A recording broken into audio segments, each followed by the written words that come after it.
spirit of our people.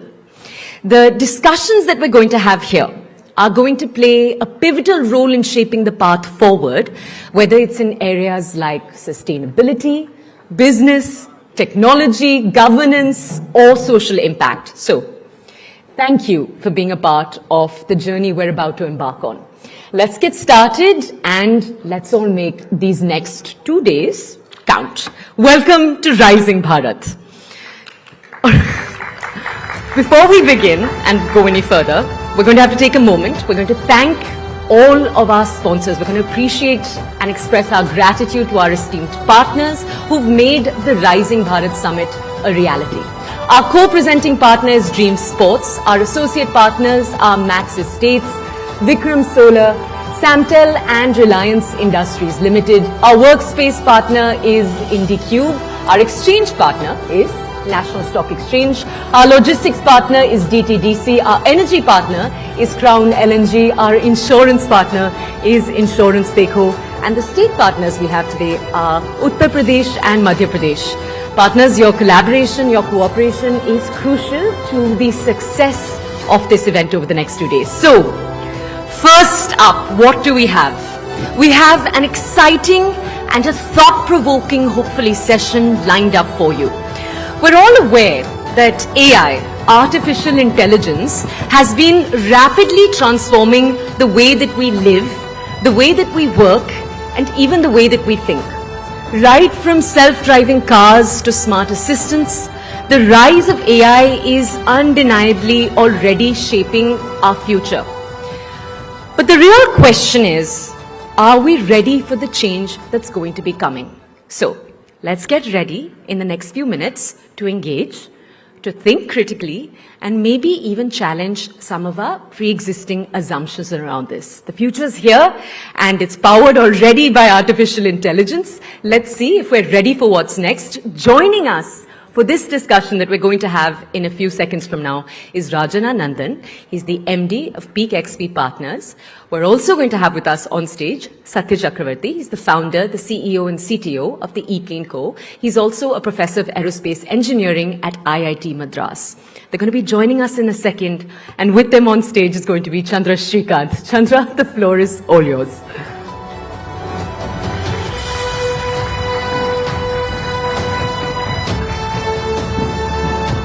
Please welcome Rajan Anandan from Peak 15 Partners.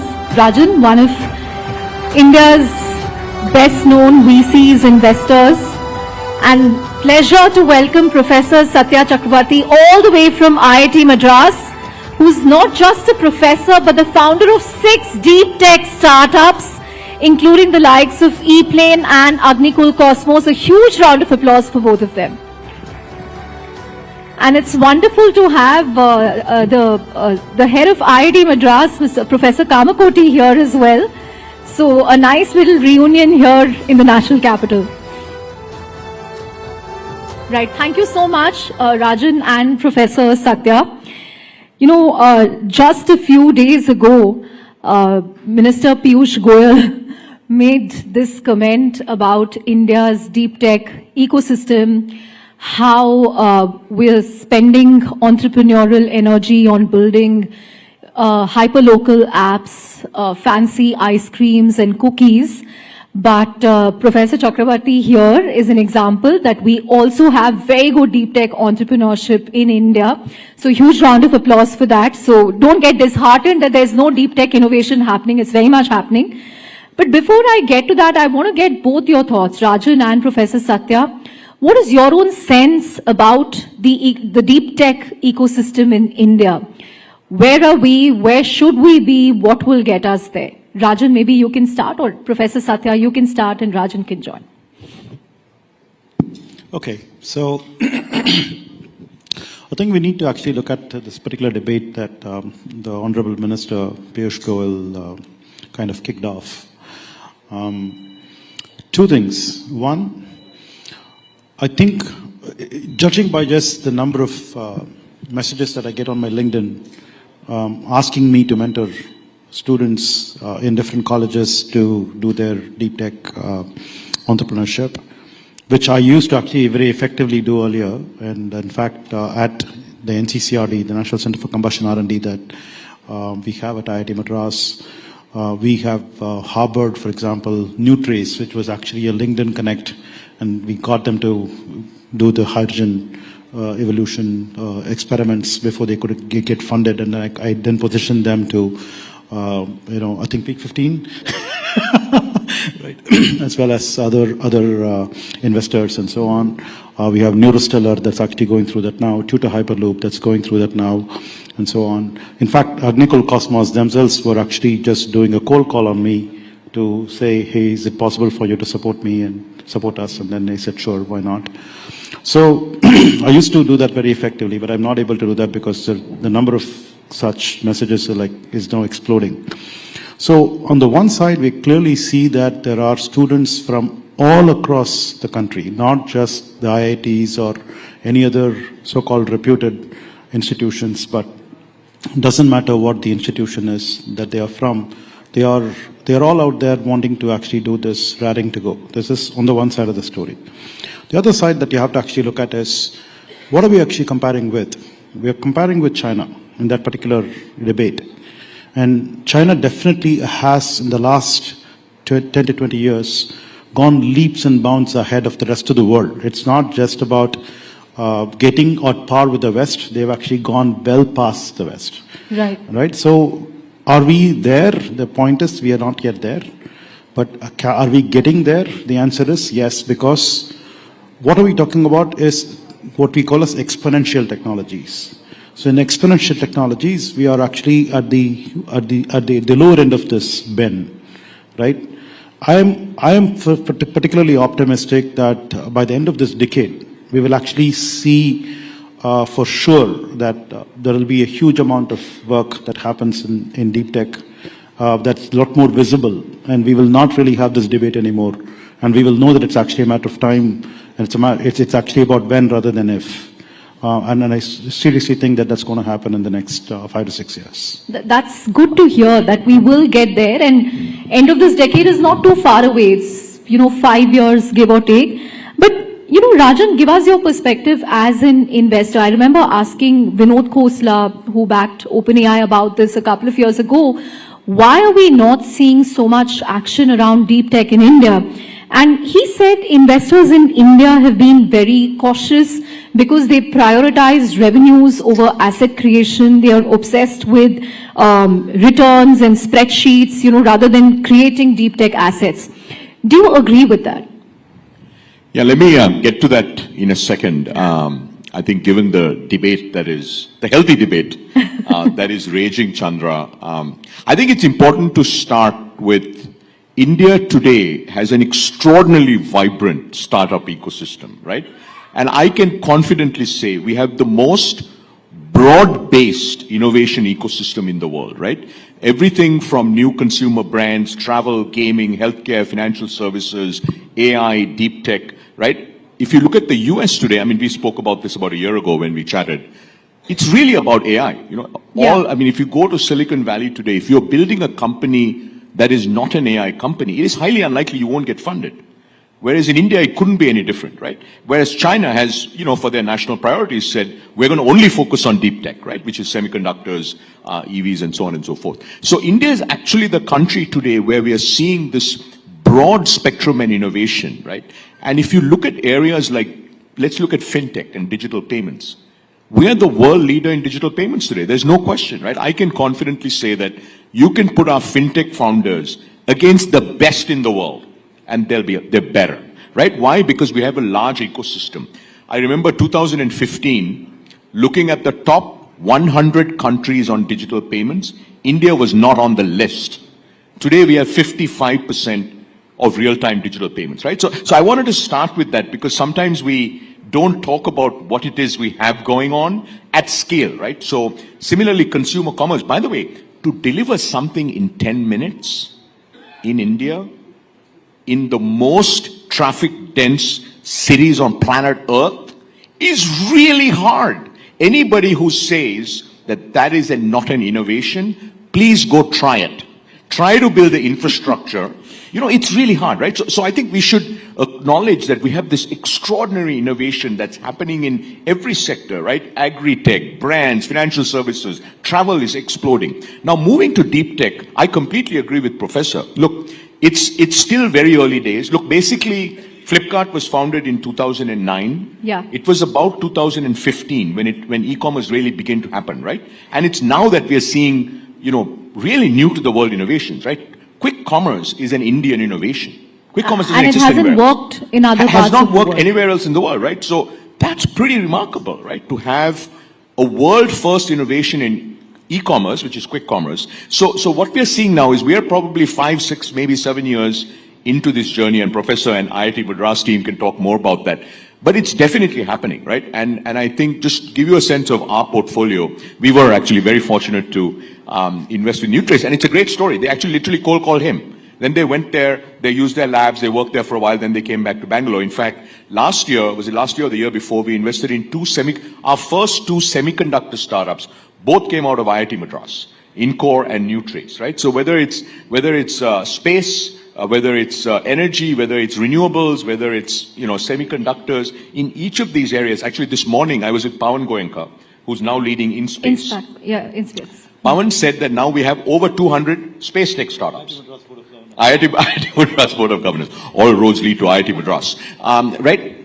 7 years ago, Chandra, there were like 2 or 3 space tech startups. So we've gone from having 2 or 3 space tech startups to having over 200 space tech startups. So it is beginning to happen. I think it's very exciting. If you look at AI, for instance, I'm sure we'll talk about AI, right? Just in our firm, Peak 15, we have over 40 AI investments. I think last time when we spoke, I had half of that. Across right? the tech stack, yeah, across the tech stack, right? And we can talk about that. So look, it is happening, right? Whether it's AI, whether it's semiconductors, whether it's space, whether it's energy, whether it's transport, advanced manufacturing, and so on. Now to the question that you asked. Look, we as a firm, I'll give you just one firm, okay? And there are many very, very good firms in India, investing firms. We invest across. We invest from idea through IPO. At idea stage, when we invest, most times there's not even a line of code written, let alone like revenue, product.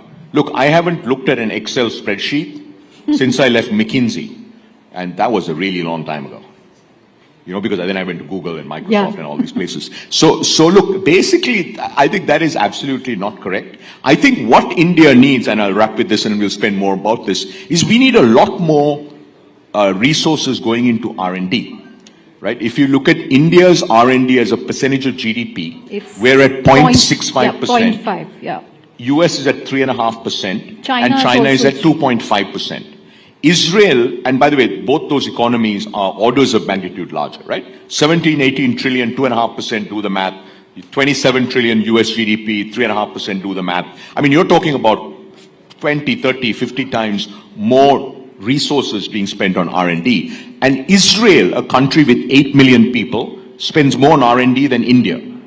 Okay, so just to give you a context of how much more we need to do. So in terms of what needs to happen, many things need to happen. But one thing that needs to happen, we need to invest a lot more private sector R&D. We need to invest a lot more in academia. We need to invest a lot more in our research labs and so on. So that's one. And then second, of course, that will then lead to more ideas, you know, more big ideas that come out. There'll be more capital that come out. I think the 1 lakh crore R&D, private sector R&D corpus that the government has set aside, 20,000 crores of that has been sanctioned to DST. I think these are really interesting moves. So what I would say with deep tech is, look, the train has left the station. For Indian startup ecosystem, this is the final frontier. And we are well on our way. So I'm totally with Professor that, look, over the next 5 years, we'll start seeing the first set of big companies come up. And much like, look, it took us a decade, okay, to go from, in Fintech, Chandra, we should keep this in mind. Fintech is no small thing. It took us a decade to go from not being in the top 100 companies in the world to being the undisputed #1. Undisputed. And by the way, we did that. This is really important. We did that with real innovation. UPI is based on open source. There is no other country in the world that has a payment rails that has 0 MDR. And by the way, what you will see in India is our innovators, our entities, right, whether it's large companies, small companies, governments, academia, really come up with very, very different ways to do things because we have to cater to population scale, right? I mean, you'll see this in industry after industry after industry. Right. Just a quick follow-up question, Rajan, and all points, I completely agree that we should kind of zoom out, take the glass half full view, because where we've come in fintech is incredible. We completely leapfrogged from cash to UPI. But, one will still ask, why don't we have a world-beating product or a tech platform from India?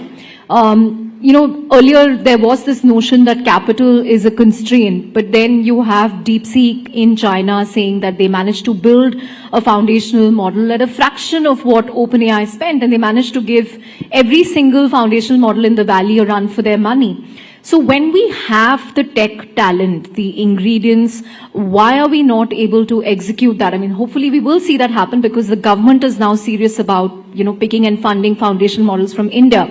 Why can't we do that? And why can't we do what a BYD managed to do with Tesla? Again, there I agree, the government heavily supported them with subsidies and so on. But what is stopping us from creating these world-beating products? We often end up with mental models of the West, at least when it comes to consumer apps. No, but I think that is where, Chandra, that is such an outdated statement. Show me another payments company that looks like PhonePe. Show me another payments company in the world that looks like Paytm. There are none, because UPI doesn't exist anywhere in the world. But you're right. Why is PhonePe not gone global? Because UPI doesn't exist. As UPI travels around the world, I think we'll begin to see that, right? Show me another company that looks like Blinkit. There is none. So I think this thing about we're copycats, it's such an outdated idea. That was true a decade ago. Maybe it was true 4 or 5 years ago. But today I can point you to dozens of Indian consumer companies that are truly India-first innovations. A company called Sri Mandar. It's extraordinary. Nothing like this, I don't think, will ever exist anywhere else in the world, because it's building to India's unique needs, right? Now, in terms of why have we not had, let's say, a DeepSeek, right? Firstly, we should keep in mind we're still very early in the game, okay? IT services, Infosys was founded 1983. Yeah. Right? So we are what? 93, 2003. We're 42 years in. 42 years in after Infosys was founded, 2 of the top 5 IT services companies in the world are Indian, TCS and Infosys, and 5 out of the top 10. Okay? If you look at AI, the ChatGPT moment was 2.5 years ago. Yeah. Right? And we are already saying, how come we don't have the world's best? What I can tell you, by the way, all roads lead to IIT Madras. Sarvam, by the end of this year, or one of the other companies will have the best performant, lowest cost Indic language models by far. That's a guarantee. Because, we are on, so it just takes time, right? We can't wake up and say, hey, how come we haven't had it? China has, the amount of dollars that the Chinese government has invested in mobility, in solar. They are, as large as our economy, right? Over a period of 20 years, they have invested more dollars than the size of the Indian economy in some of these critical sectors. And they can do that because they have an economy that's 17 trillion and we're, soon going to be 4 trillion. So what I would say is, look, we should keep in mind that we have extraordinary talent. We have shown in sector after sector. By the way, I don't know how many of you tried to use a mobile phone in New York City. It's very hard to get data connections, right? Everybody has great mobile connections in India, right? So you can go on sector after sector. We are basically, I always have this saying, right? We won't be the first, we won't be the second, we may not be the third, but we will be the best. And that is New India. We will absolutely be the best. Right. Plays into the Rising Bharat theme that we have. But Professor Satya, what I want to know is, what is it about IIT Madras? Why are other educational institutions not able to replicate this at scale? And Aether has come out of IIT Madras. I think the ZekWork founders are from IIT Madras. And as Rajan mentioned, the Sarvam founders also have a big IIT Madras connection. I think one of them still teaches at IIT Madras. And of course, your example as well. We've had Agnikul Cosmos from there. Why are we not able to replicate this at scale? What will it take to sort of do this across because we now have 23 IITs in India? And not just IITs, even the non-IITs. How are we going to do this at scale? Right. So I think before I actually directly answer this question, I want to resonate with what Rajan was saying. And I personally feel that there is nothing wrong with the 10-minute delivery app and all of that stuff, right? It solves a problem. And entrepreneurship is all about solving a problem. Try to find customers and get paying customers. If you are actually an entrepreneur, you will actually be running behind customers. That's exactly what we are supposed to do. Right? It doesn't matter what we do. I mean, let's suppose that I actually made the best rocket in the world, and I'm not able to find a customer, and it's actually sleeping in my backyard. What is the point? Right? So an entrepreneur is all about actually going and finding a customer and getting them to pay. And they are solving that problem. They're actually showcasing how that can be done. So hats off to all of those people who are actually doing that. Don't belittle them at all. That's a great endorsement. Right? Yes. Yeah.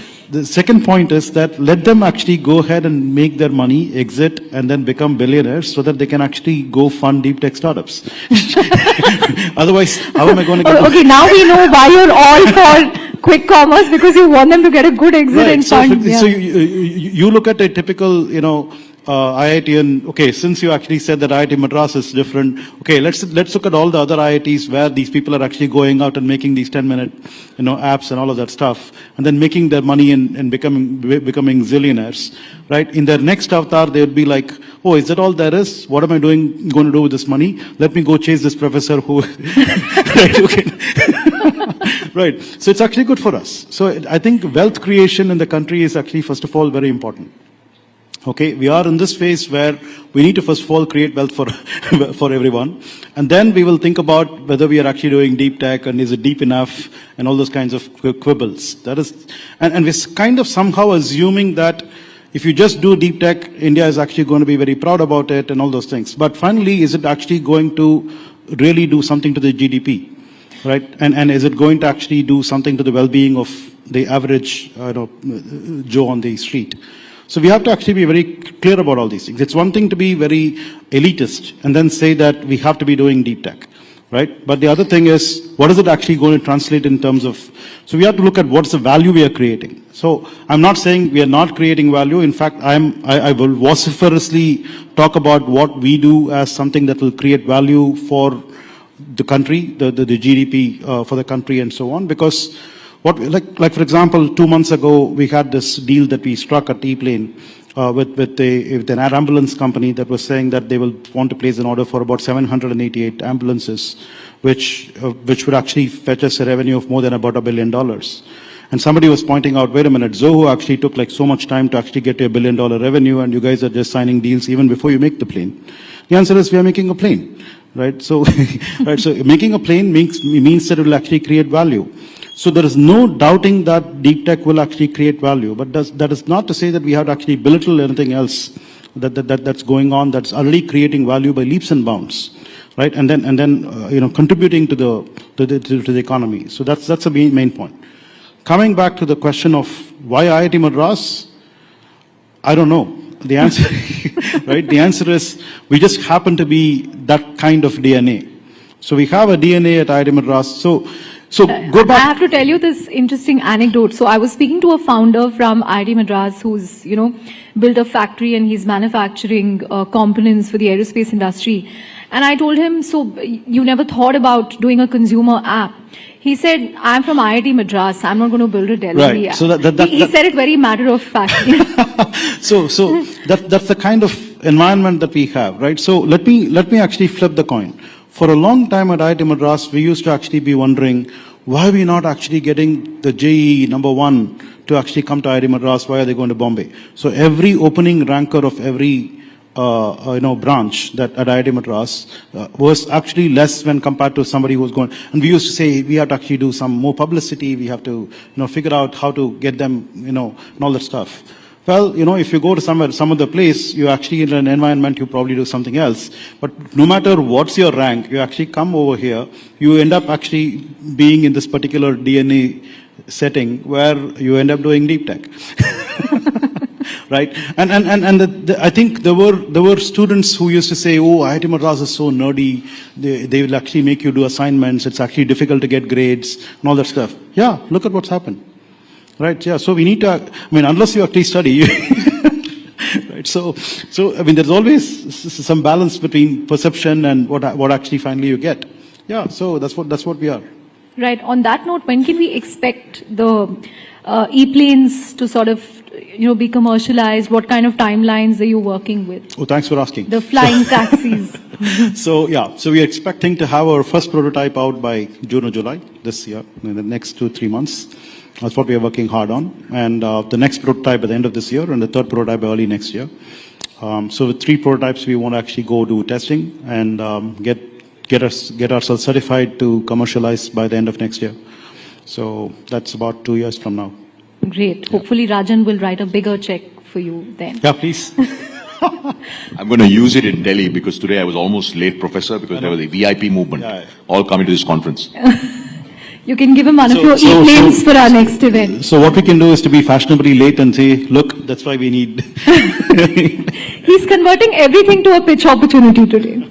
But Rajan, I remember last year around when we spoke to you in Gurugram at our AI event, you spoke to us about how in the Bay Area, Silicon Valley, the focus is all on AGI or artificial general intelligence. But in India, when it comes to AI, we should look at making the lives of 1.4 billion people better, whether it's in education, whether it's in healthcare, energy, sanitation. How can we use AI to solve real world problems? And people have often said that, India will become the use case capital. So from last year to now, where are we in terms of the AI ecosystem in India? Is it booming? In which areas is it booming? Where are you seeing more action? If you can give us a sense of that. Yeah, I'd say, look, so if you look at the AI stack, right, you have the compute, the GPU, the infra layer, the compute stack, then you have the frontier models or foundation models, then you have sort of tooling, and then you have the applications, right? So last time when we spoke, we were seeing we were beginning to see very interesting startups in the application layer. So I'd say first thing that has happened is we have takeoff. Right, as a nation, we have takeoff at the application layer. I mean, the kind of companies that are being built. In fact, there's a company in Noida, I briefly mentioned to you last week. It's called Attentive. They're building these models, vertical models for construction, right? And then they kind of automate certain aspects of US construction, and companies really taking off. So we're seeing a lot of, across finance, retail, healthcare, and so on and so forth, as well as enterprise AI. So on the application stack, we have takeoff. We still don't have the number of companies, let's say, that the US has when it comes to application AI, but we feel very good about the kind of companies that we're seeing. We continue to see very exciting developments at the infra and the tooling layer, right? So these are companies that are actually making either agents interoperate better and so on and so forth. On frontier models, we are very, very excited about what the government is doing, right? Where they've set aside several thousand crores to they've fund. already procured, I think, 14,000. No, that's on the compute side, right? They also set aside 2,000 crores for foundation model companies, right? Models, that's right. So today, I mean, as you know, there are a handful of foundation model companies. We do think that a year from now, we'll have 4 or 5 labs, right? Like China probably has 10 world-class labs. We'll have 4 or 5 labs, maybe not at the same scale, but they'll be well-financed. They'll have great talent. They'll be off to the races. So so if you had asked me a year ago, if you asked me what's different, we have takeoff at the application layer, and we're getting serious about the frontier models, right? Which is thanks to the government, actually. And then last thing I'd say is on compute, I would have never imagined we would have a play. But the reason I can't be here tonight is at the compute layer. That's all I'll say. I'm curious to know more about this investment. I know you're always curious, but I can't tell you anymore. Right. As we begin to wrap up, Rajan, so are you seeing a lot of supply to invest in? Because some VCs we speak to say, hey, all the actions happening in the US and they're investing billions of dollars. But in India, we're not seeing that supply of AI startups. Do you agree, disagree? Yeah, in the venture capital business, Chandra, it's nearly not about volume. It's about quality. Value. No, it's about quality, right? Like Google was one company, right? There are $5 trillion companies in the world, only 5. Humanity is thousands of years. We're thousands of years into humanity. So what we're really looking for, very high quality founders who are solving problems where AI can help them build 10x better products or 10x better outcomes. And that we're seeing. Are we seeing thousands of these companies? Absolutely not, right? But are we seeing dozens or 50 or 100? Absolutely. So look, we are actually feeling much, much better about the application layer, as I said, in India today. Right. Professor Satya, one thing that we notice in, among deep tech startups is there's a lot of enthusiasm at the college level where students love to tinker with, all kinds of use cases, problems.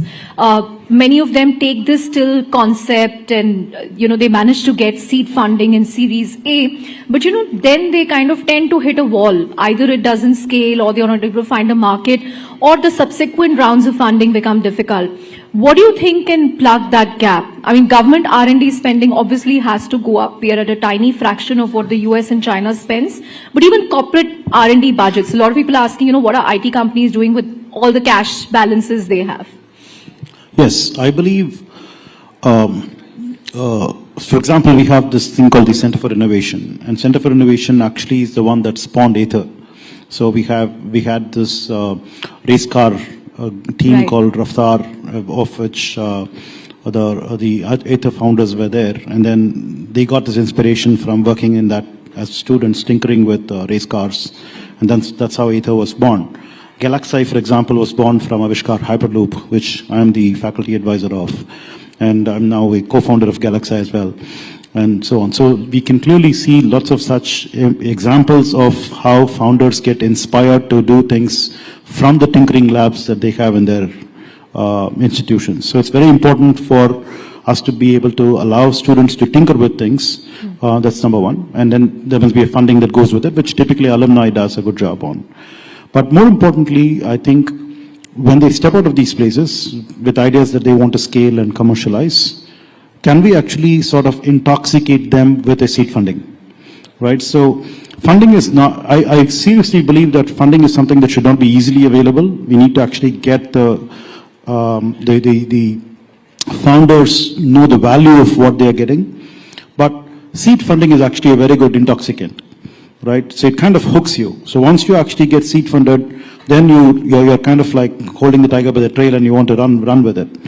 And many times, these founders, when they are so young, they have the appetite to build stuff, but they don't have the appetite to chase investors and, get funding and all of that stuff. So let's say, for example, if you had this government's fund of funds that actually is set up at these institutions and then looks for these ideas to fund right as they are coming out of the labs and these places like these tinkering labs and so on, I think that will actually go a long way to spawn a much larger ecosystem than what we have today.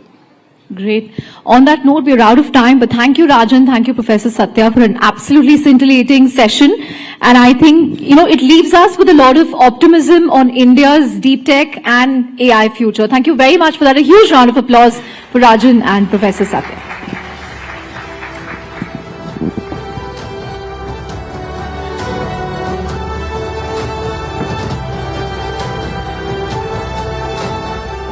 How wonderful. We'll just give them a second. Yeah, of course. Thank you. All right. That was so insightful, but I know everyone, we could see everyone looking, just clued on to every word. We're going to move on, though, now to something slightly different. I think we can all agree that that conversation was incredibly timely, and the next thing we're going to be discussing is actually very, very closely related.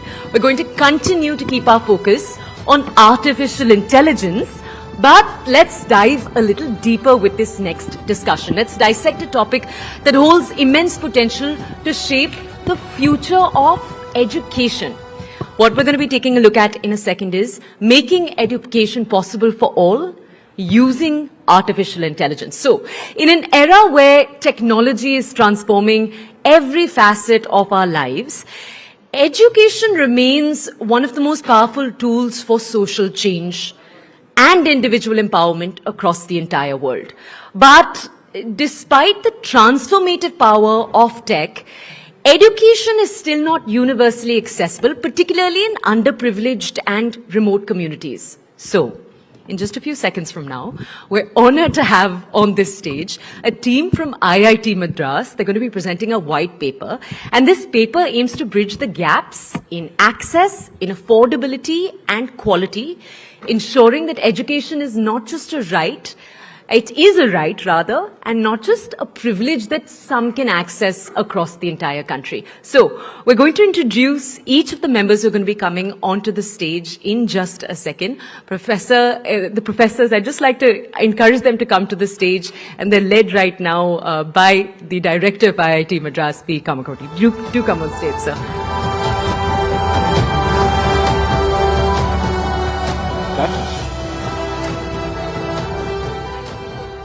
I have. Thank you. So, Vanakkam from Tamil Nadu. So we start off with, of course, had my colleague here. I am very happy to tell you all that in the deep tech, the last financial year, closing on March 31st, IIT Madras has incubated 103 companies in one financial year. So with that note, let me just go to the other end of the spectrum, where we are talking. Can I get the slides up? I also need the flipper. Excuse me.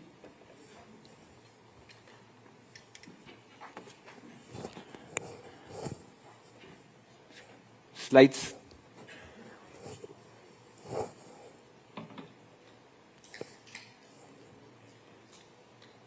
Is that? Oh. So this is an effort taken by IIT Madras. The prime motivation comes from Swami Vivekananda, who mentioned that if the poor boy cannot come to education, education must go to him. And this is the prime motivation for this project named Vidyashakti.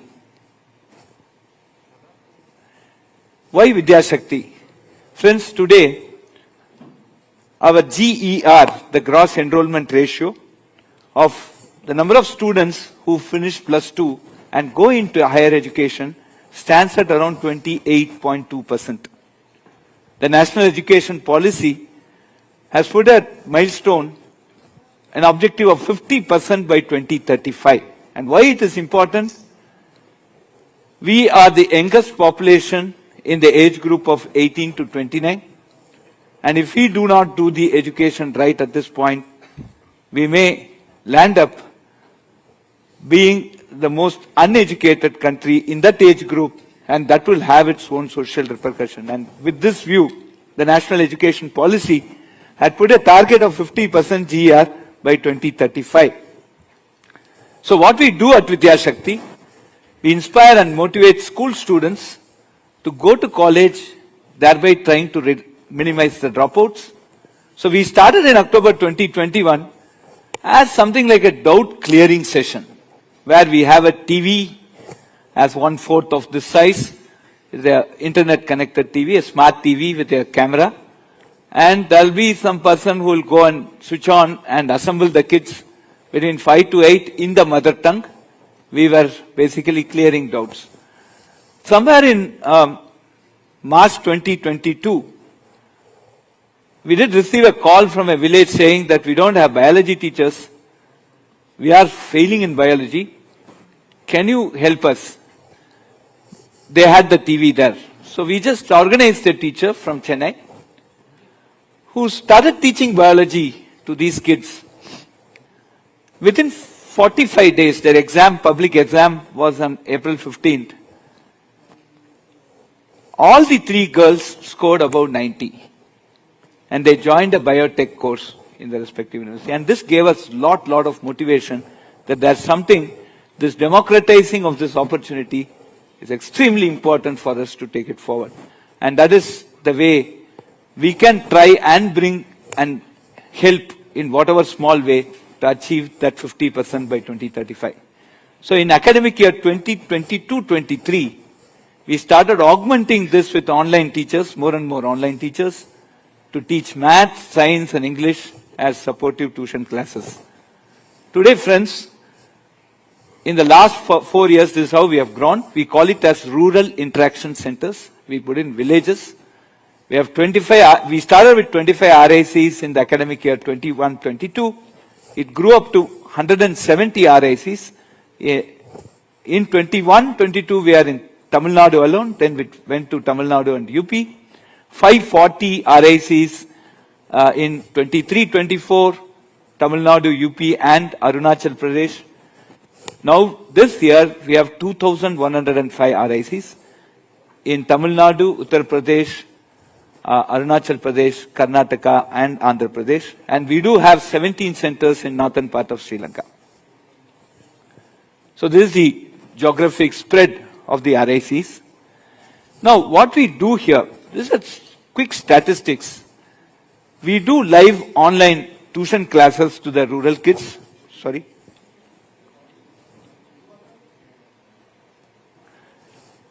In the 3rd to 12th grade, we have 4 lakh students who have benefited so far from this. And we use the digital medium to create live science experiments and simulation labs. And we have seen lot more kids getting more inspired to study more using these virtual reality sessions. And we have a continuous engagement through micro-assessment. And then we also do rural women empowerment program to train women in data entry, spoken English and software testing. We have 220 digital DDs already trained and we have 2 of them here. Can you please stand up? They are from Uttar Pradesh. And one of them is actually a Lakpati DD. So can you just, Nagarajan, I have Nagarajan and Shiva who are doing the grassroots level work. Can you just describe this? Please come on stage and please describe.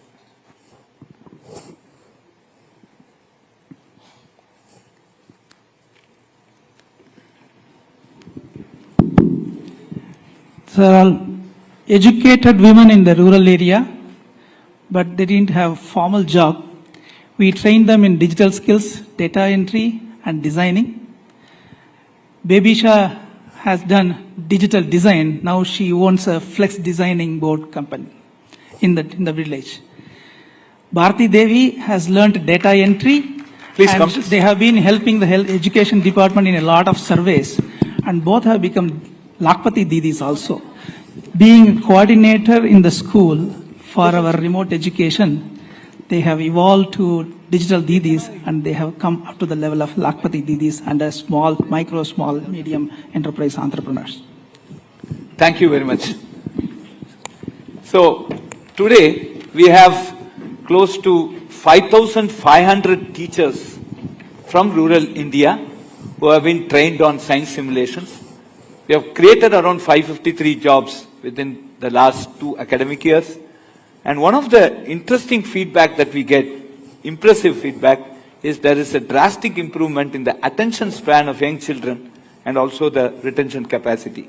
Very quickly, we will tell what is this. So what do you mean by onboarding a particular rural interaction center into our system and what we do there.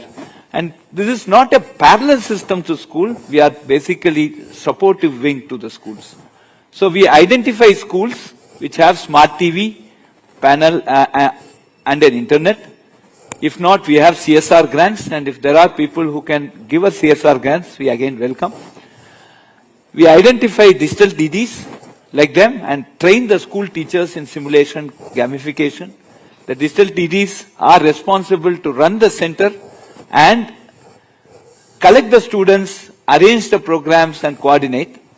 And then we conduct live online classes. We take attendance daily and conduct micro assessments every week. And based on that, we keep improving the way we interact, the way we deliver the lectures, etc. Now, we have a mobile app that is given to all the digital DDs and all the RIC coordinators.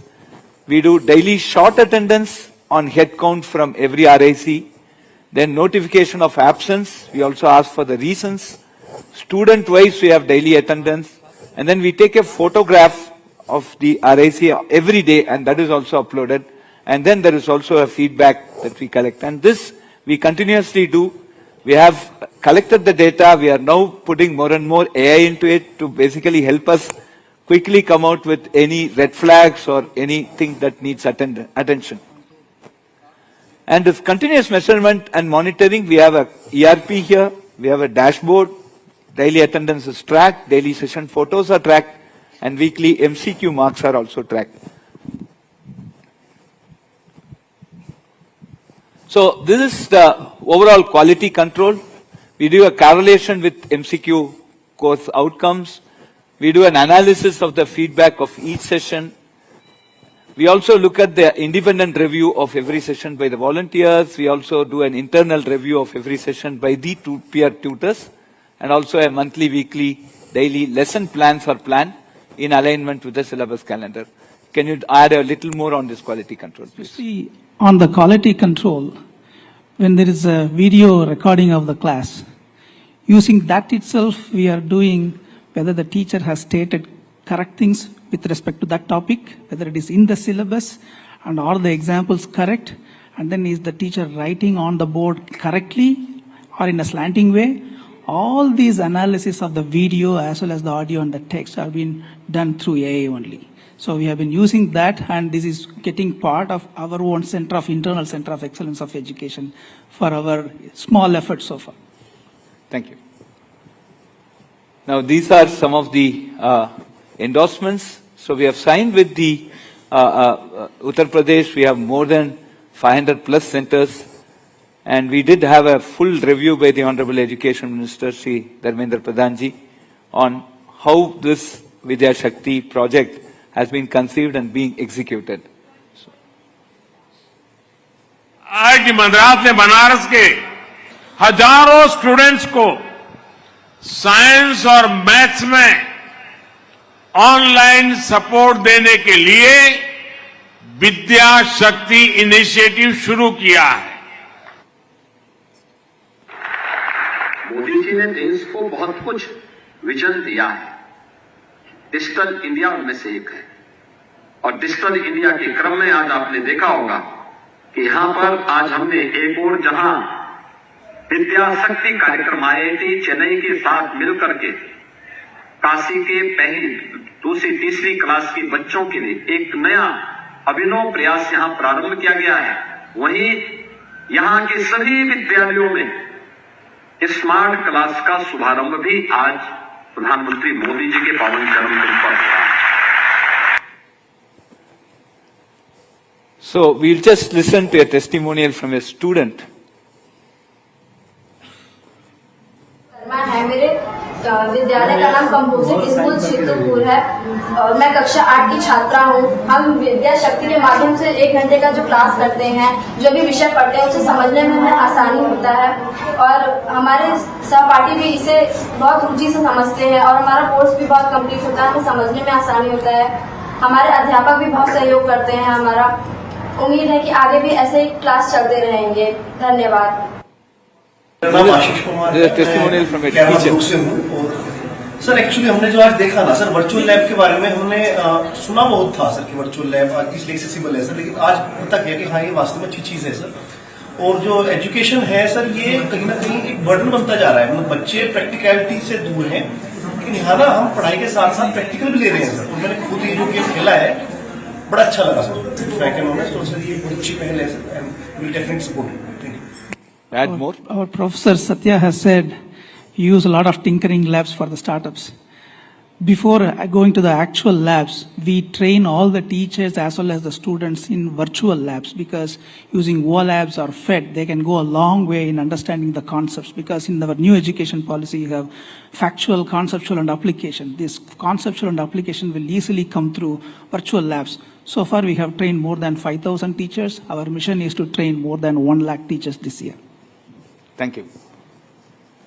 So what we believe is Vidya Shakti live online classes will fill the gap of teacher shortage.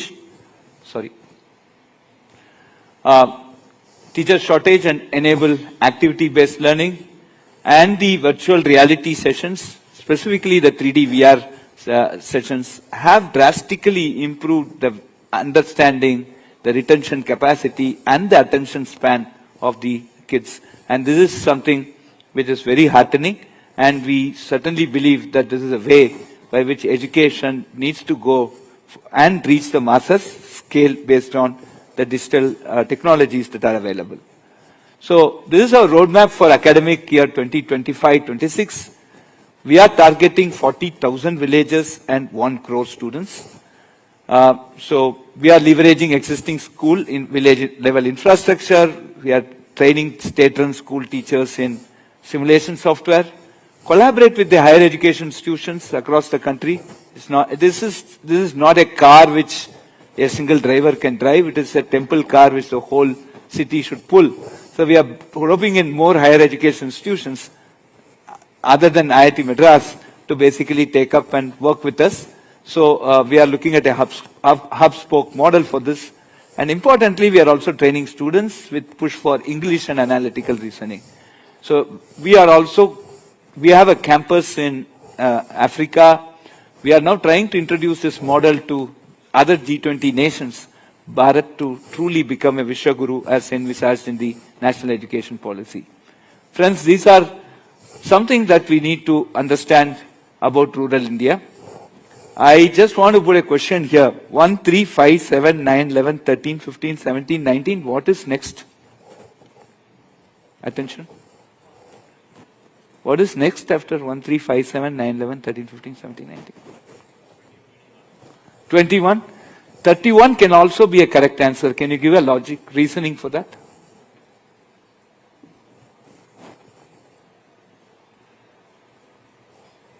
Right? This question had been putting forward in many of the urban schools. I go for many of the school annual days. I do go for the rural schools. The first kid to answer this question was from a rural school. And the answer he came out was, you start making your integer digits using just odd numbers. So 1, 3, 5, 7, 9, 11, 13, 15, 17, 19. You have left out all the other numbers that are made out of even digits. After 19, the next number, integer, that you can make only out of odd digits is 31. So 31 can also be a correct answer, right? So this was done by a kid in a rural school. So friends, we are, by not democratizing this opportunity to rural India, we are missing that part, and I think that is what we are trying to address, and that's what you see here. Out of 10, majority of the students are getting more than 5. In maths, in science, and in English. We have just did a profile in UP for the 6th, 7th, and 8th standard. And this is something which we need to note, and a bit of training. We are very confident to push the bars much higher and much towards your right. And this is something which Vidya Shakti has an objective. And if we get it beyond 8, I am sure all of them can clear JEE mains for sure. So these are the feedback dashboards we are getting. They asked me to stop, so I'll go very fast now. These are some of the feedbacks, and you see that the feedbacks, the students are now encouraged to tell about the standard of the class, how the class is going on, whether they are able to follow, whether they have understood the session, etc. Now, what works well for us? We try, we fail, we resolve and pass. So spoken English has been amazing. It has been, we have done it for 200 residential schools in Karnataka, and we are going to expand it to all. Simulation and gamification based teaching of science, maths and English is extremely important, and that we are getting a lot of support from teachers. We are engaging educated, unemployed, poor rural women as digital DDs, and this has really boosted their energy, and teachers staying in villages for a short duration to understand the culture. And we are also collaborating with Samagra Shiksha team and the Department of Education of the states to give a scale to reach and implement this technique. So this is all that we do. So we have a Zoom connectivity. There are smart TVs installed at all the rural interaction centers. We do the classes here. It is monitored through the apps. There can be, we also put it on the YouTube digital library, and people can watch. We have a portal for online examinations and MCQs. So this is completely automated, lot of data collected, lot of AI put in, lot of things to analyze how the whole effort is progressing. These are the key responsibilities. The state governments and the sponsors look at infrastructure, identify classroom, identify coordinators, meet local villagers, motivate them. From the Vidya Shakti team, we recruit teachers, we train the coordinators, we schedule classes, conduct classes, we teach, inspire, motivate, and our focus will be on analytical reasoning and spoken English.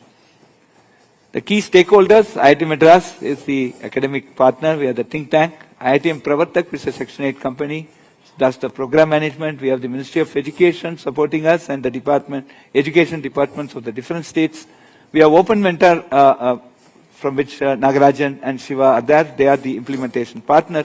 And IIT Madras, Open Mentor and IIT Pravatak are the founding members of this project with Vidya Shakti. So we are also tying up with other institutions like NIT Warangal, IIIT Dharwad, NIT Trichy. They go to the alumni, they identify alumni, they go to the villages around them and basically try to see that more RICs are set up. And we have a very scalable systems. We have scaled from 5 to 2,000 and we'll be very confident to scale it up to 40,000 this academic year. So these are some of the operational challenges which hopefully will get resolved. We have power cuts, internet disruptions. These are some things that we are facing, and we are trying to address that in many remote areas. And currently, we do not have a structured campaign to get more enrollment at the state level. And now we are also trying our best to train more digital DTs and Shiksha Mitras in data entry and PC operations.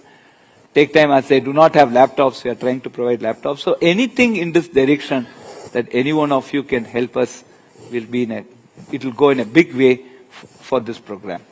Thank you very much. Last but not the least, we have come in dhoti, kurta and angavastra. This is IIT Madras convocation dress code. Thank Jai Hind, Jai Bharat. Yes.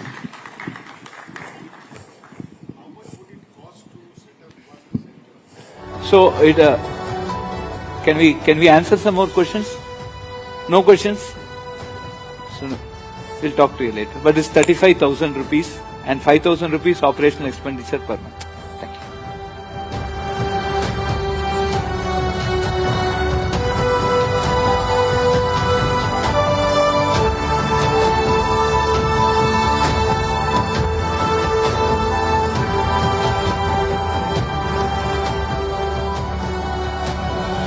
I'm sorry we couldn't do a Q&A there, even though there was clearly a lot of curiosity. Okay, we're going to move on, but thank you so much for that entire presentation that you just gave us. Okay, yeah, let's give them another round of applause. I do think that was very, all right. That entire presentation was about the wonderful prospects of AI's possible impact on education. And now we're going to be shifting gears entirely. So we've been looking at AI and the impacts of AI over the last few minutes, but now we're looking at something very different. A phenomenon that the modern world is witnessing today. A topic that is reshaping migration patterns globally. What we're going to be talking about in just a few seconds from now is actually reverse migration. So, what does that mean? While migration has traditionally been seen as a one-way journey, so a journey typically from rural to urban or from developing to developed countries, what we're witnessing over the last few years is a seeming emerging trend. And it's a trend in which you have people returning to their places of origin, often motivated by factors that range from economic opportunities for a better quality of life to sometimes even changing global circumstances. So, joining us to break down this phenomenon with us further, I'm just going to introduce each of the guests first and then we'll have them on the stage. We'll have Luke Couturier, he's right there. He's an entrepreneur, he's a wellness coach, he's a lifestyle ambassador for the Fit India movement. We have Shweta Salve, she's with us too, she's an actor and an entrepreneur. And we'll have Nilesh Mishra, he's an audio storyteller, an author, he's the founder of the Gaon Connection. All three of them will be joining us, and our guest today will be in conversation with Sonal Mehrotra Kapoor. If we could have all of you on the stage.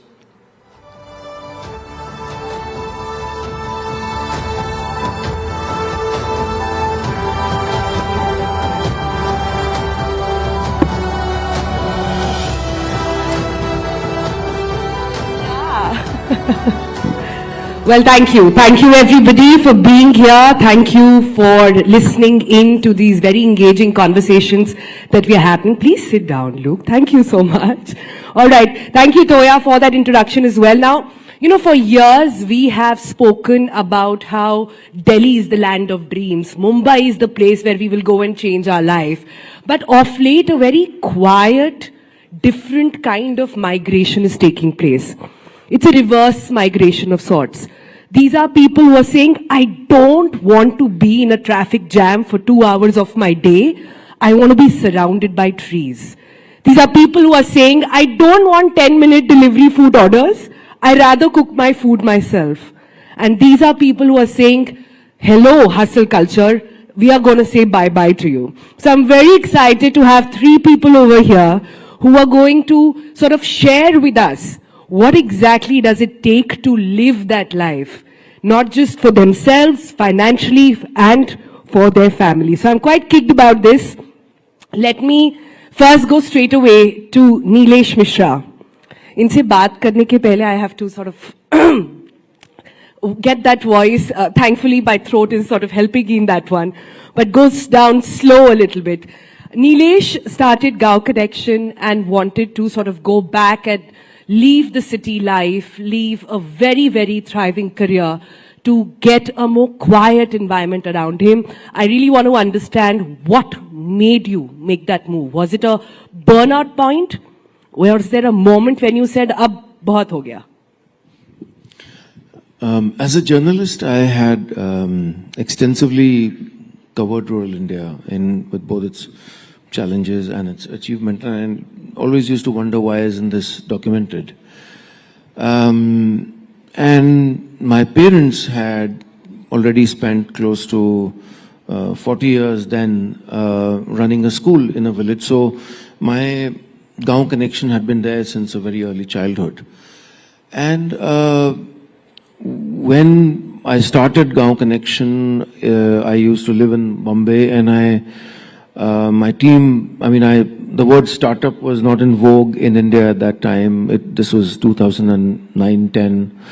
I didn't know how to raise funds, so I sold my house. I'm still as foolish about these things. But I realized that it was a farce, that I would be living in Bombay and trying to create a voice for rural India. And one day I asked my wife, my wife asked me, where is home? And I still tell her, like, tum bhai ek sentence mat bola karo, duniya ulat palat ho jati hai. And that really led to us taking this decision that, okay, if that is where work is, then that is where home is. And then in 2018, of course, well into the Gaon Connection journey, we created a home there in our village, and my daughter, who was then 3 years old, and my wife asked me, signboard kya lagana hai? And I said, let's call it what we feel when we are here. Let's call it slow. So my home is called Slow. And then the slow interview started, and then this whole conversation around a slow life started, in my life. And then I realized that when I left Bombay, I thought that I've been content. I've never sought fame. I never thought I would get fame, but it happened, and then I was fairly content going back. And I thought कि एक highway है और वहां से एक पगडंडी जा रही है और मैं बट ये कैसे हो जाता है नीलेश कैसे आप कंटेंट हो जाते हैं अपनी लाइफ से I really want to understand the magic behind it I really want to understand at how do you sort of take that turn, which is why I see Luke also smiling there, because Luke and I have had so many conversations earlier where I've asked him, is it even possible, the philosophy, Luke, that you talk about all the time, of living intentionally, living slow, as what Nilesh calls it, is it even possible in today's day and age, in, say, in a place like Delhi? It's possible, and it's also mandatory. Because today most of my patients are sick because of chronic stress, sleep deprivation. So if we're not going to slow down, our bodies are going to slow us down. Disease is going to slow us down. Now, while it may be absolutely fantastic to move back to the village life, better air, connected to nature, which is what most people need, which is why we find ourselves running away from cities, weekend breaks, holidays. It's a natural sign that as human beings, we want to be connected deeper with nature. The moment we start separating ourselves from nature, that's what you term as disease. That's what you term as mental health issues and emotional health issues. People struggle to fall asleep in a city. But you go back to a village, you sleep automatically, you wake up in fewer hours, more fresher. So it is possible. It depends on our choices. And like you beautifully started off with dreams. What are our dreams? Are our dreams fueled by what we see on Instagram, venture capitalists, the world out there? Or is it really fueled on what we really want as individuals? And all of us go through that. I moved out of Goa, a village, to the city to chase a dream, which were other people's dreams. But eventually you find out that we all have to go back to nature, and the sooner that we do, the better it is. Some people manage within a city life beautifully. They learn to relax, they learn to de-stress, they learn to calm down. But we can't separate ourselves from nature. We can't and we shouldn't. I think that's rightly put. But Shweta, how did you do this? So Shweta, for everybody who doesn't know already, I don't think it needs an introduction, has a thriving career. I'm trying to imagine your life in Bombay, surrounded, being in the spotlight, projects after projects, and one day you say, "Bas ho gaya. I want to go to Goa." And this, mind you, was before the pandemic. So again, tipping point. So like we were having a conversation some time back that we now, when we live in Goa, we have this little term called the pre-pandemic immigrants and the post-pandemic immigrants. And we joke about it. So yes, I am one of the pre's. Well, I've spent most of my life in Mumbai, yes. I came from the film entertainment industry where everything revolved around that chaos and the thriving energy of the big city, you know, going to auditions and screen tests and the anxiety of whether did I book the job or did I not book the job. So all that kind of was something that I lived with.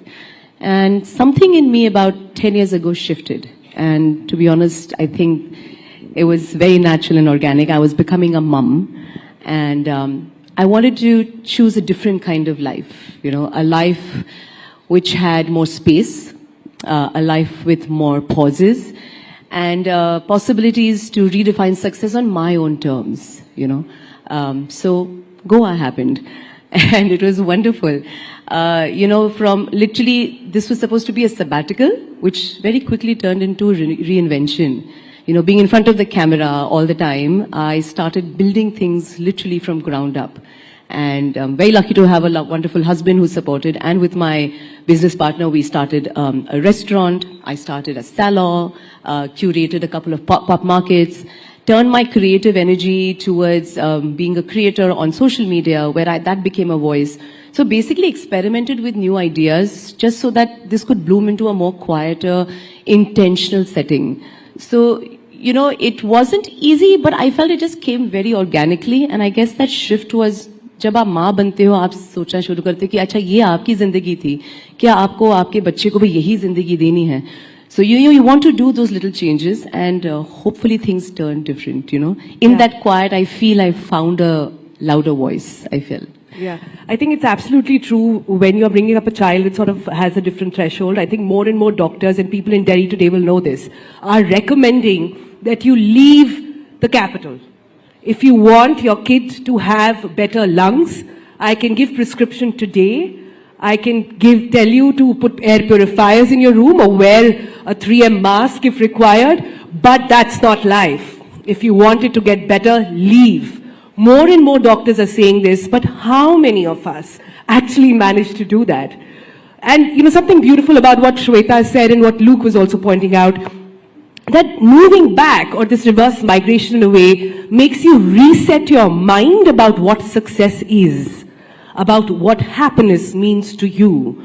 If today I were to ask you about a change, Nilesh, कि पहले आप क्या सोचते थे और अब आपके ज़हन में क्या जाता है, the idea of success, how has that changed, staying in a remote village where you get to drop Vaidehi to school every day without traffic jams? I don't have Blinkit. I didn't have Amazon. By force, the footprint expanded to me, but I'm very happy I don't have any of those. No, I think that this is absolutely a personality type. But this is not a fringe personality type, let me tell you. So what I was saying earlier, when I moved back and when I started talking about it on social media, I used to use a hashtag life at slow, because slow घर का नाम था. मुझे लग रहा था कि एक हाईवे पे हूँ और मैं उतर गया, एक पगडंडी पे चला गया, and I'm making a lonely journey. But as it were, I turned around and there were thousands and thousands of people coming on that path. Because now there were people saying, sir, हमारी भी जमीन है गांव में, हम भी आपकी तरह रहना चाहते हैं. सर, हम भी मूव बैक कर गए. सर, जैसा चूल्हा आपका है, वैसा चूल्हा हमें भी चाहिए. Suddenly in 2018, when the pandemic had not happened, when this was considered foolhardy, a lot of people started telling me that this was very aspirational actually. A lot of my creative colleagues started saying, Sanjay Mishra आए slow interview में, बोले यार अगली बार मैंने अपना slow बना लिया है.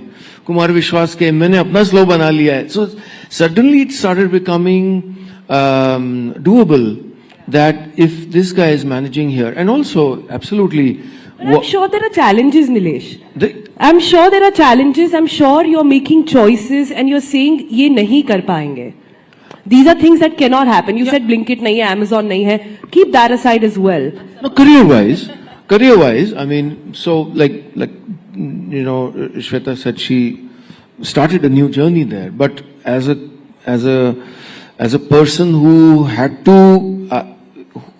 plucked himself out of say Mumbai, where I was writing songs for 50 Bollywood films or the world of storytelling, it could have be seen as harakiri. But I think I use two words about our work. One is humble audacity, and one is a graceful confidence. I feel that when I chose that life, and then we put 4 cameras out there and started having conversations with film actors and sports persons, and suddenly millions of people we realized that, hey, there are millions of people for whom this is aspirational, because we were talking about that life. We were not talking about what is your next film, hey, tell me some good gossip. Those were not the conversations. The conversations were around parenting, around agriculture, around being rooted. So here, it just started, it created these little windows for people to peep in and say, I want this. You talk about this being doable. Can I get a quick sort of show of hands on how many people sitting here in this audience actually think they can let go of their life in cities, in metros, to go back and stay in their village? Wow, I'm seeing more and more numbers go up. Wow. So you people, if you had a choice, you would let go and you would go back. Yeah? So what's holding them back is a lot of stuff. Is perhaps not knowing where my child will go to school, is perhaps not knowing what my source of income will be, is perhaps having to wait, not get 5G network maybe, and perhaps having to not, get like instant deliveries and all of that. But look, why is it so important? What I'm hearing from this is that there is a craving, but it is so hard to let go. See, I think there are 2 kinds of cravings. Cravings by our conscious mind, like material things that we want in the world. And then there's an unconscious craving which our soul has. And if you look, everyone's gravitating more towards nature. Most people they crave nature because we're part of it. We're not separate from nature, like I said. So most people have that idea that they want to go back. A lot of people say, like I think in Mumbai, they have this saying that I'm resilient. I love Mumbai, which is great. But you have the same amount of people complaining about the quality of air and infrastructure and everything else. So somewhere we like to fool ourselves as human beings. Send them to Delhi. Whoever is complaining about Mumbai, we're a little bit better right now. So, we keep Mumbai right now. No, but I want to go back to the point that you actually spoke about. Of late, our lung patients have increased 3-fold. And we actually prescribe people to change where they live. Because there is no solution. The steroids don't work anymore. And we are actually prescribing that people, if they have the ability to move out, they move out. And a lot of our lung cancer patients in Delhi and Mumbai actually move to hill stations, they move to Goa, and their recovery is so much better because they have the right environment. So it's extremely important for us to understand that most of us are craving nature in different ways.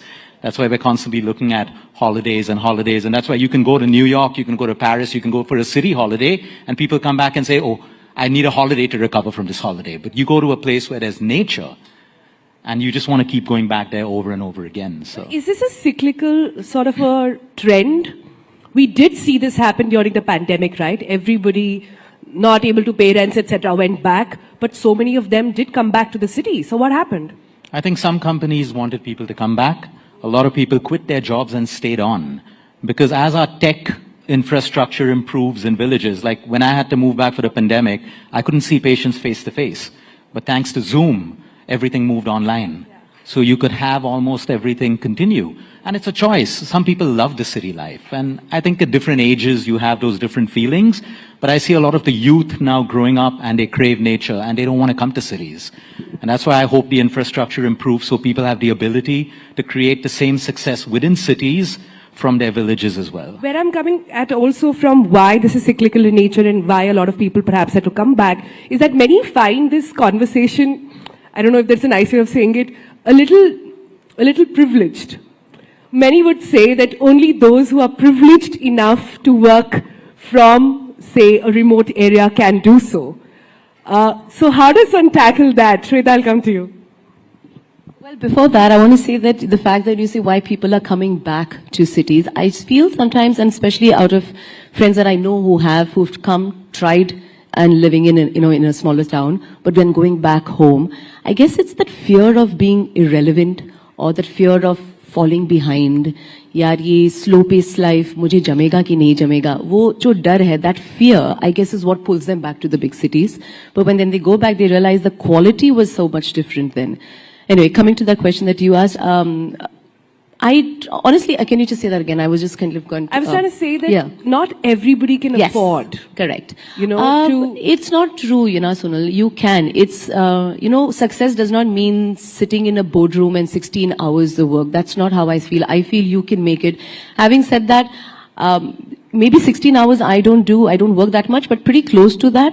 But I still find the time to come home, to have a meal with my mom, my husband, my daughter. When Arya says, Mama, aaj, I have this project and I want to do it, I find that time to sit with her, cut those papers and pictures and stick and do that home assignment. That joy, despite of working those 14, 15 hours, even in Goa, even in a smaller town, I still manage to find that time, which I used to find difficult to do back in this big city. I mean, when I was in the big city, I wasn't a mom, I didn't have a daughter, but I still would be exhausted. Like Luke said, people need a holiday after a holiday, is because when you're working in a big city with everything around, I used to be so exhausted, I had no time for anything. Here in Goa, I run multiple things. I have a salon, I have a restaurant, I do pop-up markets, I am creating content on social media, I am also doing a project, I'm also still acting. I haven't completely given up on that dream because at the end of the day, that is who I am. So I'm not going to let go of that. But juggling all these balls in the air, I've still managed to kind of not drop any. That joy is what never will pull me back to a big city, and I hope I never do. That's very well said, Shweta. But I want to come to Nilesh on this point. Another challenge that comes to mind, and I'm just thinking of somebody who's listening to this conversation saying, you know what, it's been lurking behind, ये idea बहुत दिनों से आ रहा है, बहुत सोचने करने की कोशिश कर रहे हैं पर कर नहीं पा रहे हैं, because how do you manage financially, number one? And I want to go around to ask you guys this question again. For those with families, today so much of the decisions we make are for our kids. What about education? What about access for them? What about exposure? These are words everybody throws at, right? So how are you managing with your kid? So after I moved back to my village 3 years ago, I also moved to Goa. And I now divide time between those two villages. And I moved to Goa not for regular reasons. I moved for my daughter, for her growing up, which did not have a, birthday party at the Hyatt. And why did you choose Goa? I evaluated everything, all the aspects, not just schooling, but the living conditions, the fact that it was a more cosmopolitan existence, the fact that, because she's grown up in a village with goats and cows, she has no sense of class. She has her friends are from the next village who gift her a radish when, they come. And suddenly in Lucknow, there were birthday parties at the Hyatt, and there were return gifts, and there were, what brand is your shoe, and that's why, of course, these are the same people. This is not even Delhi, this is Lucknow. This is Lucknow, which was too much for you. That's not even Delhi. And I wanted, I can't protect her from this for forever, but I felt that, can I insulate her, and is there a beautiful place here, which it is, where I can still be in a village, I can still have a slow life, and of course I divide time in both places. So I made this choice for my daughter, for her. I'm not escaping pollution, this is an aspirational embracing of a slower life, and I'm living what I talk about on social. I'm taking a very, tangible step in my life, moving 1800 kilometers away for that. So, my wife and daughter are thrilled. I just travel a lot, so I'm... Shweta, how are you managing? You don't have FOMO for IB board now? No, not at all. I am a person who lives in JOMO. I love the joy of missing out on things, to be honest. It's not FOMO for me. And strangely, we were just talking, and I've just realized that you've got all three of us who have Goa connection. This has got nothing to do really Not with intentional Goa. at all. Not intentional at all, but yeah, go ahead. So like you asked him, why Goa? To be honest with me, I'll be honest, actually it all started with my mom and dad. This was 2014, and 2012 I got married. I bought my first home with my husband in Goa. And my mom would say, yaar, tum shaadi ke baad ya to tum Bandra mein rehti ho, ya you're traveling and you're doing events and you're away, I hardly get to see you. So I said, Mama, Dada, you know what, there's nothing really left in the city. Why don't you and Dad, and they're retired, I said, move to Goa, and I had already bought a home, so I'd already seen what it is like. I made them move first. And I said, you'll see me more, because she said, ya to tum kaam kar rahe ho, ya to tum Goa bhag jati ho. So I said, now you'll see me more. Then when I got pregnant in 2015, I was like, as a girl, I wanted to have the baby with my mom around. So I said, Mama ke saath, I'll be there, I'll pop the baby and then get back to the city. And I always say ki Arya chose her destiny. My daughter's name is Arya. And I said, she chose it because she's a Goa baby. She was born there. And we never came back. One thing led to another organically. We found the space. We started the restaurant, everything just kind of flowed. So it's not Goa, like you asked, it could have been any other place. It just happened to be there because I made my parents move. And I just feel that sometimes, like I said, success does not have to be the way we think it is, Success does not mean you have to wear a suit and sit in a boardroom. She can sometimes wear chappals, run a cafe by the beach, and redefine success on her own terms. And Beautiful. I think, like I said before, in this quiet, in this slow-mo-ness, I found a slightly clearer and louder voice.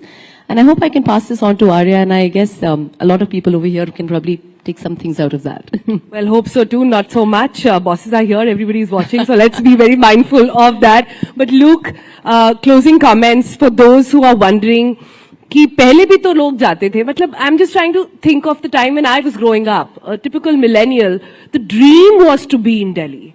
The dream was to get out of your town, make a name for yourself.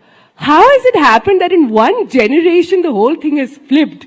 In just one generation, people are saying, you know what, this hustle culture is simply not worth it. Yeah, because the hustle culture is unnatural. Anything that's unnatural, we start to resist. Anything that we resist brings stress in our life. So going back, I'll give you an example of Goa. I studied in Goa, passed out of Goa, no foreign education. I believe I've done pretty well for myself. At the end of the day, every parent has a choice. Some parents want IB schools, international schools, and that's their choice. But finally in life, it comes down to, it doesn't matter what you have or how much you have. What matters is what you do with what you have. So I think, finally, going back to what you spoke about, a privilege. While many people think it's a privilege to choose where you want to live, but health is also a privilege. Family time is a privilege. Nature is a privilege. Life is a privilege. So people define privileges as maybe that, okay, I'll have a fancy car, fancy job, and people get to choose, because at the end of the day, the bitter, ugly truth is everyone has one life. How we choose to live it, wherever we choose to stay, is finally up to us. Bravo, bravo. Very, very well said. Closing comments, I have to ask from Shweta and Nilesh. Shweta, we'll start with you first. One thing you love about living remotely and one thing you hate about it. One thing I love living remotely is I do it on my own terms. You know, I'm not following anybody's directions. It's me. I'm paving my own path. What do I not love about living remote? To be honest, like I said, nothing, because I'm a person who lives in Jomo. I have zero FOMO, so I love living remote. Nilesh? What I love is that a slow life, or slow is not a physical place for me, it's a state of mind. I'm asocial, I'm content, generally, I don't like humans.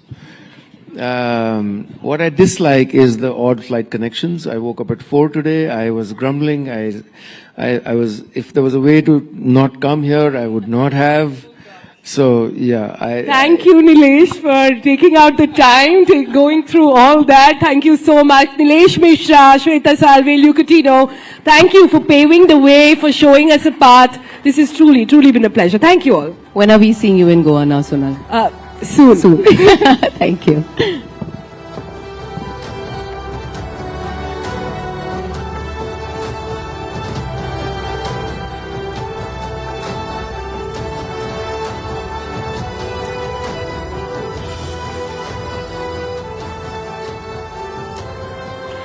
Thank you. All right, we're going to move now on from the beautiful beaches of Goa to a very, very different discussion.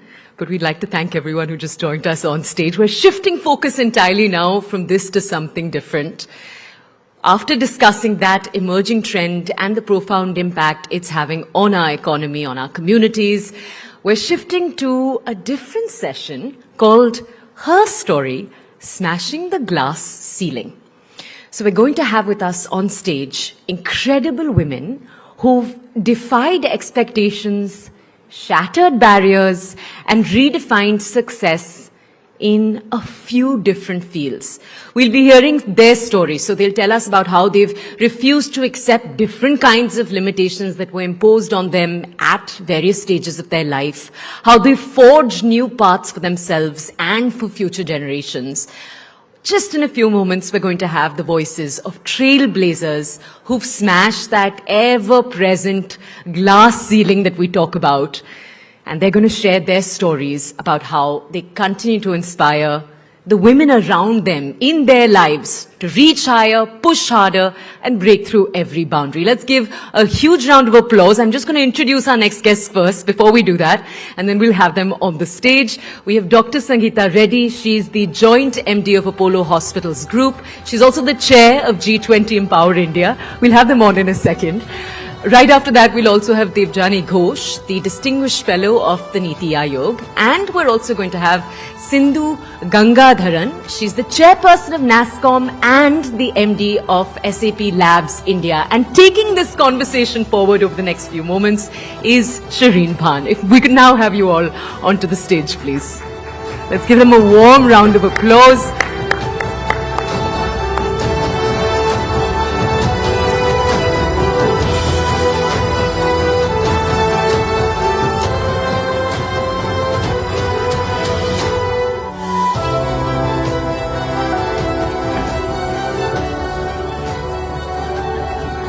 Ladies and gentlemen, good afternoon. It's a pleasure to join you here at the Rising Bharat Summit as we talk about something that is very, very close to my heart. But at the outset, I want to tell you something that is again very close to my heart. I've made a promise to myself over a decade ago that when I have a conversation with women, it's not just going to be a conversation about women, for women. It is going to be a conversation that women will drive about what needs to change for the country, what women can do. So that is what we're attempting to do here with my fabulous panel this afternoon. So thank you very, very much, Sangeeta, Sindhu and Devjani, for joining us here this afternoon. Let's get the elephant out of the room first. And Sangeeta, let me start by talking to you about, the fact that we're still having a conversation about why it makes sense to have more women in the workforce, why it makes sense to bet on women, why it makes sense to prioritize the women's agenda as well. Let's get that out of the way before we talk about what India needs to do and get the women's perspective on that. So, good afternoon and thank you, Shireen. Why it makes sense? I think the main question is, everybody knows it makes sense. Why are we taking so long to get it done? Yeah. So I think that's really the reality of the issue. But if you take the numbers, this is an economic channel. It is, a world. 483 million women in the working age group. Their contribution to GDP is about 18%. Are they sitting at home? Are they having a good time? Are they relaxing while the husband goes to work? No, they're not. 343 million women are actually working, but in the unorganized sector, significant one of them. So I think the first and important thing is that we do not recognize and acknowledge the care economy, the work that women do at home, and therefore we've created these numbers which say 18% of GDP comes from women. What if you just quantified that and said if they had a nanny, what would they pay? And if they had a cook, what would they pay? So that's point number one. The second thing is that it is clearly identified that if these women had equal opportunity, equal pay, and an equal ability, the contribution to GDP would be over 770 billion. So there's a big enough reason for us to be sitting in this room, to be on this channel, to say we have to do more, even though your panelists were wondering why we're in this room and not in that room, Shireen. So let me be honest with you. Only a scheduling issue, nothing more to it. Thank you. So, but just coming back to the main point, this is serious. I've sat across the table, kitchen table from housewives who make household snacks, but didn't get a bank loan to take their business over 5 lakhs. Yeah. I've spoken to women, who have done garment businesses and grocery businesses and, so the entrepreneurial spirit, the need to make money, the need to be relevant is all translating now into this. It is this beautiful moment in time when we can take it to the next level. And similar is, the story may be different, but the theme is the same. Yeah. Across women in the workplace, women, in jobs, women in government, women aspiring to be in leadership. So I think the big point is that there's a gap. We need to correct it on multiple levels. The potential is there, the spirit is there, and women who've been given an opportunity have made it happen.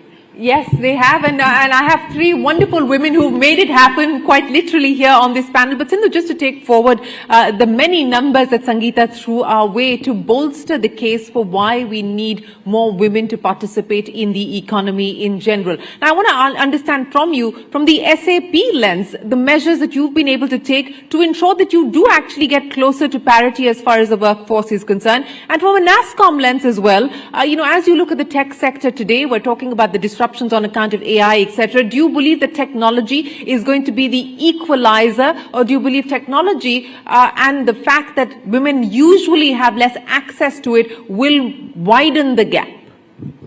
Yeah, first of all, Shireen, great to be here, and it's absolute privilege to be amongst all of you phenomenal leaders. And to your question on technology and that being an equalizer, I think we are seeing the data points speak for itself, right? If I just look at women in tech today, Shireen, the numbers are already rising, right? Back in 22, we had close to 10.8% of women in the workforce when it comes to technology. And now if I look at the numbers, that's already moving up to close to 15%, right? So there's a significant rise in that. And you might think it's not too much, but it's getting there, right? But it's a different story at the leadership level. Yeah, and I'm coming to that. I think on the entry level, we are doing great. Also, India, from a demographic dividend as well, we have 35% of women in tech as of today. And that number is only growing. And also from a STEM numbers, right? Today, India is the largest when it comes to tech graduates, women coming out in STEM. But you're absolutely right. As these numbers go up, as these people move up the ladder, you see that what I call as a drip effect, right? People start dropping off, and women, particularly in their mid-level career points, you see a drop off, and that even more moving forward to the C-suite, you see a significant drop.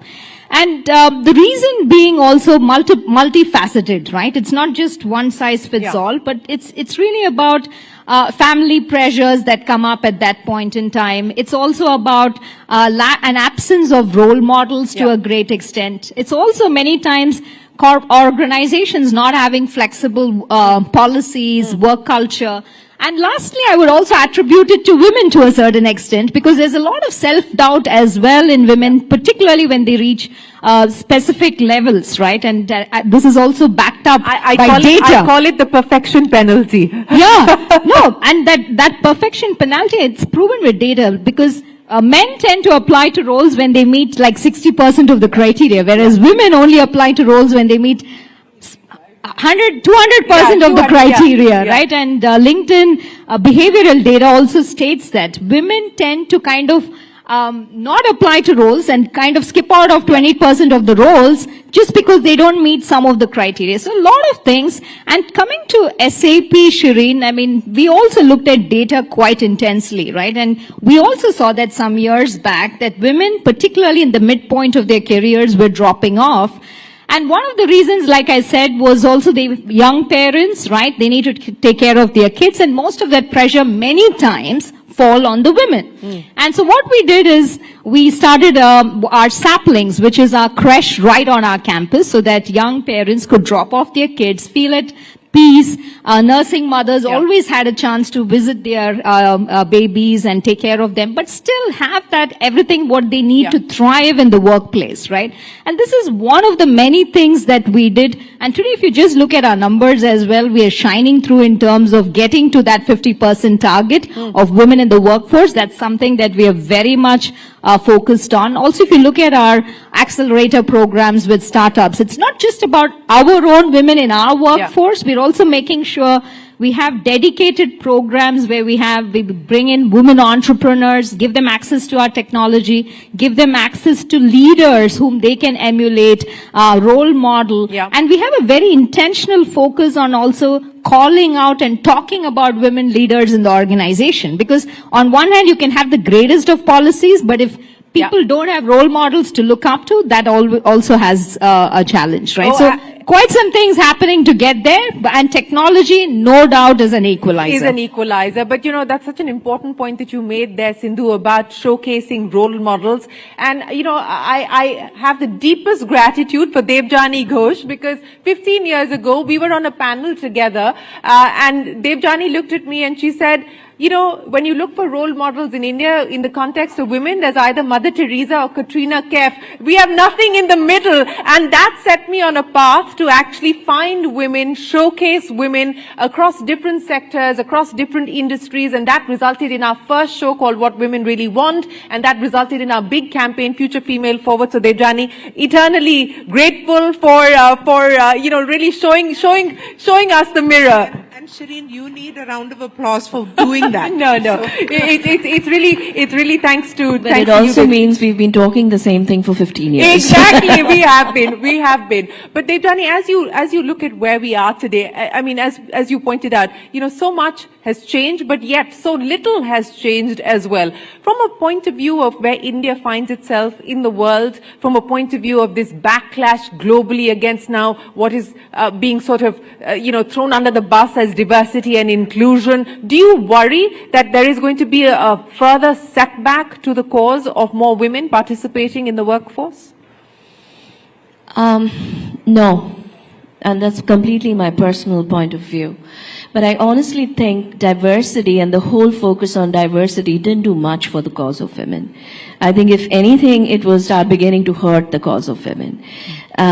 We were almost being treated as someone who deserves that seat because of our gender and not because of our capabilities. And I've always fought against that. I've always stood against that.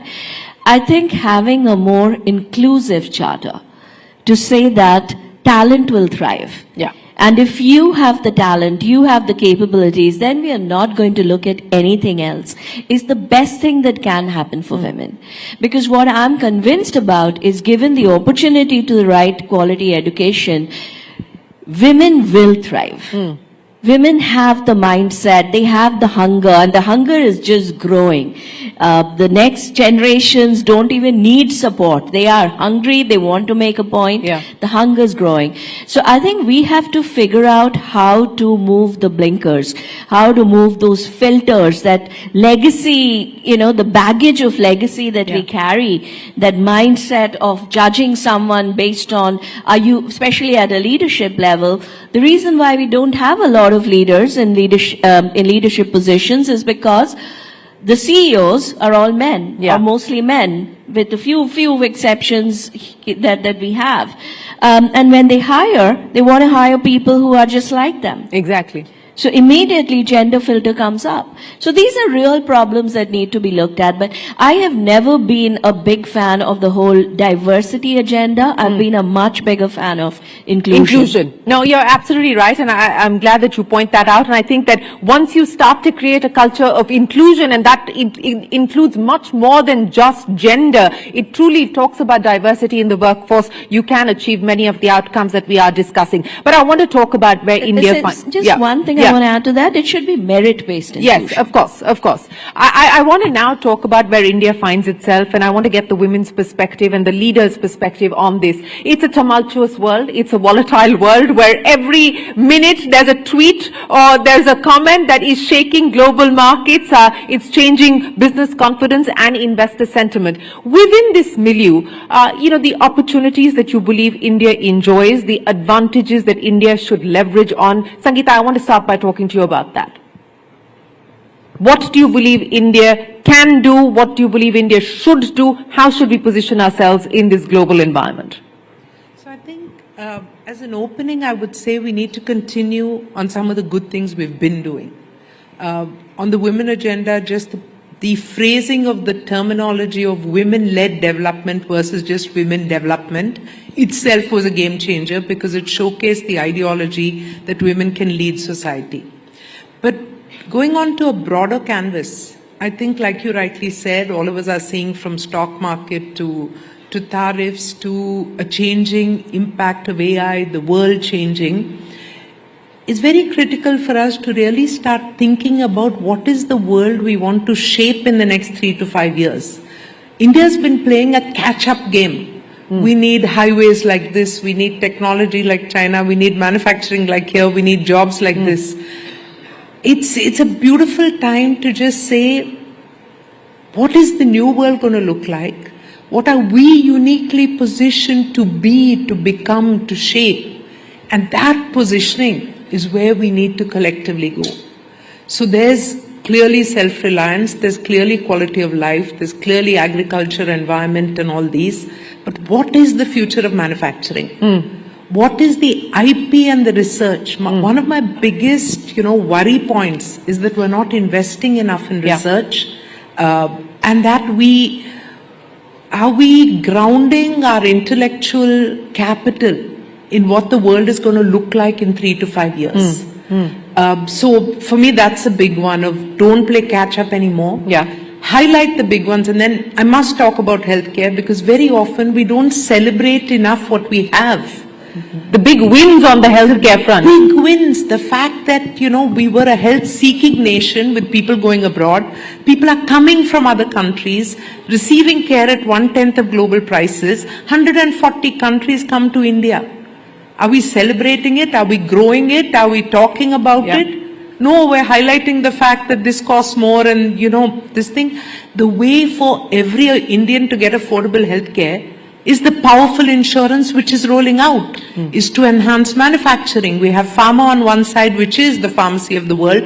Next, we need to do medical device manufacturing, bring down the cost of medical devices, grow the number of doctors. We're on a path. So let's celebrate this and use this global capability that we have enhance it and make it a revenue earner so that then we can play Robin Hood to the many who need care, which we do. We're doing already. No, you're absolutely right. And very often this is an area that is underappreciated. It's a job creator, it's a revenue earner, and it is clearly an area, a position of strength for India, which we must leverage. The numbers are doing the talking as you speak. But Sangeeta, I want to, Debjani, come to you with what Sangeeta just said there. We need to stop playing catch up. And it comes back to this, again, this angst over R&D investment. The private sector says, we don't have the capital to do R&D investment. The government says, we're giving you the tax breaks, we've given you everything. Now you better pick up the pieces and start doing R&D investments. You've got the Commerce Minister saying that, look, stop doing food delivery and so on and so forth. Start focusing on innovation and deep tech and so on. I mean, what are we really talking about, Debjani, and how do we bridge this R&D investment conundrum? So let's move away from the current noise. There's a lot of noise Yes, in all different yes. bodies, right? Because this is a way bigger problem. So let's move away from the current noise. Now, in my current role in Niti Aayog, my fun job, is to figure out the future. Not predict, but actually create the future, work towards a goal and then make sure it happens, right? And when we think about India's future, and I have a 10-year horizon that I look at, when I look at India at 2035, there are a few things that are going to be super disruptive, not just for India, but for the whole world. One, the entire tech game is changing. It's no more about what's going to happen in AI, what's going to happen in quantum, blah, blah, blah. We are entering the era of great convergence. This is where technologies are now coming together with science. So the biggest impact we are going to see is AI plus biology, AI plus physics, AI plus maths. What this convergence is doing, not going to do, but is doing, is it's completely changing the rules of the game. So we are in a position where we pretty much can figure out how do we want to play this game in the future. Because the race is just beginning. Right. The race is just beginning, and it's an infinite race. There is no end point. There is no goalpost. It'll continue to evolve. So one, there's complete disruption going on, which will impact every sector, every government, every citizen in how we live. In fact, there's nothing that it will not touch. So how do we leverage that? Two, the focus globally, if you look at geopolitics, the focus is now changing from regulation to control. So, and I think the AI Action Summit gave out a very, very clear signal, right? It's no more about regulation. It's all about who will control supply chains, tech supply chains. So you're going to see a lot of different play in export controls. US is already doing it, the US AI Diffusion Act, etc., which is most probably going to become a rule in less than a month. Which is going to control who gets GPUs or not. It's already happening, right? And how much of the supply chain do you control is what's going to decide your ability, your leadership position in geopolitics. And how will that supply chain control come about? And that's the third story, which is the China story. Because China is now completely rewriting the rules of the game in terms of who controls the supply chain and how. They have decided they are not going to play catch up. They have decided they are going to completely disrupt. Look at semiconductor, where US has pretty much gone after China with respect to every single export control you can think of. You will not get access to ASML, you will not get access to NVIDIA, latest chips, blah, blah, blah, blah, blah. What is China doing? Last month, Peking University came out with a completely new material developed on a 2D material, completely new material for semiconductor manufacturing, not using silicon. It's based on bismuth, and it basically 40%, if it's true, the claims are true, it's 40% faster than the fastest mainstream chip today, and 10% more energy efficient. They've come out with a completely new ultraviolet mechanism which says that we don't need ASML anymore. Right. So they are disrupting, and to do this has to be the India story. We have to leverage the disruptions in tech. We have to go after the supply chain control, and the only way we can improve our position in the supply chain control is to focus on disruption and not catch up. And none of this is going to be possible with our current R&D mindset. And I'm saying mindset, I'm not even saying investment. Because even with the current R&D mindset, if you pump in billions of dollars, we will still not show outcome. No, this is what I want to get into, this R&D mindset that you speak of. And Sindhu, let me bring you into the conversation as well. Because, one of the big positives of the India story over the last decade has been the global capability centers, the GCCs, everybody's talking about them, whether it's Microsoft or any company at this point in time. The largest base outside of their home bases are sitting here in India, and it's actually IP that is being done here in India, so it is being developed in India. So there's not an intellectual capital perspective. Then what is the issue? If we seem to have the R&D mindset to do GCCs, why don't we have the R&D mindset to do India-driven IP? Yeah, I think I love what Debjani said, right, in terms of focus. But I think the thought process, Shireen, is how do we bring this mindset right into education systems? Because yes, we are all able to do it. I mean, just take SAP as an example. 25% of the patents that come out of SAP globally come out of India, right? Now, so which means the people are able to do it, generate IP. And to your point, Debjani, on how China comes in and comes up with this very unique ways in developing technology, I think there's also a time for us to reflect upon our education system. How are we training the young minds to go out there, become the problem solvers of the future? Design thinking, problem solving, not looking at how do we apply technology to a problem, right? And it's not just about who's the best Python programmer or who can be a full stack developer. All that is important. Technology is important. But how do you step back, look at problems? How do you design for scale? And this is the mindset that we are trying to change, and we have to change if we get to solve if we want to drive that kind of IP creation at scale, not just for the world, but for solving the problems in India. And this is also why that strong collaboration between the industry, between the government, between the education needs to be fostered much, much more. We need to go to the schools, look at how are we applying technology for real world problems and make them understand what it is when we talk about business problems.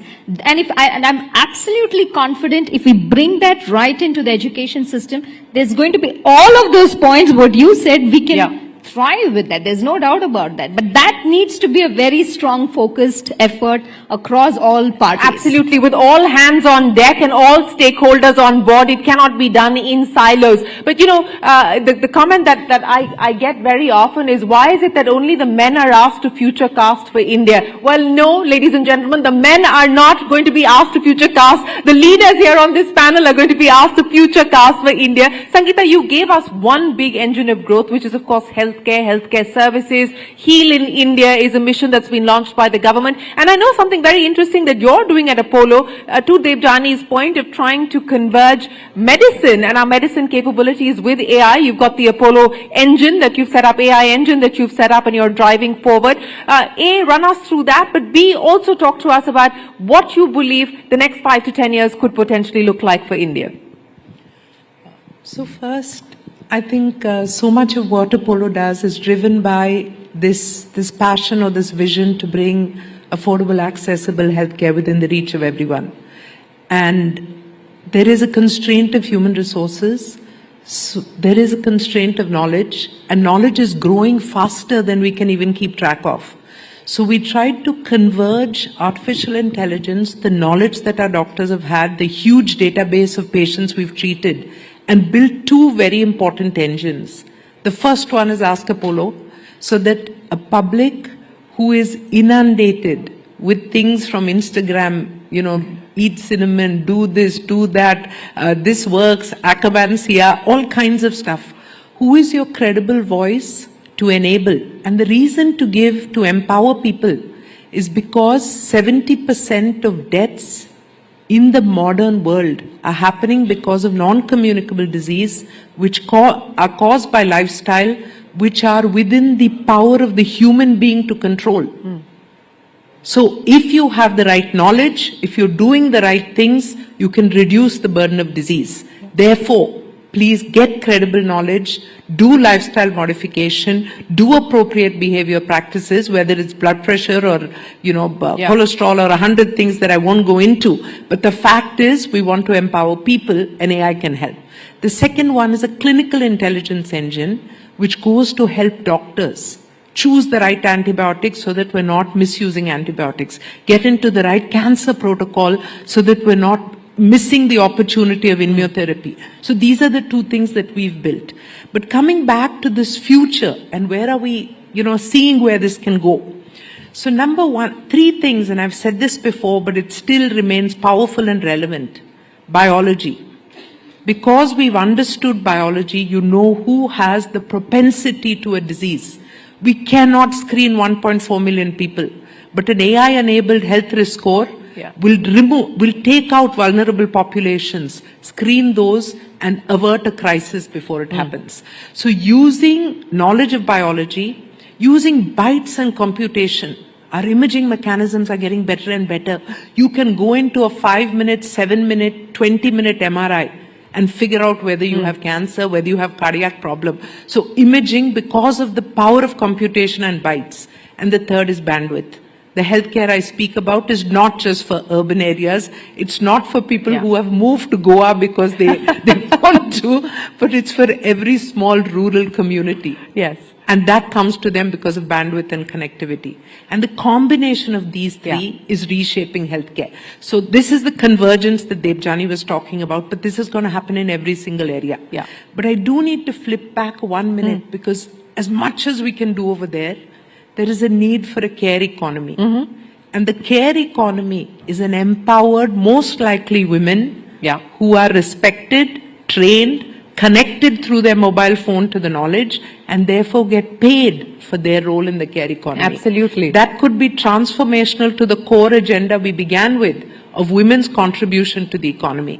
So if we think through this ability to use technology, take real world problems, not just build for bubbles of the city, but really for the ocean of humanity that India is. We will emerge, and just my last one, because I don't want to miss this opportunity, that during G20, we created a product which was labeled as India's gift to women of the world, which is tech equity. Yes. Build equity through technology access. This is free. This is in 120 languages. It's built for 5 different personas.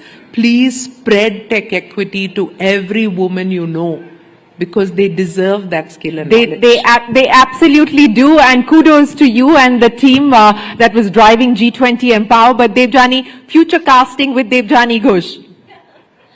I'm ready for this one. Are you never, you're ready for everything, Debjani. I've never seen you not ready. No, this is what I do in my sleep now, future casting India. So 3 things. 3 things that we absolutely have to get right. First, we have to figure out our R&D play so that we can lead in this AI plus era of convergence. And within that, I think there are 3 specific areas which is absolutely a must do if we want to get higher supply chain control. First, AI plus bio. This is going to change life sciences as we know it.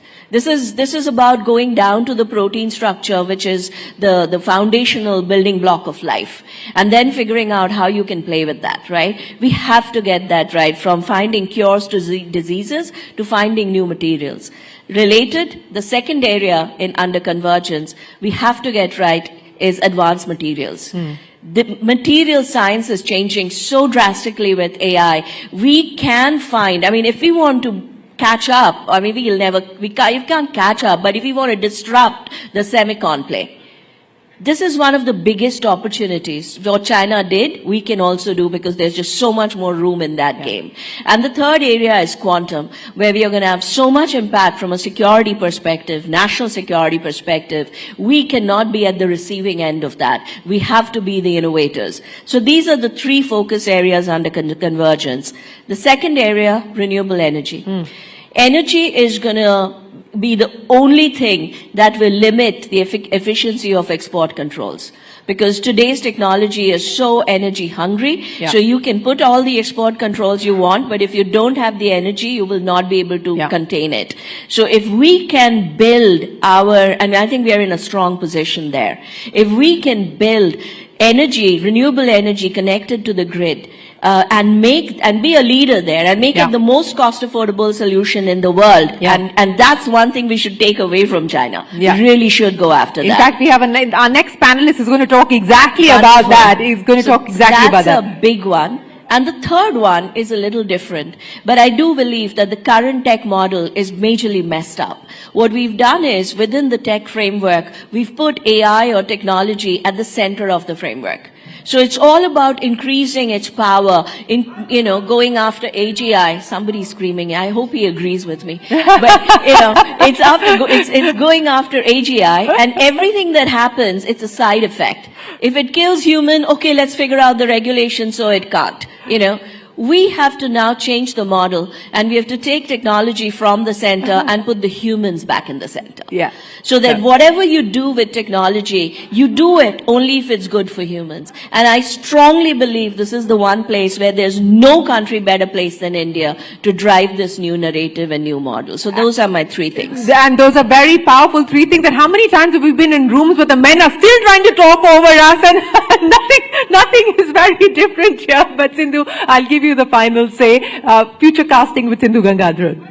Well, I think to add to everything what Debjani said, I would say, first of all of us in this room have a role to play, right, in taking everything what Debjani said forward. So, and that goes back to our first point, what we said, make sure that we build an inclusive environment. Because for us to thrive, we have to make sure everybody in the system can move forward, right? I mean, if you want to solve the problems of tomorrow with technology, just make sure that each one of you in your individual roles has, when you're sitting here, it's already a big thing, right? And give the opportunity for people who can move forward.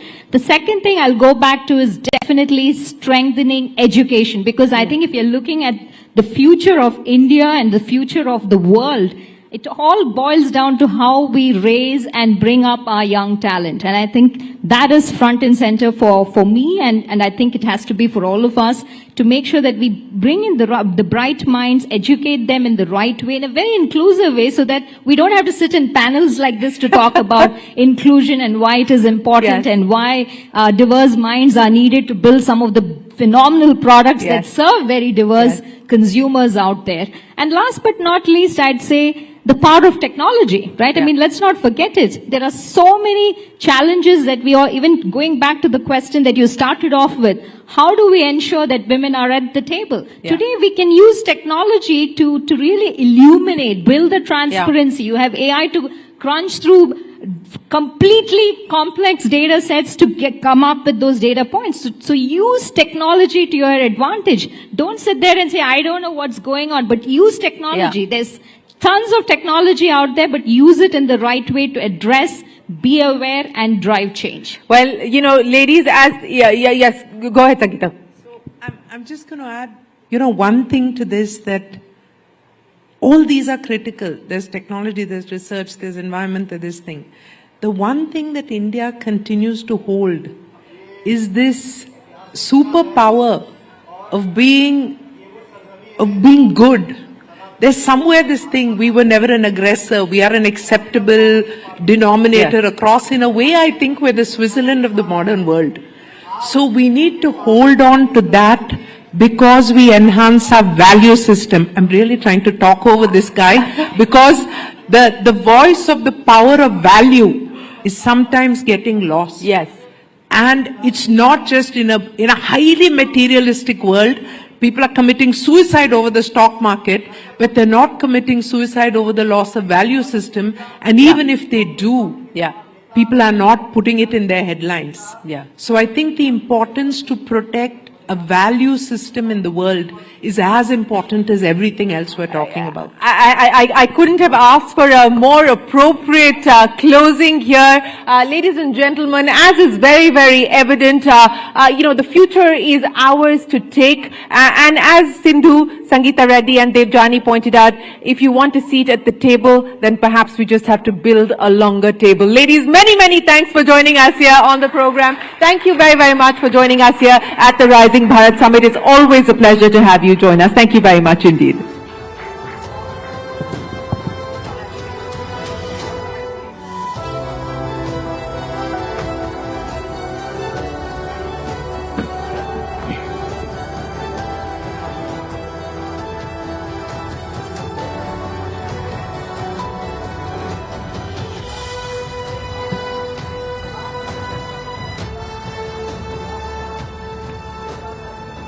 वाकई में नारी शक्ति का ये सबसे powerful session था।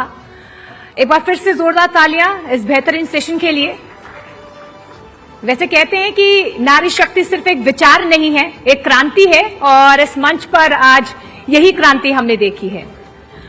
Moving forward, आगे बढ़ते हैं और अब हम फोकस करते हैं एक ऐसे मुद्दे पर जो हमसे और आपसे जुड़ा हुआ है।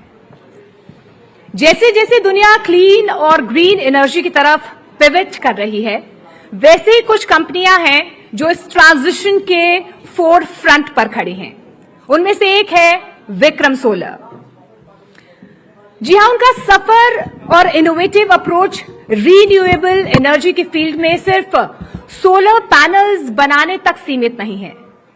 यह है ग्लोबल एनर्जी फ्यूचर को शेप करने का मिशन। और इस सेशन के जरिए हम जानेंगे कि कैसे, जी हां, कैसे विक्रम सोलर कंट्रीब्यूट कर रहे हैं ग्लोबल क्लीन एनर्जी ट्रांजिशन में, क्लाइमेट चेंज के खिलाफ मिशन का हिस्सा बनकर और एक sustainable low carbon future create करने में मदद करने, not just for us but for generations to come. तो चलिए एक बार जोरदार तालियों के साथ स्वागत कीजिए, वेलकम करते हैं mister Gyanesh Chaudhary, chairman and MD Vikram Solar. May I also invite Sonal Mehrotra Kapoor on stage to take the conversation forward. Welcome. Thank you.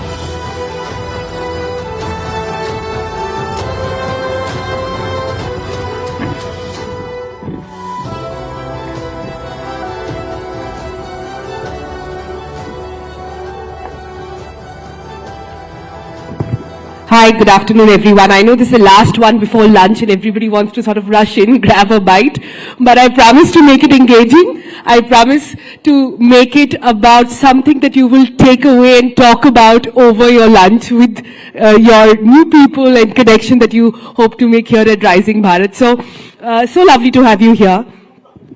I think when we talk about solar energy in India, the past couple of years, the past decade itself has seen a transformative journey. Our understanding of solar, our capacity for solar, our adoption of solar has grown to potential, really great heights. And if I'm quoting the UN climate chief there, he's called India a solar powerhouse. What does this mean for the future of the industry today? Thank you, Sonal, for having me today. I think for me personally, I've lived solar for the last over 2 decades. It's been a passion project. All the other stuff, the success, the industry taking a significant shape happened much later. I think what solar means for India is far too many things. Apart from it being at the center stage and the heart and mind of our Honorable Prime Minister, right from the days when he was the Chief Minister of Gujarat, to bringing all of that to central policies and initiatives. What we've seen is 5 things. I'll give you 5 numbers, so to speak. India was the first country, one of the first countries to sign the Paris Climate Accord. Number 2, India now has 2x of nuclear energy than it had 1 decade ago. Number 3, India is the 3rd largest deployer of solar energy. Number 4, India is the 4th largest deployer of wind energy. Number 5, India is the 5th largest deployer of hydro energy. So just taking all the top spots globally and being where we are in India and knowing the appetite, it seems like we're just getting started. It's lovely that you've quoted the top 5 points. India is scoring so well there. So it's a good time for me to sort of bring in what's perhaps not going so well, which is battery storage, which is about understanding how critical it's become not just to generate solar power, but to store it. What do you think is standing in our way today? Actually, nothing. I think energy storage, battery energy storage is where solar was probably a couple of decades ago. The technology has matured, costs have come down significantly.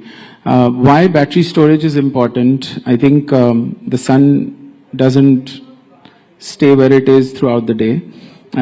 So typically we look at solar as supplement load. When we incorporate energy storage in a significant way onto the grid, we see that we can do so much more with renewable energy than we would previously be able to do. And that's why energy storage is so much more important today, knowing that India has phenomenal ambitions to deploy renewable energy onto the grid. As far as energy storage is concerned, the technology has taken leaps and bounds of transformation. Now we have, generally, I apologize for that disruption. That's okay. I think there's a leak that's happening on stage. If I can request the production queue to sort of fix that, please. I think there's a leak of audio happening right on top of where we are sitting. So if you can just take care of that, that would be really lovely. If the power pack women on the stage earlier could not handle this, I certainly can't do it. Let's shut their power off then, yes, huh? Just power it off. We need more power, not less. In general, you deal with a lot of youth. Your content attracts a lot of youth. Your narrative, your subjects are very, very attractive to youth. And the youth today wants 3 things: bigger, better, faster, right? Energy storage, like what solar did, energy storage provides all of that today. There is better storage, there is more condense, more energy out of smaller form factors. There is fast charging, and there is better for the environment and better for overall, longevity. So all of this has transpired recently. As we see the cost curves coming down, we see the adoption of energy going through the roof. If you look at China, China has close to 80 gigawatt of battery storage already deployed. US has over 25 gigawatt, and India is sitting with insignificant capacities today. So the importance of energy storage and the deployment plan holds great importance, and we see this going up to 30-40 gigawatt in the next years. Right. So, this is a great, you brought in youth, so sort of let me pivot to that. This has been a great sector for youth energies to come in, to find solutions, not just in innovation, but adoption, be more vocal about it as well. I would love to understand what Vikram Solar is doing at this point to stay at the forefront of this conversation on solar. I was here for your previous sessions with Shweta and Luke, and I was fascinated by some things Shweta said that, not FOMO, JOMO. I think the youth today is far more inclined towards, living for themselves, and not in a bad way, in a very good way. And I think climate change is such an important subject which attracts the youth, not at the, at a college level, but also at the school level, at the primary school and secondary school level, and rightly so. So this becomes a very important narrative to carry forward. Simple things like, garbage segregation, simple things like, switching off your fan when you step out of the room. I think India in general is a very frugal society. We're not one to waste food on the table. I'm sure your mom never allowed you to, waste food. Neither did mine. So all of this cumulatively brings about a lot of importance towards energy. When we say, roti, kapda or makan, the fourth is energy. Because without that, none of the apps would work, no data centers would work, no AI would work. So it becomes very relevant for us to educate the youth, bring them on board with some of these important concepts of not just generation, but conservation. And I think solar goes out a long way to kind of educate and bring all of these promised narratives into the mainstream. But is there a need perhaps then to upskill the next generation as well? You're right, their understanding of solar is very different. They've been born, they've been brought up where even being energy wise is cool, so to say. So, but is there a way in which they can upskill it and contribute perhaps even better? A lot of initiatives are happening. I think NICE from the Government of India has got the Surya Mitra scheme, where they're bringing various vocational training to the mainstream and empowering the youth and the workforce to come onto the solar bandwagon. We have seen a lot of other skill development council schemes which are bringing all of these changes. But not nearly enough. I think we need to do far greater, far more. If we see the manufacturing landscape of solar, we have taken leaps and bounds of progress, wherein we were less than 10 gigawatt manufacturer just a couple of years ago. Today we boast in excess of 50 gigawatt of manufacturing, which caters to the entire solar deployment in India. But this requires a lot of manpower, and enough and more training is required. Right. Recently Nandan Nilekani actually suggested that energy could become India's next UPI moment. Now it sounds like a great headline I would love to put out, but the challenges are plenty. What I want to understand from you is what's holding the energy sector to become the Fintech story of India? I could go on about this. I'll give you 3 Ds. Decentralized, demonetized, and dematerialized. I think, and this is more of a blue sky sort of a thought process that I have nurtured, and I think Mr. Nilekani has really hit the nail. We're working on some of the projects together also with our digital arm called Wiki AI. But what does this mean? What do the 3 Ds mean? Basically, my understanding of the future of energy is it's going to be demonetized, where you won't be paying for energy like you don't pay for air. Dematerialized, you obviously don't see energy, but you won't have to necessarily invest yourself in buying a diesel generator or buying a battery or buying a solar plant on top of your roof if you don't have to. And decentralized, it's going to be everywhere. Every single rooftop, every single location is going to be generating energy, and all of this will be transactional through the way we see UPI. I'm happy to say that we're working on a UEI, which Universal Energy Interface. So a lot of things are happening which... You mean like an interface where energy can be traded? Exactly. Yeah. Exactly. And wouldn't that be amazing? Like you have a party, Sonal, in your house and you need more energy. I have extra and I transfer that to you through the UEI interface. Wouldn't that be amazing? Wouldn't that make for a really beautiful world? I actually will have to be really nice to my neighbor and vice versa. Always be nice to thy neighbor. Yeah, but I'm trying to understand how can companies like yours, how can Vikram Solar actually help in ensuring that this sort of fintech dream is realized sooner rather than later? We were talking earlier and you started well, ahead of the curve. 2005, there was very little knowledge, let alone advocacy or even acknowledgement, adoption of solar. But from then to now, what do you think lies as a challenge ahead of you? Where are you seeing taking it forward, say, for the next 5 years? What's the battle there? So, reminds me of some of the reasons why I got into solar. Firstly, my grandfather, who's no more, he kind of set some ground rules for us that there are some businesses that as a family you would do and some businesses you won't do. And what you would do is, you know, things that are good for the human body, good for environment, good for, and this I'm talking about 60, 70 years ago. These guys knew so much more than we ever know today. So the foundation in the mind was laid back then. But believe it or not, I started with setting up a steel plant. I would walk into the plant wearing a white shirt and come out with black. And that made me feel sick. That's the other end of the spectrum. Exactly. And I'm talking 2001 to 25 years ago. So that didn't resonate with me.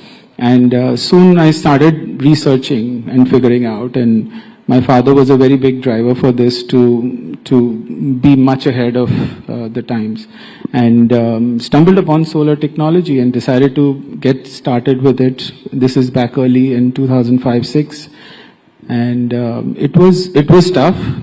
Nobody knew what solar was in general. The basic explanations had to be, okay, this is the sun and this is the solar panel and this is how energy translates.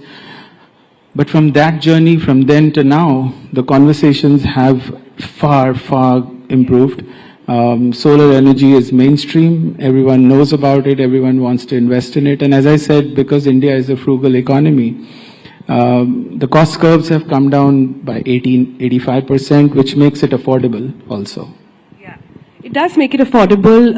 How convenient is perhaps the question. But you did bring up the issue in your 3 Ds earlier of decentralized, which is often a cause of debate in the sector as well. We have seen that large-scale grid-connected plants versus the decentralized rooftop solar solution. There is a massive divide between which side to really sort of proceed with. What is your view? I think we need both. For India, which is on a fast pace of growth and development, we see 3 to 4% of additional energy plugging into the grid needed by the consumers every year. I don't see these numbers anywhere else in the world. And that goes out to say that India is a fast-paced growing nation which needs all this energy. To expect all of it to come from solar or purely renewable sources would not be possible, not at the moment. But certainly we are aiming to be at least 50% of the overall India energy requirement. Right, so you're saying somewhere of a balance is what is required. You know, before I wrap this up, I have to ask you, I think the problem at a macro level with India at the moment, and since Rising Bharat this year is about youthful aspirations, let me sort of plug that in. Everybody wants to do right. Everybody wants to ensure that they have that solar power. They are conscious about the environment, want to do the right thing. It's a question of not what they want to do, but how. Is there a tip that you can share with industry leaders, people, etc., on how to actually bridge that gap? Today, I believe that if you were to, that's why UPI is such an exciting example, because if you did give people that tool in their hand, they would use it. But what's keeping us from that, and perhaps what can be done to ensure that that gap is bridged? I think a lot of it has to do with choices we make. Every day we're making choices, what to wear, what to eat, where to go, which friends to make, what car to drive. I think this is also a choice, and if we choose to be on the right side of history, where we are a part of this movement called climate change and climate action, or we want to be on the other side where we're okay with whatever's going on.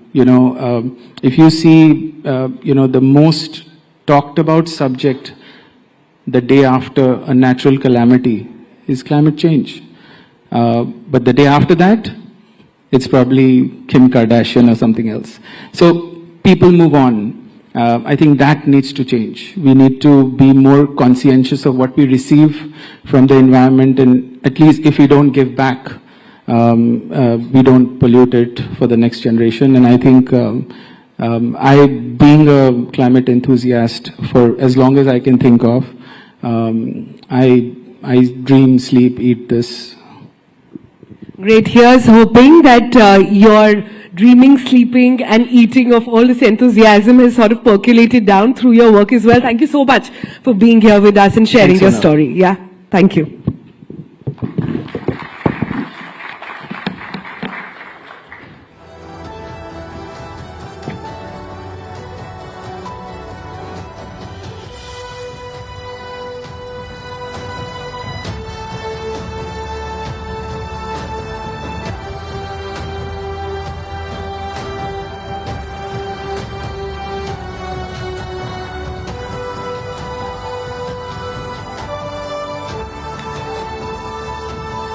वाकई में climate change, green energy हमारे लिए एक बहुत ही संवेदनशील मुद्दा है. इस पर चर्चा की. Thank you so much mister Chaudhary and Sonal for such an enlightening session.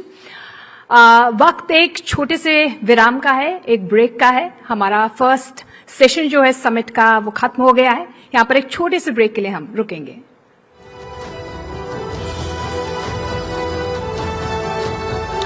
I request you all to join us for lunch at the Business Hall 4. We will be back in 40 minutes to start the afternoon proceedings. See you then.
time, no breaks. No, this is not clear. But one thing is clear, and let's get this straight. CNN News 18 is the #1 English news channel for 3 years running. Because in a world that is experiencing groundbreaking shifts, we keep our eye on the ball and the whole world. Pursuing the facts. Making sense of them. and cutting through the confusion to offer clarity. Because when we chase the news, we are Authentic, credible, objective. CNN News 18, the undisputed leader of English news for 3 whole years and counting. Hello, namaskar. This is First Post and you're watching Vantage with me, Palki. Hi, how are you? Very well, thank you. Thank you for being here. Bharat ke logon ko meri namaste. Typically in a month, we have viewers up to 150 million. That's more than twice the population of France. This special edition of Vantage, live from the White House. Numbers came in thick and fast and Donald Trump was soon declared the winner. This Trump hat, it says, President Trump save America. But this hat is made in China. As G7 leaders gather in southern Italy, Vantage is taking you to the heart of the action. We're on our way to Tel Aviv and as you can see sirens sounding. This was one of the first sites of the attack by Hamas. Good afternoon, Prime Minister Lakshman. Good afternoon. Greeting you with aloha and namaste. Do you think that Ukraine is at its weakest position? This war is not about Ukraine. We're trying to bring down the current government in Syria. Today, First Post has brought together geopolitical strategists from across the world. China is still the biggest security challenge. President De Silva, welcome to First Post. Welcome to First Post. Detailed analysis on the stories that matter the most to you. We throw a spotlight on global issues from an Indian perspective. We are trying to make our mark in the digital town square. We are building a news platform with a video nucleus. Today we begin in Asia. Indian Prime Minister. Join me every weekday live on First Post. Join me from Washington here on First Post America. Hello and welcome to Planet Pulse on First Post. I'm Rupa Ramani and First Post brings you the ringside view. We reach 200 countries and regions. We hope to tell India's growth story and we will continue to do so with credibility as a North Star.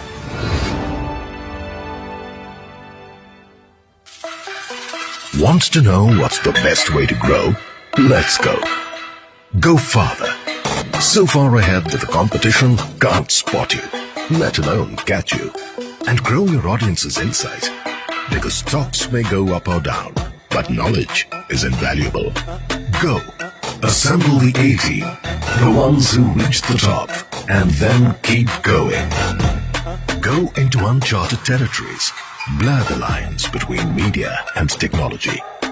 And watch as you make wealth grow. Go, build partnerships with the very best. And grow your voice, because the world needs India's perspective more than ever. Go into India's heartland. Speak her languages. Tell her stories. Grow her ambitions. Go, make a difference. Create a platform for policymakers, trendsetters, and change makers. Because the only way to grow is to grow together. We are Network 18, and we are always on the go. Enabling India to grow. News 18 India है पिछले 2 से भी अधिक सालों से देश का number 1 Hindi news channel. क्योंकि सिर्फ न्यूज 18 इंडिया के पास है हिंदी न्यूज के सबसे बड़े चेहरे, इवनिंग प्राइम टाइम के सबसे बड़े शो और देश के कोने कोने की सारी खबरें, जो बनाता है इसे देश का नंबर 1 हिंदी न्यूज चैनल. तो देखते रहिए न्यूज 18 इंडिया. અમે છીએ હંમેશા સતર્ક, સુસર્ચ, કમોડિટી હોય કે શેર બજાર. કારણ વ્યાપારનો વિચાર એટલે તમારા માટે CNBC બજાર. વિશેષજ્ઞોના વિશ્લેષણ, બજારની હર ચાલ પર નજર અને હંમેશા 2 કદમ આગળ. અમે છીએ CNBC બજાર, બિઝનેસની માતૃભાષા. हर खबर तक पहुंचने के लिए, बेबाक सवाल पूछने के लिए हर चुनाव की महा कवरेज के लिए, सबसे पहले और भरोसेमंद नतीजों के लिए, रिपोर्टर के सबसे बड़े नेटवर्क के लिए, एंकर की नंबर 1 टीम के लिए, एक नहीं अनेक है कारण, बार बार न्यूज 18 इंडिया के नंबर 1 बनने के लिए। तो देखते रहिए सिर्फ न्यूज 18 इंडिया। नए भारत का सपना है अपने देश को एक सुपर पावर बनाना। सपने सच करने के सफर में मेहनत के साथ साथ थोड़े सुकून की भी जरूरत होती है। इंश्योरेंस देखो लाता है आपके लिए ये सुकून, और ये सुकून हमारे कस्टमर्स तक पहुंचाते हैं हमारे पार्टनर्स, जिन्हें एम्पावर करता है हमारा take platform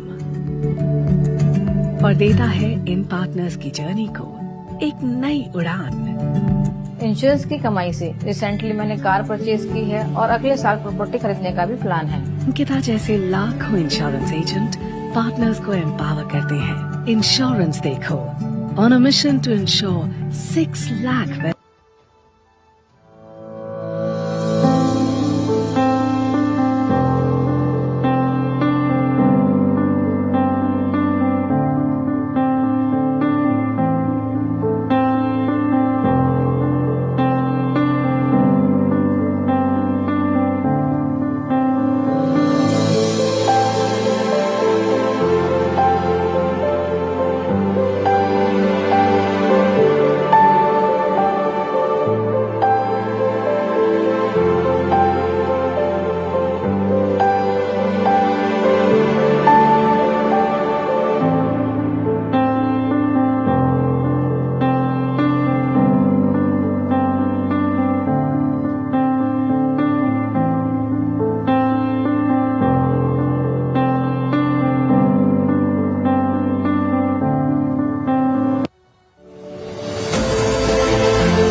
Decades ago, a vision, strong and determined, began its journey. That journey has led us here to a remarkable milestone, the celebration of 50 golden years. Each year in the last 5 decades has been a testament to our resilience, our dedication, and our relentless pursuit of excellence. We rose, we stumbled, but most importantly, we grew. We turned challenges into opportunities, dreams into reality. With our vision as our compass, we forge ahead into the future, knowing there are still miles to go on this journey.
your seats. The show will begin shortly.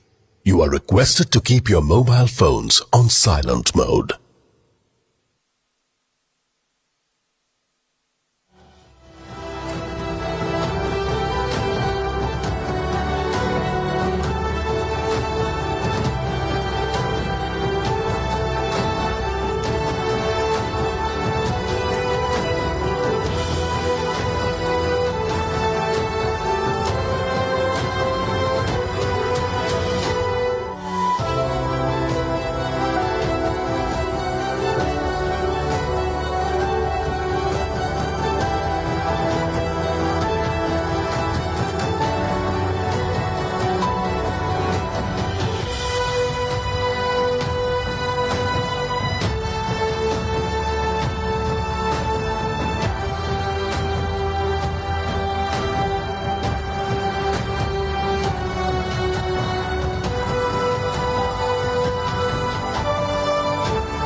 Ladies and gentlemen, please take your seats. The show will begin shortly.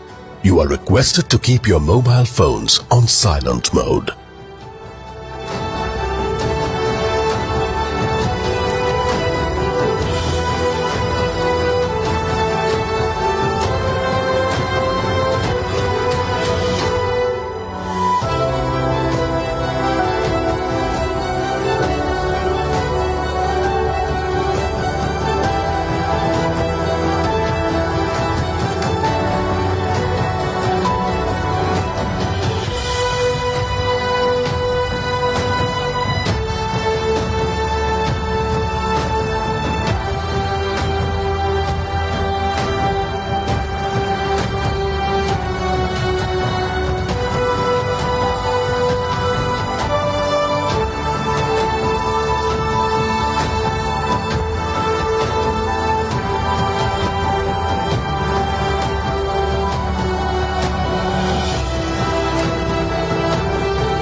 Alright, so we're doing this for the third year. Don't think anyone's ever achieved this before. And we're on top all the time, no breaks. No, this is not clear. But one thing is clear, and let's get this straight. CNN News18 is the #1 English news channel for 3 years running. Because in a world that is experiencing groundbreaking shifts, We keep our eye on the ball and the whole world. Pursuing the facts. Making sense of them. And cutting through the confusion to offer clarity. Because when we chase the news, we are authentic, credible, objective. CNN News18, the undisputed leader of English news for 3 whole years and counting. Hello, namaskar. This is First Post and you're watching Vantage with me, Palki Sharma. Hi, how are you? Very well, thank you. Thank you for being here. Bharat ke logon ko meri namaste. Typically in a month, we have viewers up to 150 million. That's more than twice the population of France. This special edition of Vantage, live from the White House. Numbers came in thick and fast and Donald Trump was soon declared the winner. This Trump hat, it says, President Trump save America. But this hat is made in China. As G7 leaders gather in southern Italy, Vantage is taking you to the heart of the action. We're on our way to Tel Aviv and as you can see sirens sounding. This was one of the first sites of the attack by Hamas. Good afternoon, Prime Minister Lakshman. Good afternoon. Greeting you with aloha and namaste. Do you think that Ukraine is at its weakest position? This war is not about Ukraine. Who are trying to bring down the current government in Syria? Today, First Post has brought together geopolitical strategists from across the world. China is still the biggest security challenge. President De Silva, welcome to First Post. Welcome to First Post. Detailed analysis on the stories that matter the most to you. We throw a spotlight on global issues from an Indian perspective. We are trying to make our mark in the digital town square. We are building a news platform with a video nucleus. Today we begin in Asia. Indian Prime Minister. Join me every weekday live on First Post. Join me from Washington here on First Post America. Hello and welcome to Planet Pulse on First Post. I'm Rupa Ramani, and First Post brings you the ringside view. We reach 200 countries and regions. We hope to tell India's growth story, and we will continue to do so with credibility as a North Star.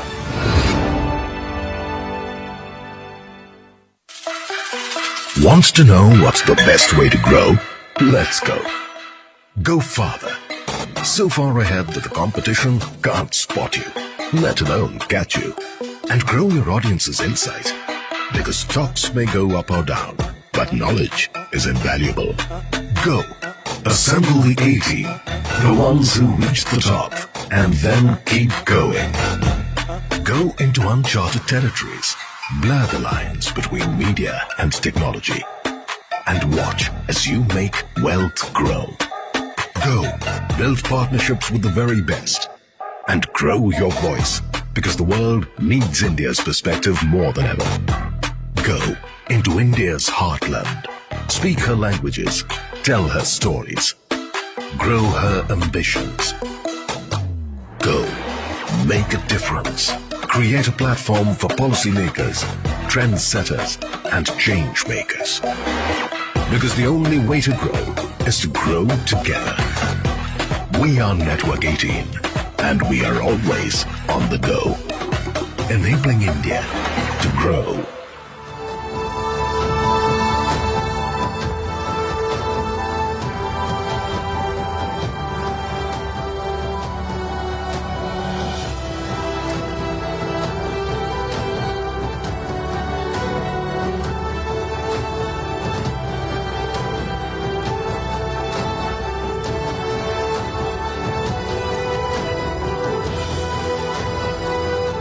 Ladies and gentlemen, please put your hands together for your host, Monica Thakur.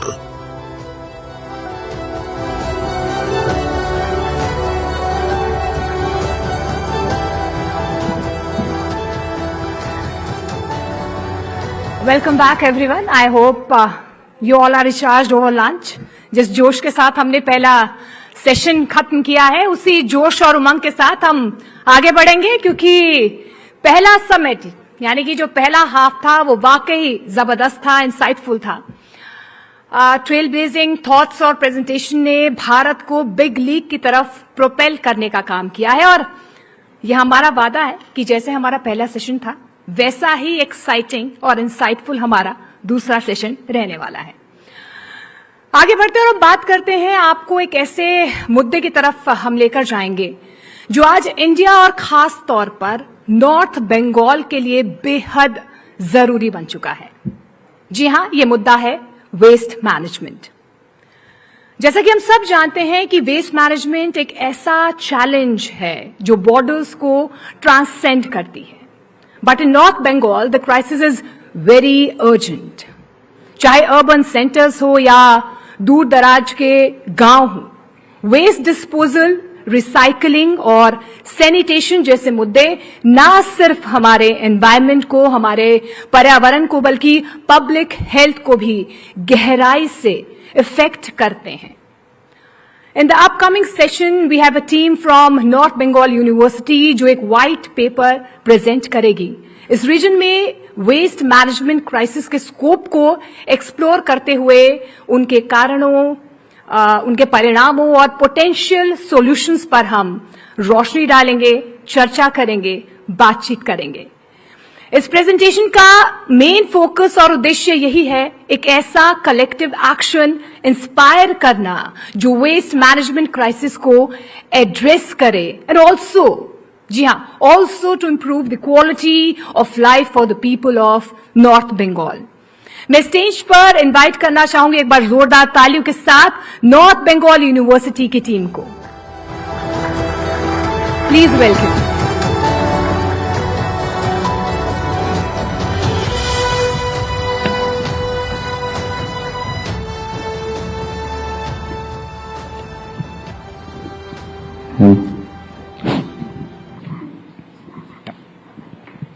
A very good afternoon to one and all present here. My name is Gayatri Rai and I am representing University of North Bengal in this Zero Waste Andolan. Good afternoon everyone. My name is Manav Rai and today I am representing Sonarghat Degree College in this Zero Waste Andolan. Namaste everyone, my name is Utsav and I am representing TD in this Zero Waste Andolan.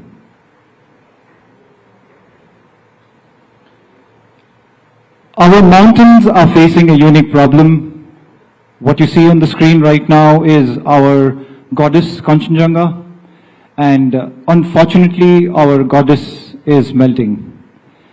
Also, the waste management crisis adds on to the problem because we are very uniquely located. We are in the Eastern Himalayas. It's a biodiversity hotspot, and the biodiversity hotspot is threatened right now.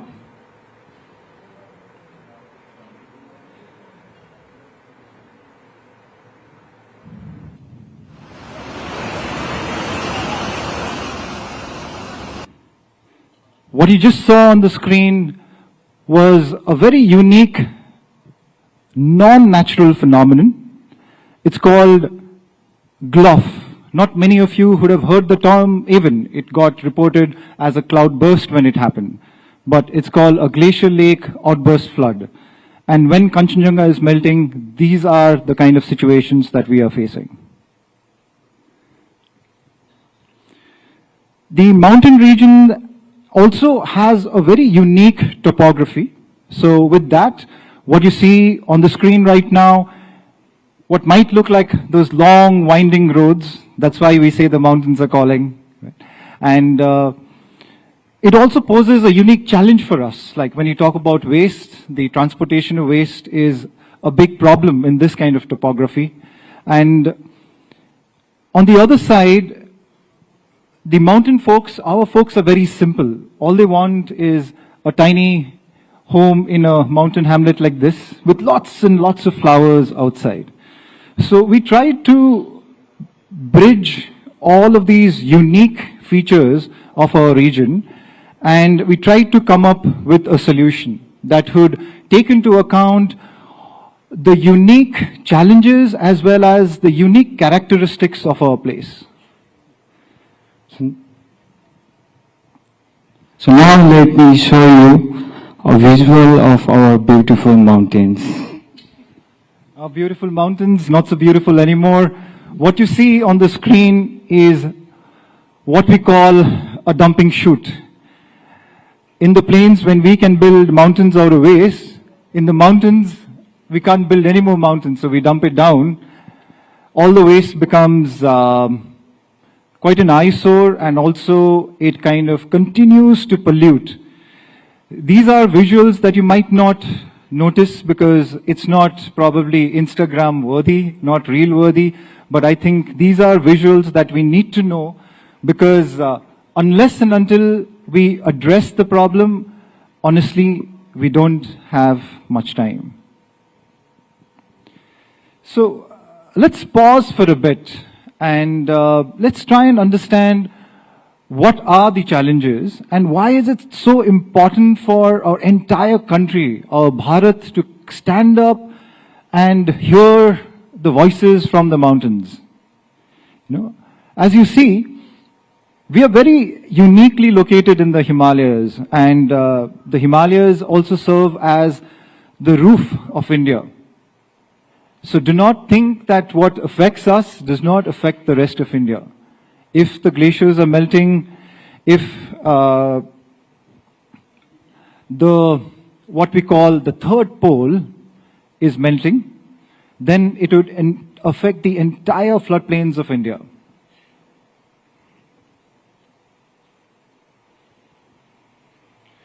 So having now listed the problem statement, let's try and understand how do we overcome this challenge of lack of awareness that is so rampant, actually not just in the mountains but almost everywhere when you look at waste. Right? We tend to think that replacing, let's say, certain options would give us better options, but it is not so. You cannot replace, let's say, a plastic bottle with an aluminum can and think it's eco-friendly. It's not. You know, that complicates it even more. And also, there is this challenge of the transportation that is very unique to us, because the costs of transportation are so high that it makes it very difficult for the waste management economy to be circular as it's happening in the cities. And also the other challenge that we face is the challenge of having these kind of voices heard out, because yes, we are remote, and you get to hear the calling when you see the mountains in all its glory, but please hear our voices also.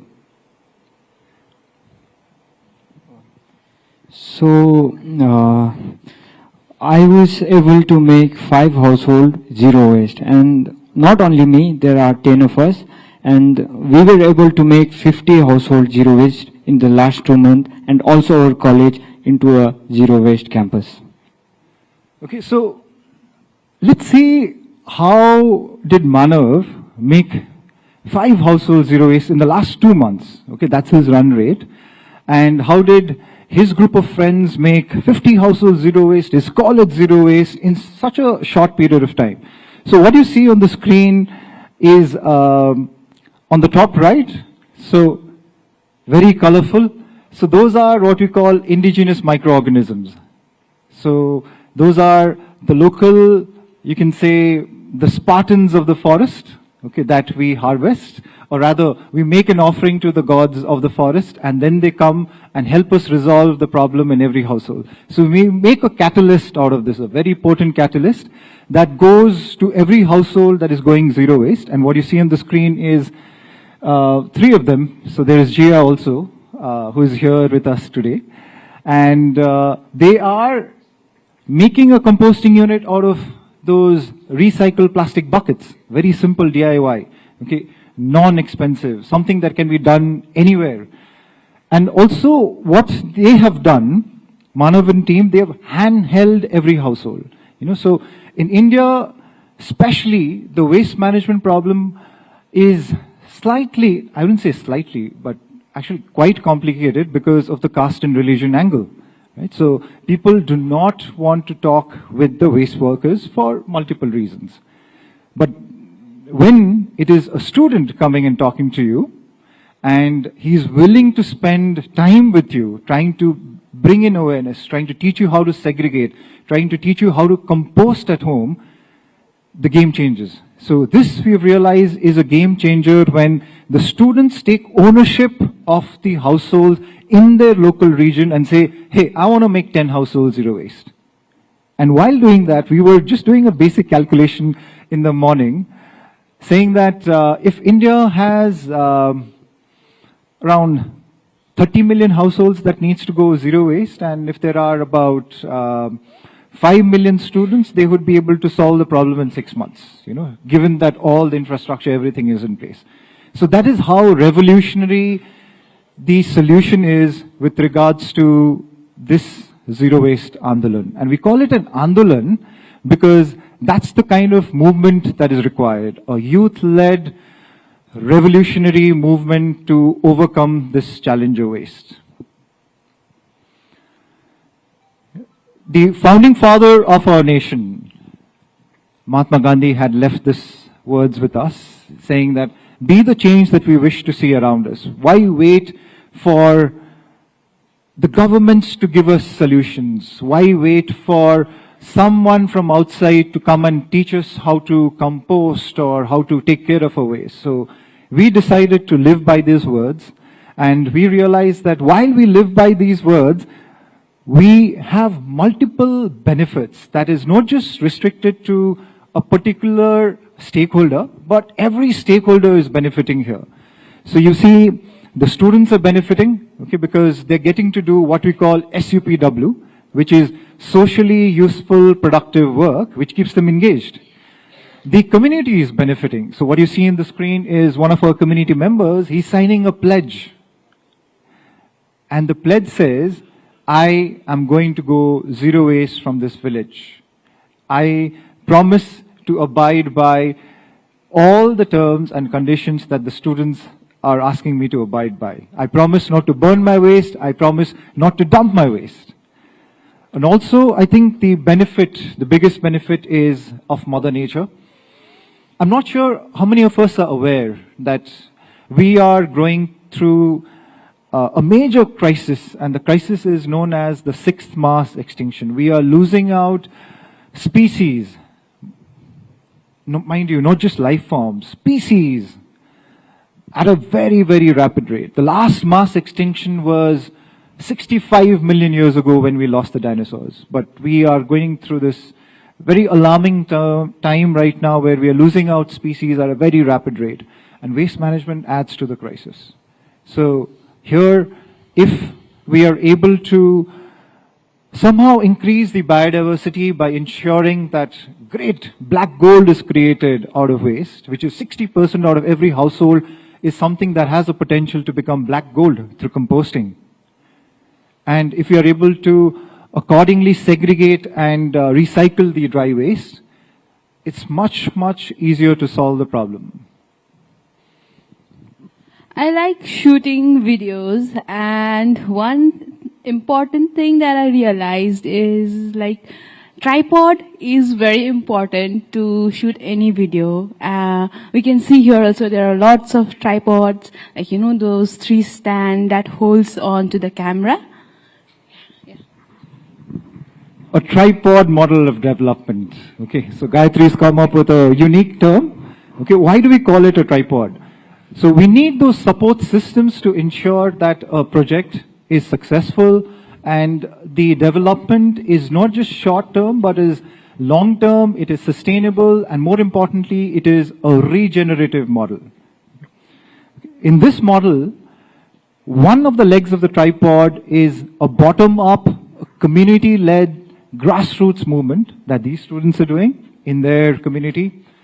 The second leg to support this movement would be a top-down policy support, which we are working closely with the local governments to ensure that bylaws are made, to ensure that no one is burning their waste out, no one is dumping their waste out. So if these policies support the bottom-up movement and it meets somewhere in midway, and in that midway journey, there is support through CSR, there is support through partnerships between various organizations.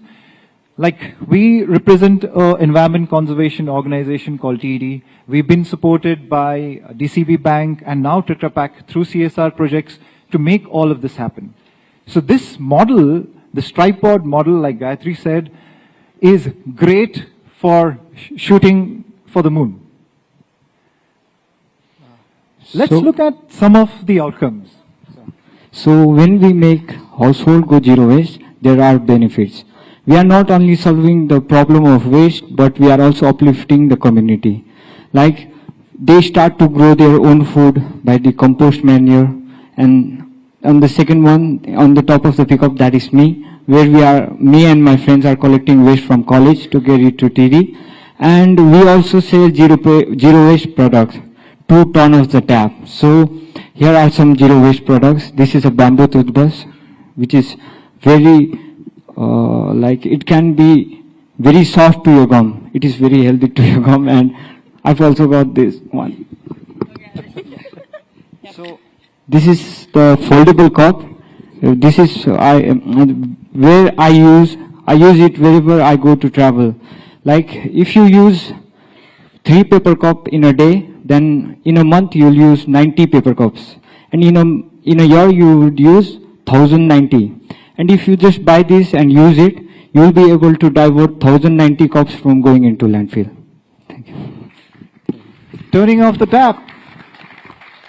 So honestly, I feel the students should not be managing the waste. Come on, they should be out playing the guitar, like Manav loves playing the guitar, or they should be out doing other things. Right now they are managing the waste, yes, because it's a problem that is there, but we would want to reach a space where we make this entire project that we want to do as redundant by turning off the tap.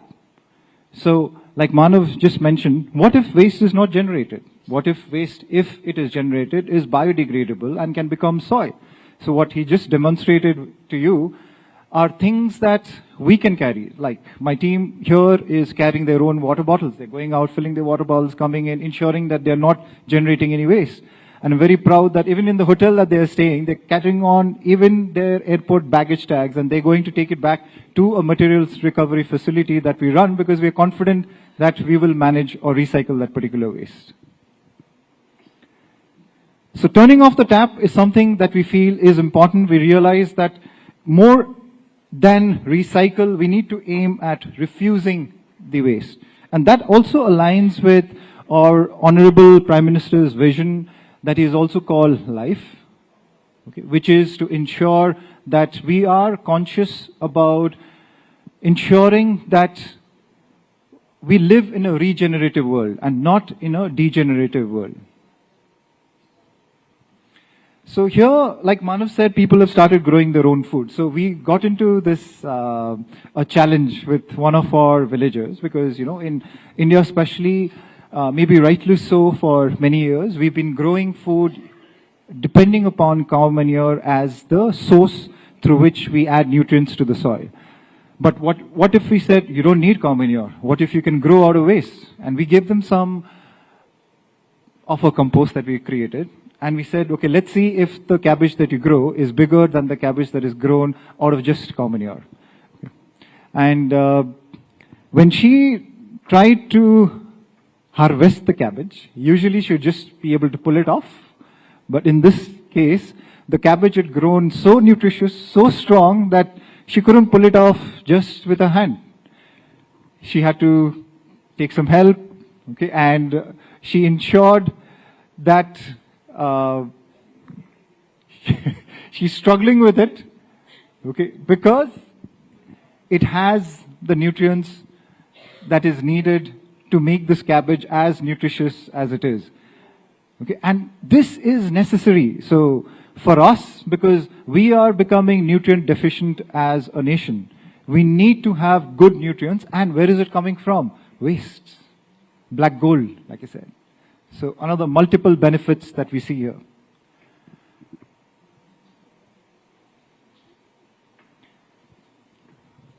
So yeah, this is my college where I'm pursuing my education. So this is Manav's College, Sunada Degree College, that you will find in a very remote region in Darjeeling. And they have joined us in this Zero Waste Andalan. Can we increase the volume in this? We can see the tremendous development and growth have been seen in our students within these days. We can see their community engagement skills, their teamwork spirit and marketing skills, leadership qualities, which have been greatly improved within them. So that's a feedback from Ragini ma'am, who is the teacher in charge in Sunada Degree College. And we have witnessed tremendous transformation, not just in case of waste, but also in human beings. The Manav here, who is standing with you, okay, is confident in front of you in his traditional attire, okay, with this experience of knowing that if I can make 5 households zero waste, what does it take for me to stand in front of national TV and just give the speech? Yeah, so this is my university where I studied for 2 years, and I recently passed out from this university and I have joined TD. So we have tied up with North Bengal University, and the larger goal is to make the campus itself zero waste. There are 53 colleges associated with North Bengal University, and if one college, Sunada Degree College, can go zero waste, why not all the other colleges? So we're starting off with a zero waste campus in North Bengal University, and then we want to kind of ensure that these get linked to the credit course for the students, so that the student gets academic benefit for these SUPW work that we just said, the socially useful, productive work.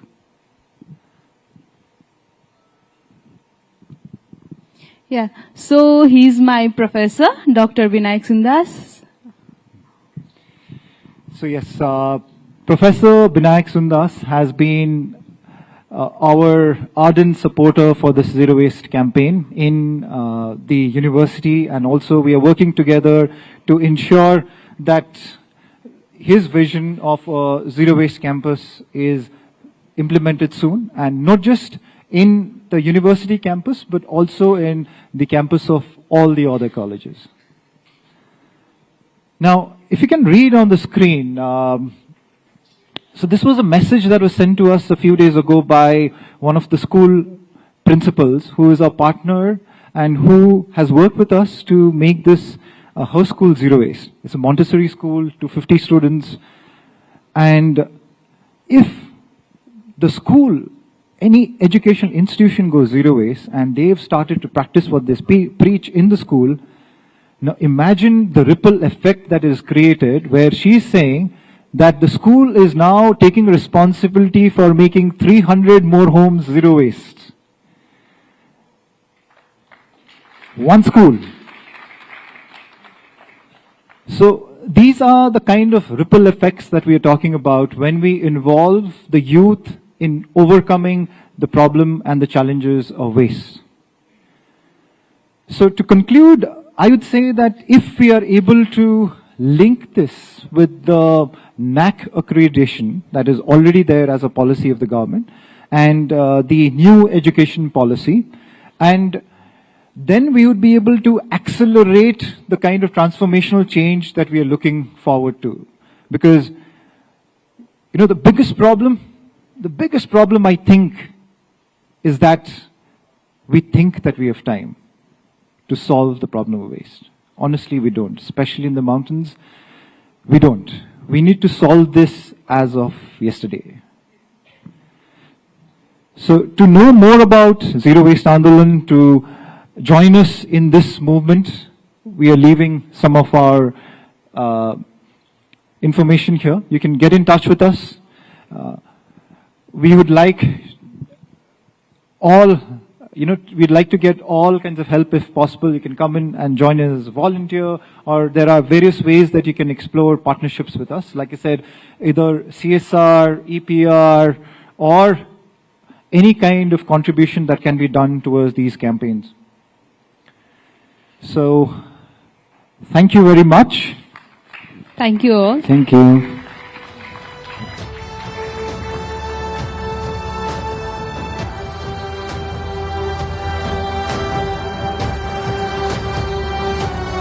एक बार जोरदार तालियां north Bengal university की team के लिए इतने insightful enlightening presentation के लिए।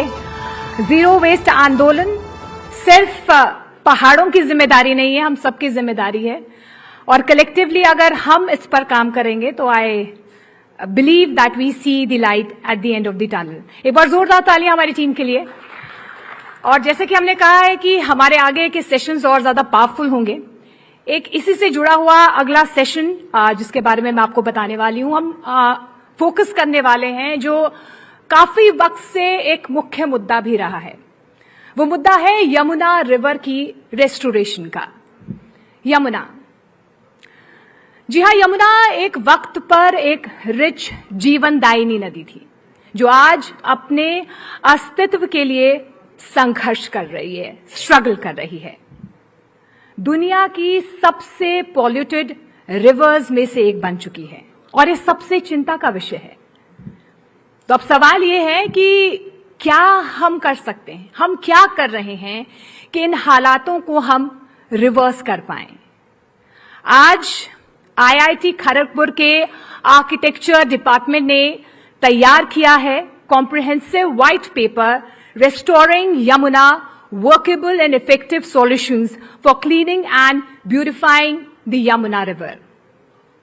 तो चलिए इस सेशन को ध्यान से सुनते हैं, क्योंकि जो दांव पे है वो सिर्फ एक नदी नहीं बल्कि हम सबका फ्यूचर है, भविष्य है, और हमें तय करना है कि जो सॉल्यूशन यहां पर सामने आएंगे, जो सुझाए जा रहे हैं, उससे हम कैसे एक बहुत बड़ा बदलाव ला सकते हैं। मैं स्टेज पर आमंत्रित करना चाहूंगी एक बार जोरदार तालियों के साथ IIT खड़गपुर की टीम को। एक बार जोरदार तालियों से उनका स्वागत कीजिए। Welcome, thank you.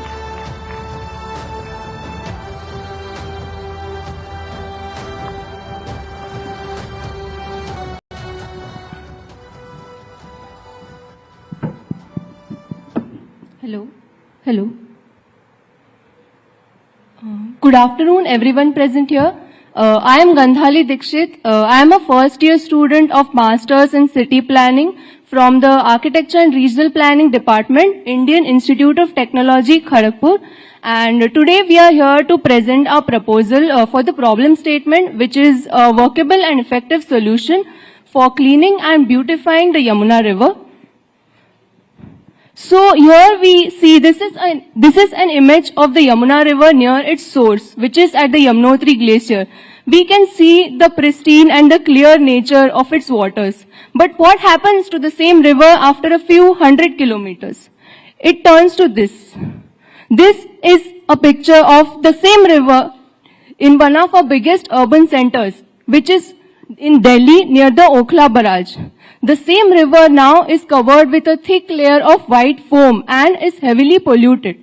What is the reason for the Yamuna to be so heavily polluted as it reaches urban areas? So the major causes of the pollution of the river Yamuna are human activities, which include untreated sewage, which is let onto the river, industrial effluents which contain toxic chemicals, then agricultural runoff with inorganic pesticides and fertilizers, and also solid waste which is being dumped into the river. So we had multiple brainstorming and discussions with all faculty from different departments as well as my colleagues, my classmates at college. And we came to the conclusion that cleaning the river is the bigger problem at hand before its beautification. Because no matter how much external beautification we do along the river, it won't be as impactful as it would be if the river would be in itself cleaner, which we could see in the first image of the river, where we would say that it is beautiful because it is clean. So we came across different solutions, different ideas, different case studies during our project, and this was one of the case studies which was quite impactful. We can see one of the most striking images from the case study report, where we see a very distinct visual difference in the water quality before and after the solution application. So what was this solution such that it led to such a significant improvement in the river water? This was the river Ram Nadi, which is a tributary of the Mula River in Pune. This river has been heavily polluted, and this solution was applied as a pilot project in one of its stretches.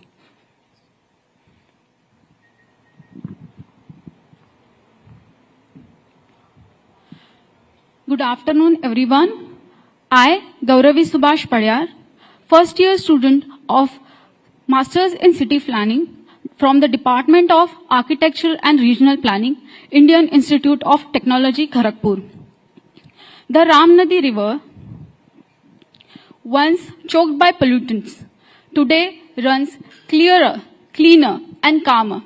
We are not just focusing on the physical properties of the water or physical clarity of the water. We are also focusing on the impacts, which are measurable, which are backed by the hard data and real ecological recoveries.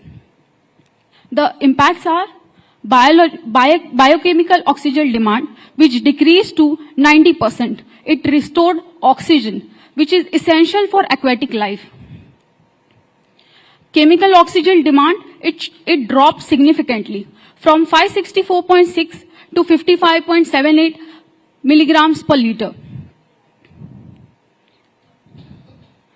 Total suspended solid showed significantly drop, it dropped in 48 hours to 90%. The results are phenomenal. Adding more to that, turbidity, which is an indicator of water toxicity, it also reduced to 90%. Dissolved oxygen, which was nearly absent, now it rose to 4.9 milligrams per liter, which indicates rebirth, recovery of aquatic ecosystem. Most remarkably, 420 tons of sludge were naturally decomposed, and that too achieved without any mechanical intervention.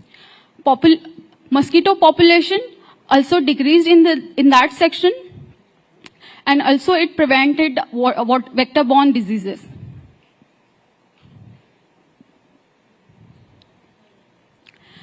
Beyond the water, air quality also improved. Carcinogenic organic pollutants like benzene and benzoapyrene also decreased their levels within below detectable limits. Inorganic pollutants like carbon monoxide, ammonia, and hydrogen sulfide, their also limits dropped below safer limits. All this, from the results, we understand one thing, is that river cleaning is not just about the water, it's also about the air, health, and life. If Ram Nadi could heal, if Ram Nadi could begin to heal in 21 days, then just imagine what's possible for Yamuna.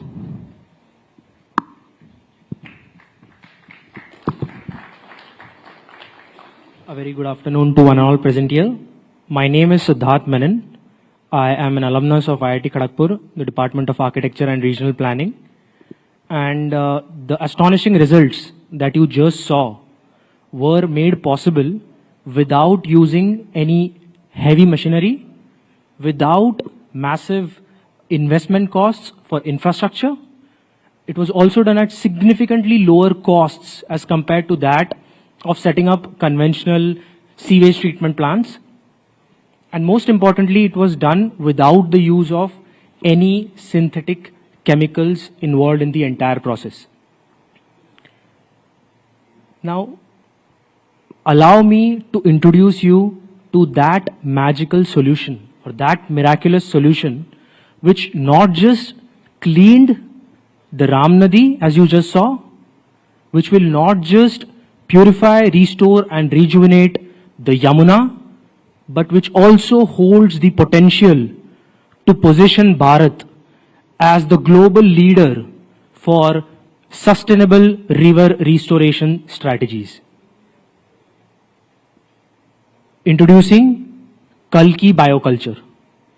Kalki, this appetizing yellow drink that you see on the screen, is going to be India's solution to not just clean rivers, but also to reverse the effects of climate change. This culture has been developed by architect Ajit Kumar Parab from Vengurla in Maharashtra. Kalki is a bioculture that works with nature and not against it. It is 100% organic and non-toxic bioculture. It is effectively purifying air, water, as well as soil in a fast and in situ cleaning process. By in situ, it essentially means you don't have to move the element that you're cleaning outside its actual container. You don't have to move it through a septic tank or through a sewage treatment plant. It can happen, the cleaning process can happen in the river itself. It happens at an extremely low cost compared to our traditional or conventional methods. And also, it is very quickly scalable. Where a traditional setup takes years to plan and build, a Kalki plant can be set up and running at its highest potential in less than a month's time. It also nullifies all organic and a few inorganic compounds. And it is constantly evolving, and we can go on introducing more and more inorganic compounds that it can gradually nullify. This includes most greenhouse gases, and it converts these pollutants into nutrients which can be readily absorbed by the soil as well as the plants. This is a 100% made in Bharat product, and it is a patent. We have applied for a patent for the same.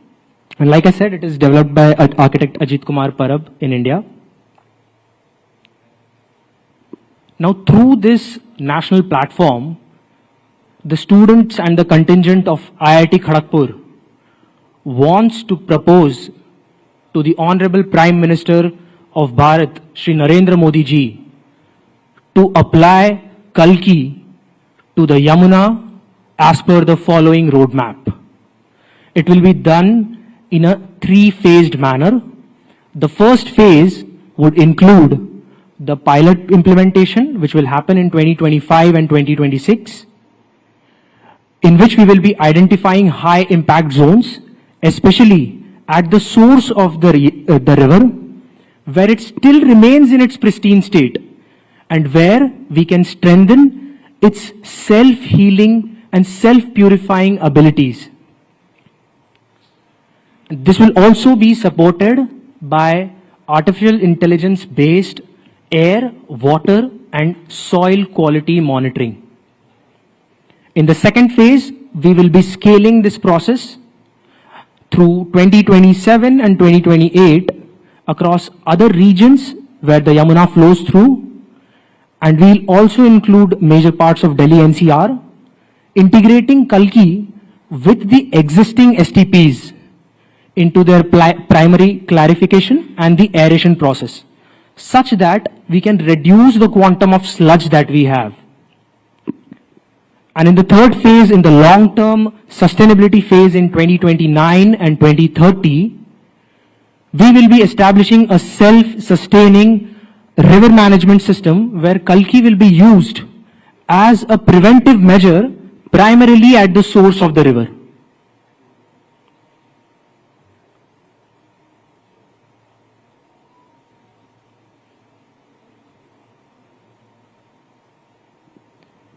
The most important benefit of using Kalki is that it seamlessly blends into the cultural and traditional ethos of this nation, Bharat. We plan to use the nature's inherent intelligence to guide us through its vision and use the strength of technology that IIT Kharagpur possesses to validate the results. Just last week, I was meeting some important people at TajSATS in Mumbai, which is a subsidiary of the Tata Group of Companies. And we were discussing using Kalki for their kitchen unit near the T2 terminal in Mumbai for managing the mosquito menace, because the TajSATS unit sits in a position where it is on the three sides covered by, unfortunately, the polluted Mithi River. We were speaking with the head of quality assurance of multiple departments and the deputy general manager there, and they're extremely excited to use this product through the upcoming summers and monsoon as well. That said, we still require a lot of government backing and corporate support for a beautiful and bright future of Kalki in Bharat. We would like our Honorable Prime Minister Shri Narendra Modi ji to support us for the entire planning and stakeholder alignment, for seamless permissions and approvals across different municipal corporations, because through the Ram Nadi project we had identified the whole hassles that get involved as soon as you start working with municipal corporations as well. We would also require support from NABL certified laboratories and nationally accredited institutions like NEERI for air, water and soil testing quality provisions. And finally, for full-scale implementation projects, not just on the Yamuna, but also in other rivers across our country. Now, I would also like to tell you why Kalki can be a game changer for Bharat. So let me tell you the good news. Kalki is not just effective for cleaning rivers and cleaning the pollutants, converting them into nutrients inside the river, but it can also be successfully used for clearing landfills. I understand that landfills also have a lot of inorganic waste, but a significant part of it is deeply entangled with organic wastes which often go through the decaying process and not the decomposition process that it essentially should go through. Kalki catalyzes this and makes the job easier and the life far better for those people who work in such environments. Kalki can also be very effectively used in public toilets, not just in stationary commercial stations, but also in moving trains. It can also be very effectively used in situations of oil spills, which can be catastrophic for the aquatic life. We saw a very miserable example of that a few years ago in Maldives. And finally, it can also be an excellent fertilizer. I would not essentially call it a fertilizer, but a replacement for fertilizers, insecticides and pesticides. Today, honestly, Kalki is actually more popular as an organic replacement for fertilizers and pesticides, and there are countless farmers in Gujarat, Maharashtra, Goa and Karnataka who are using this solution to go 100% organic and chemical free. There are schools in Karnataka which have adopted Kalki as the only cleaning agent in their school, eliminating 100% of their synthetic chemical dependency. Things like phenyl causes massive nausea and headache to people if that is used as a cleaning agent. But on the other end, Kalki not just improves and cleans the surface, but also makes the life of the students and the ancillary staff equally better. Thank you everyone for your time. Here are some of the details that you can use if you would like to connect with us.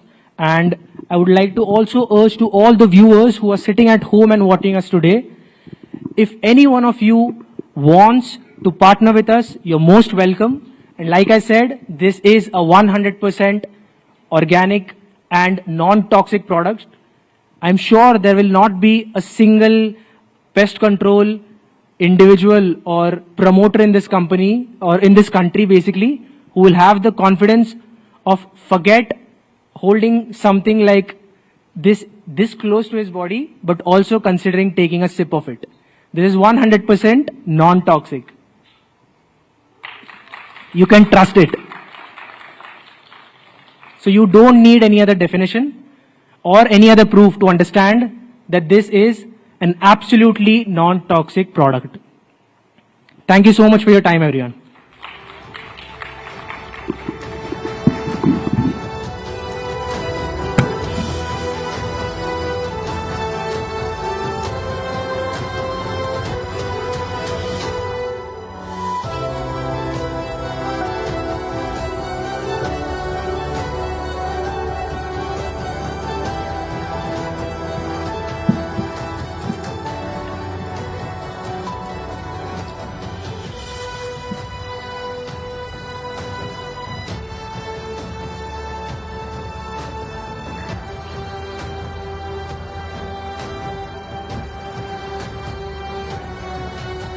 Thank you, Team IIT Kharagpur. That was thought-provoking indeed.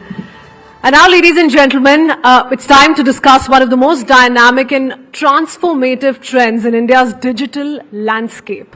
How startups are winning the trust and loyalty of India's next billion users. The session will shed light on these strategies and on the insights that have enabled these startups to not only win over India's digital users, but also build lasting relationship with them. We'll talk about how they've tailored their products, their go-to market strategies, and the innovative ways they've tackled some of the most unique challenges that come with this growing user base. So let's deep dive in, explore the playbook for startups that are poised to capture the attention of India's next billion users and how we can all learn from their success stories. Joining us for this very special discussion this evening are Saurabh Munjal, co-founder and CEO, RKN Foods. Also joining him, Vinay Singhal, co-founder and CEO, Stage, and Satyam Dharmora, founder and CEO, Vyom. Chandra Shrikant will be moderating this conversation. The floor is yours.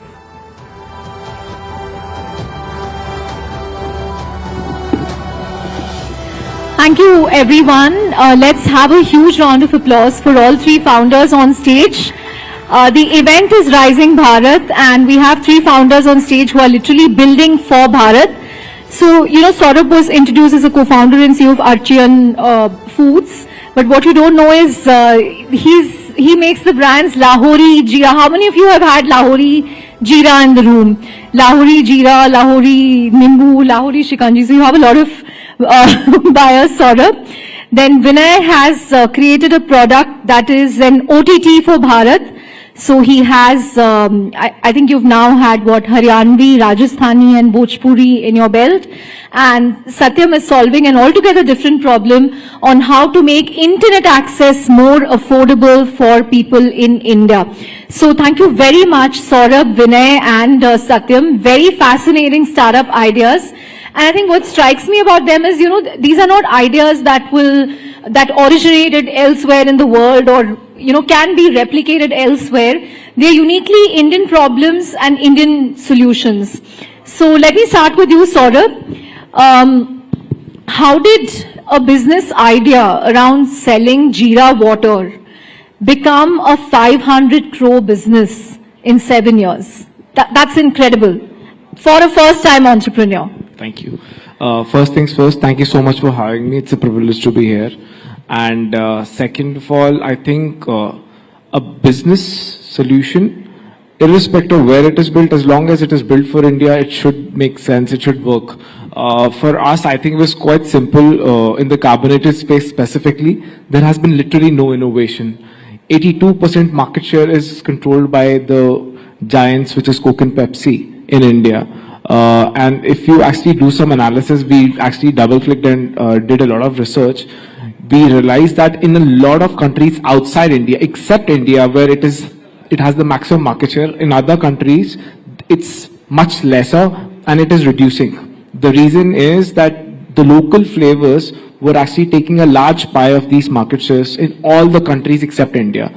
It had to happen. It's just we did it first. People want newer experiences. These formulations are donkey years old and there is no reason for them to innovate, as we spoke behind the stage. So I think because there's been no innovation and people want newer experiences, that is why people like us exist, where our right to win is pure innovation. Right, so I think you should thank PepsiCo and Coke every day that they are not so serious about innovating. They are happy with their dominance in and also for creating the market. Right. Vinay, OTT for Bharat. Why? As simple as it doesn't exist. Like, and you know, you're from Haryana, so were you missing Haryanvi content? Absolutely. So let me first tell what we do. We are OTT for Bharat has become an old introduction for us, by the way. Like we were. It's also easier to pitch to investors if you say we are the Netflix. Probably that's why it still remains. That's why the line is sticky. OTT for Bharat, Netflix for Bharat, and investors like to fit you in their own predefined boxes, you know, and so probably these lines work. But what we do actually, the problem that we identified was that कि भारत में बहुत सारी cultures हैं, बहुत सारी अलग-अलग संस्कृति हैं, हम बहुत सारे अलग-अलग संस्कृतियों का समागम है, लेकिन हमारे देश में because of two things. One, we have such a huge colonial baggage that we keep feeling less about ourselves in the way we are, essentially, right? So हम अपने ही cultures को बहुत suppress करते हैं, inferiority complex carry करते हैं उसके around में, and so we never kind of promoted that. And second, because of the informalness of how our cultures are, they never came out. Right. And so I grew up in Haryana. I grew up speaking Haryanvi, and I was like, why is that there is no one who does Haryanvi content?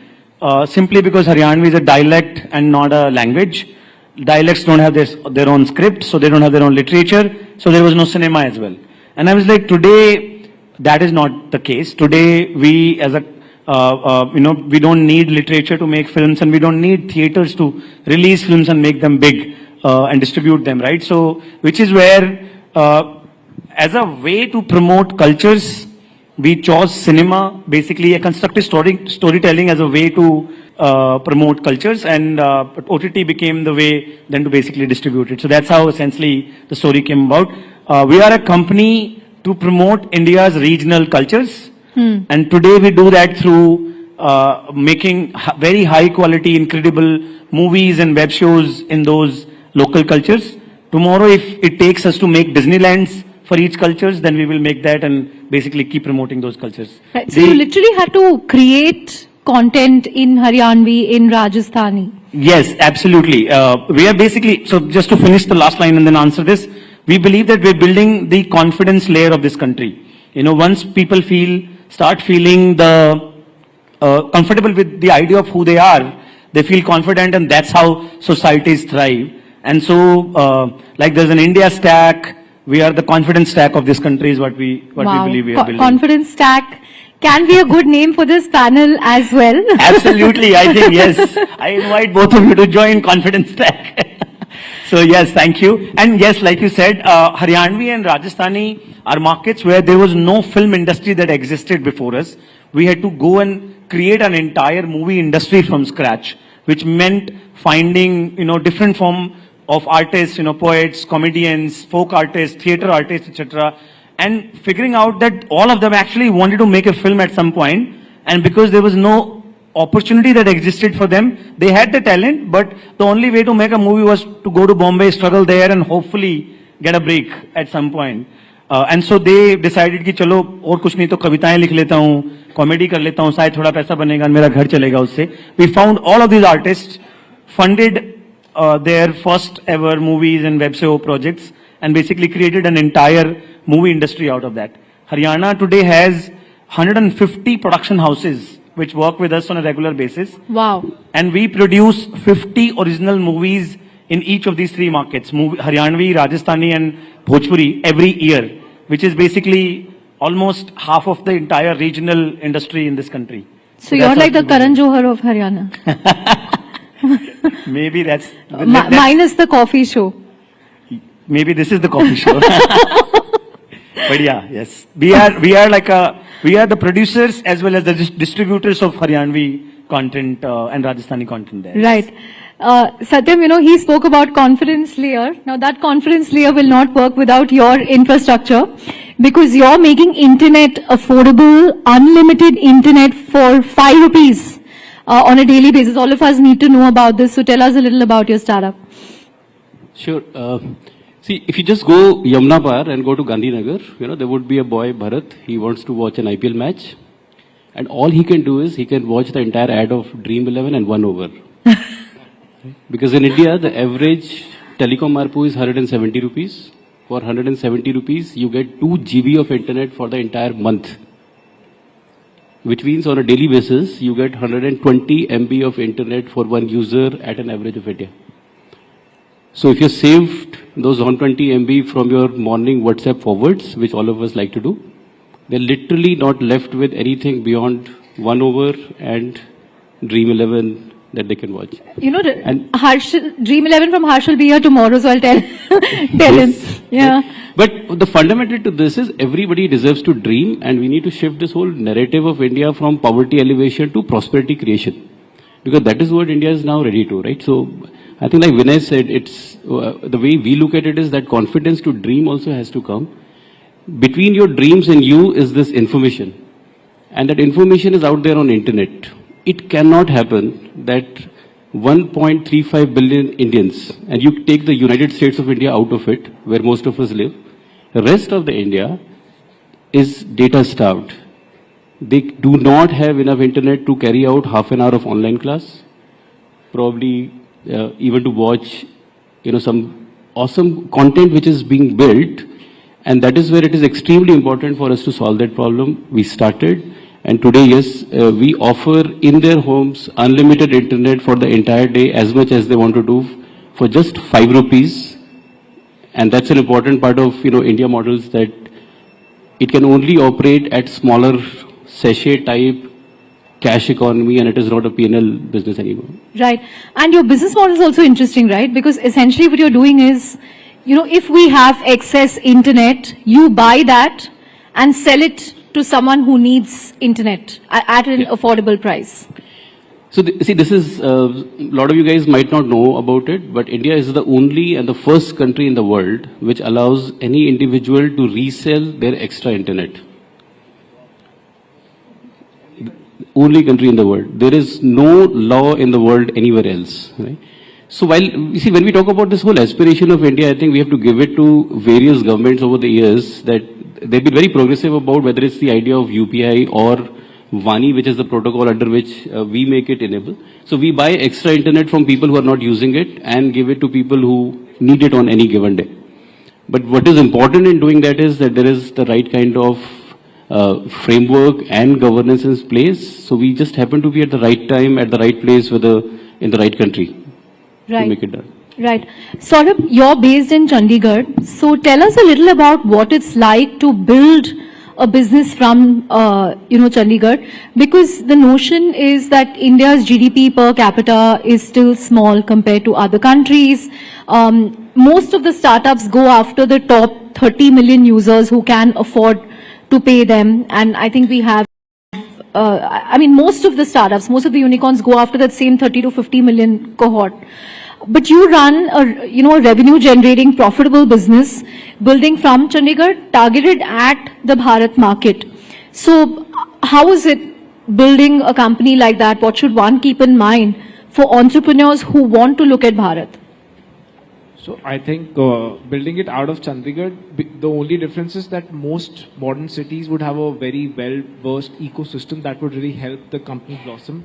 Building out of Chandigarh or any tier 2, tier 3 town in the country is slightly more difficult. Having said that, it is very logical.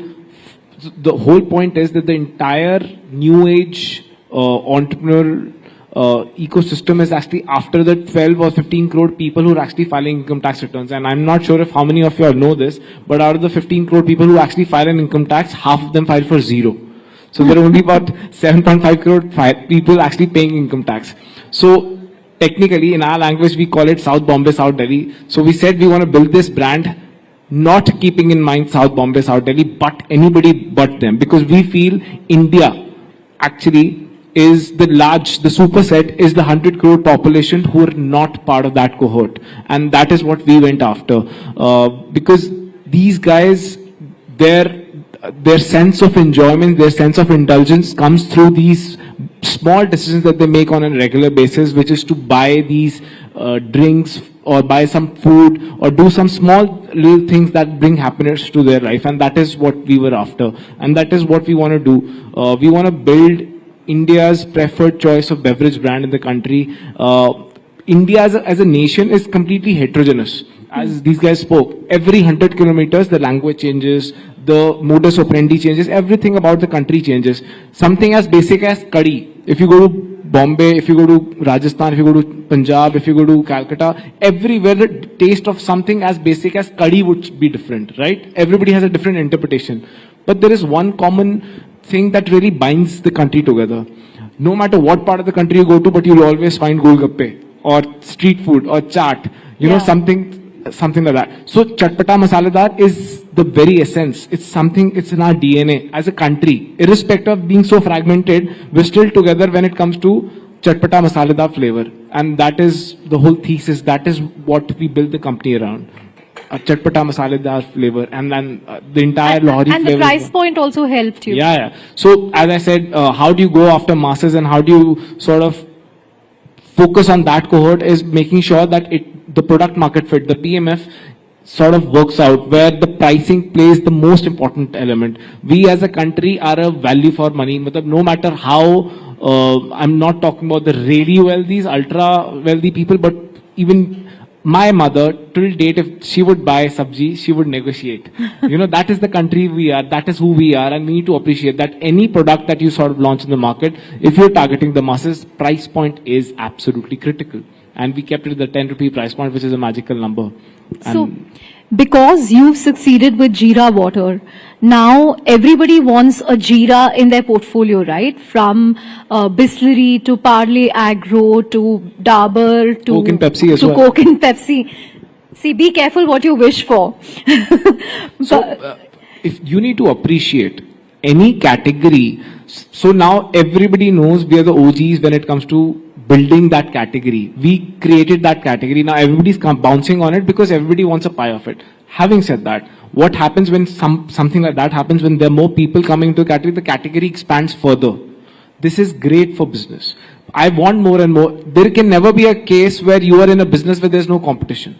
Good competition, fair competition is a good place to be in. So I'm really happy that everybody is taking this seriously. It just gives more validation to whatever we thought makes sense. So we're very happy that this competition is coming through. Last week I was at a concert and वहाँ पे लाहौरी जीरा नहीं मिल रहा था, वो Bisleri का मिल रहा था. I had that, and then I yesterday again went back to Lahori as soon as it was available. I don't know if it's any consolation, but the tastes are not even in the ballpark. They're not even in the ballpark, frankly. They don't even stand against each other. You have a brand ambassador on stage. So technically, he's working for him and he's working for me. If he doesn't supply internet, nobody watches OTT. My team has actually sent me with a mandate that I need to strike a partnership with you. So I'm doing this on the stage so that you don't run away from me. We'll take credit for it. Just name credit that we facilitated this. But this is a good one. He works for you and you work for him. Happy to. But Vinay, people keep saying that people in India don't like to pay for digital content, especially Bharat. But you are witnessing strong growth in subscribers and revenues, and you told me that you have 4 million paying subscribers, right? So again, what's driving this growth? And all these people are paying you 800 rupees per year, which is actually more than, I think, what a Z5 or something charges. Yes. How are you getting them to do that?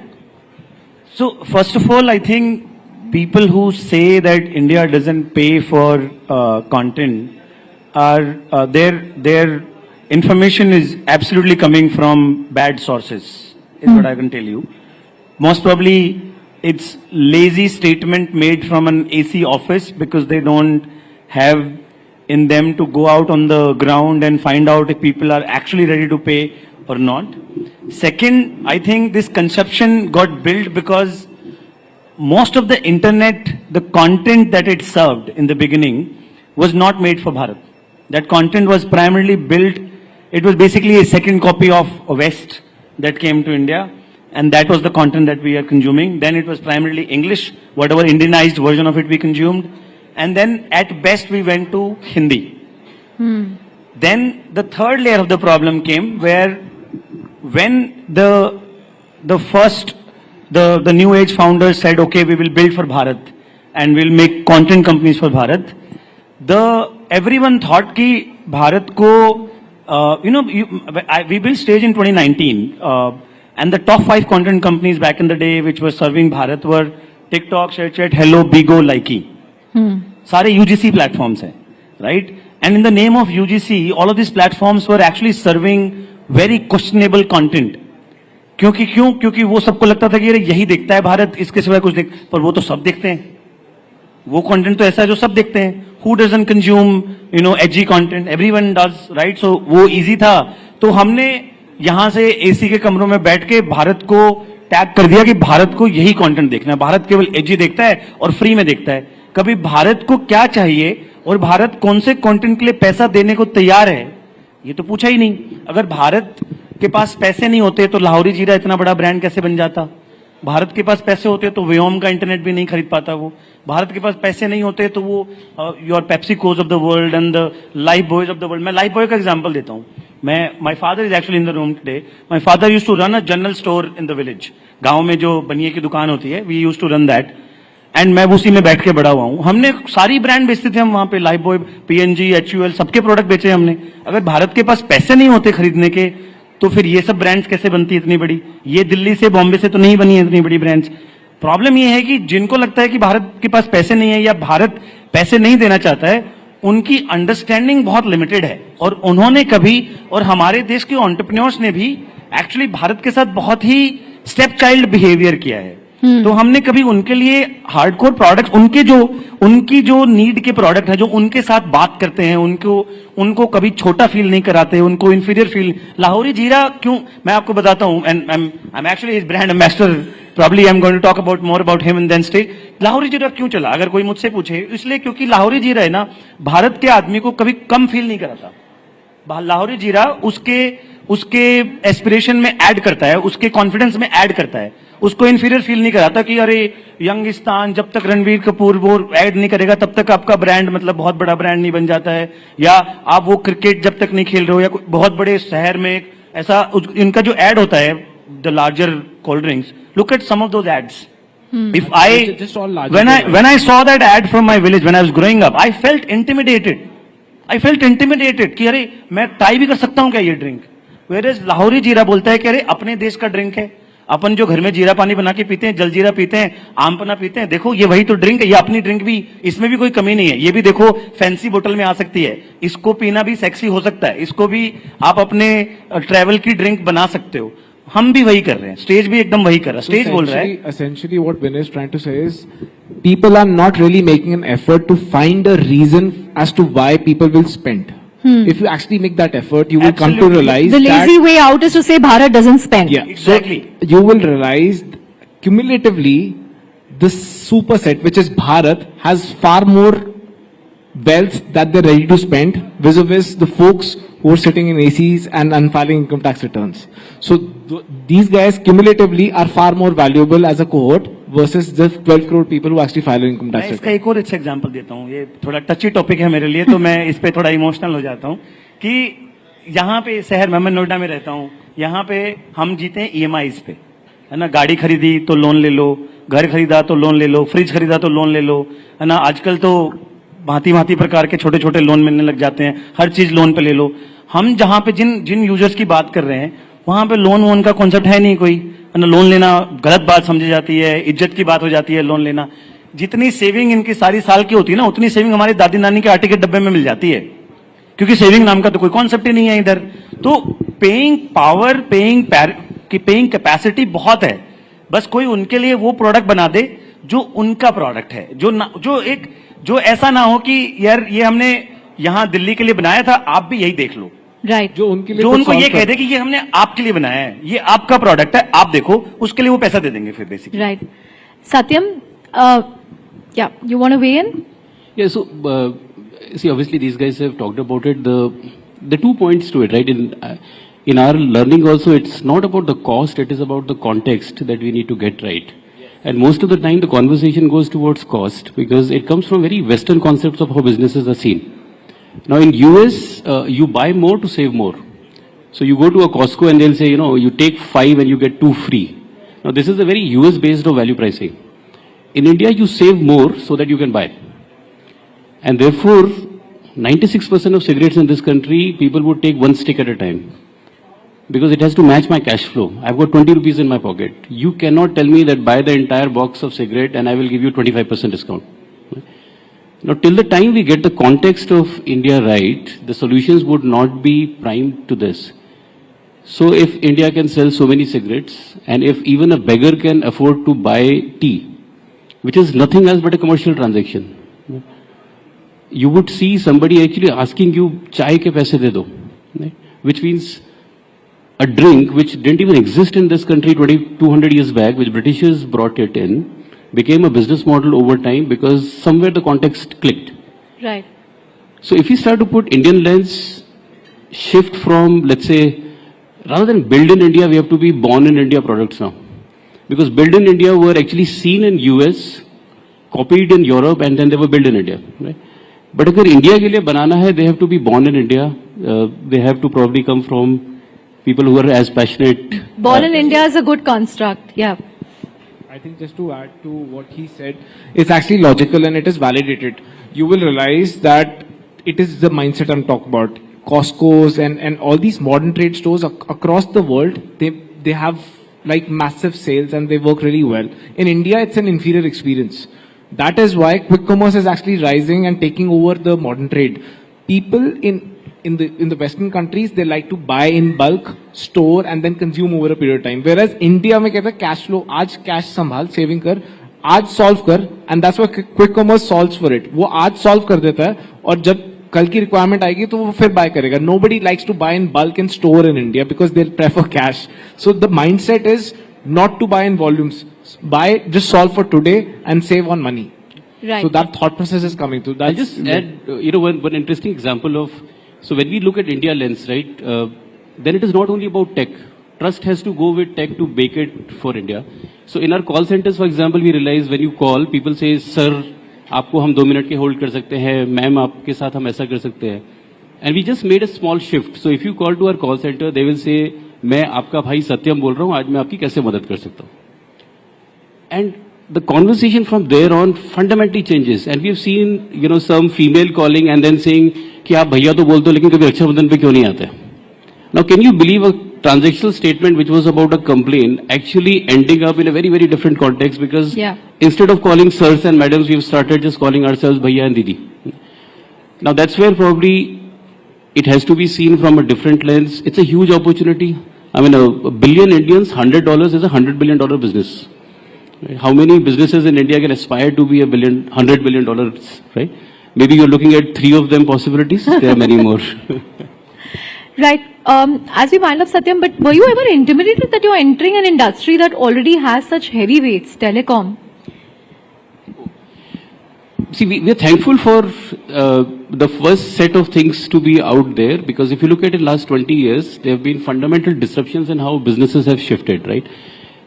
From supply-led businesses where people owned infrastructure, platforms came in who were doing a better supply match. And that is where the value got added to the end consumer. So be it Amazon, be it Uber, which disrupted transportation, Airbnb disrupted retail. No one has ever done it in telecom.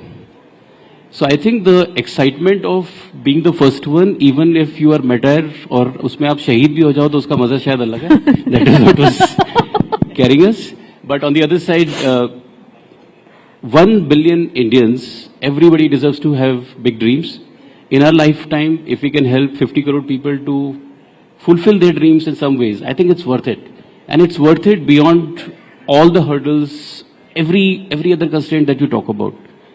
At least enable them to dream. Yeah. At least enable them to dream. Yes. And if not us, somebody else will do it.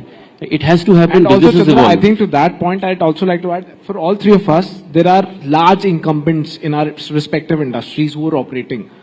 But what needs to be appreciated is that large guys cannot do everything.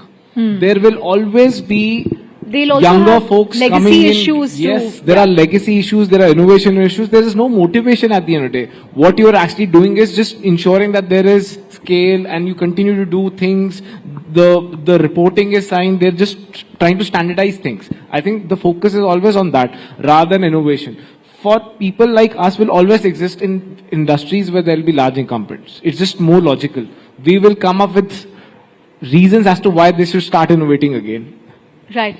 As we wrap up, Saurabh, you are a revenue generating business, profitable business. You're also in the middle of raising a big round of funding. But what are your ambitions over the next year? You've kind of been you're dominant in the North India market.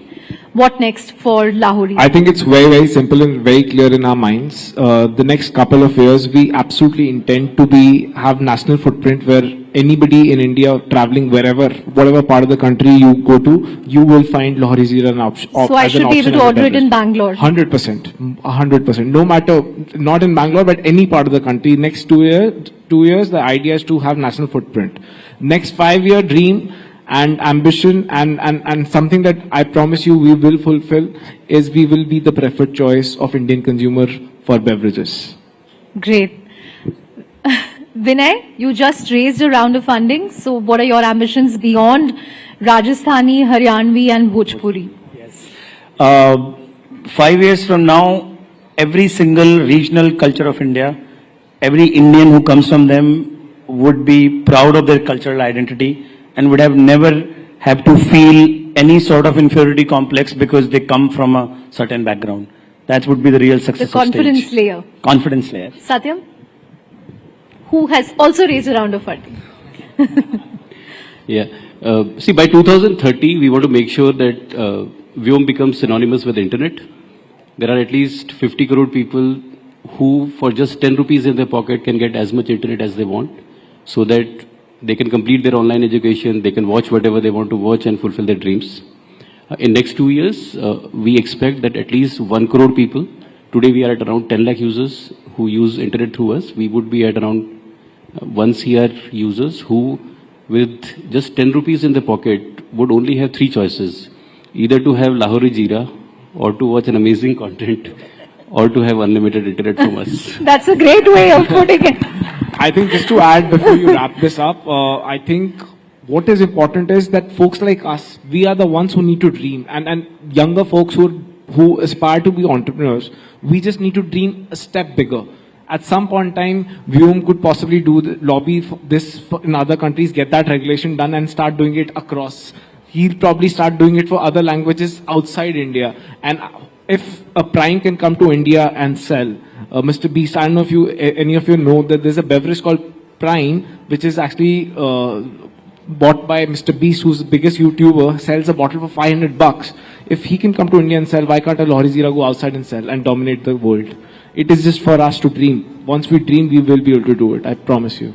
Right, here's wishing you the very best in your dreams. Thank you very much. A huge round of applause for 3 dreamers and builders.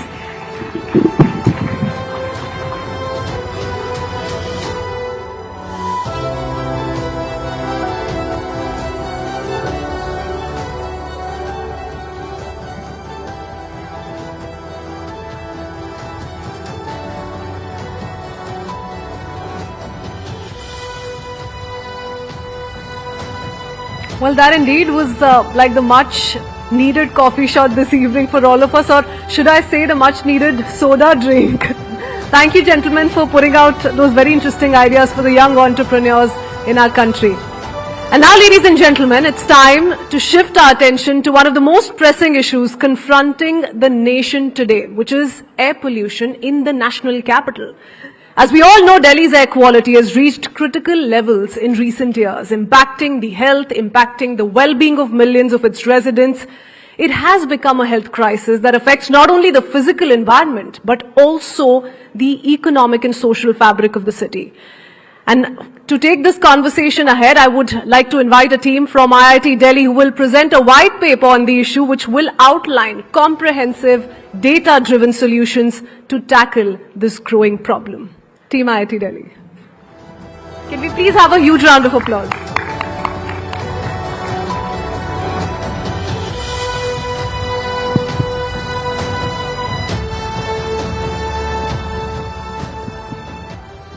Freedom.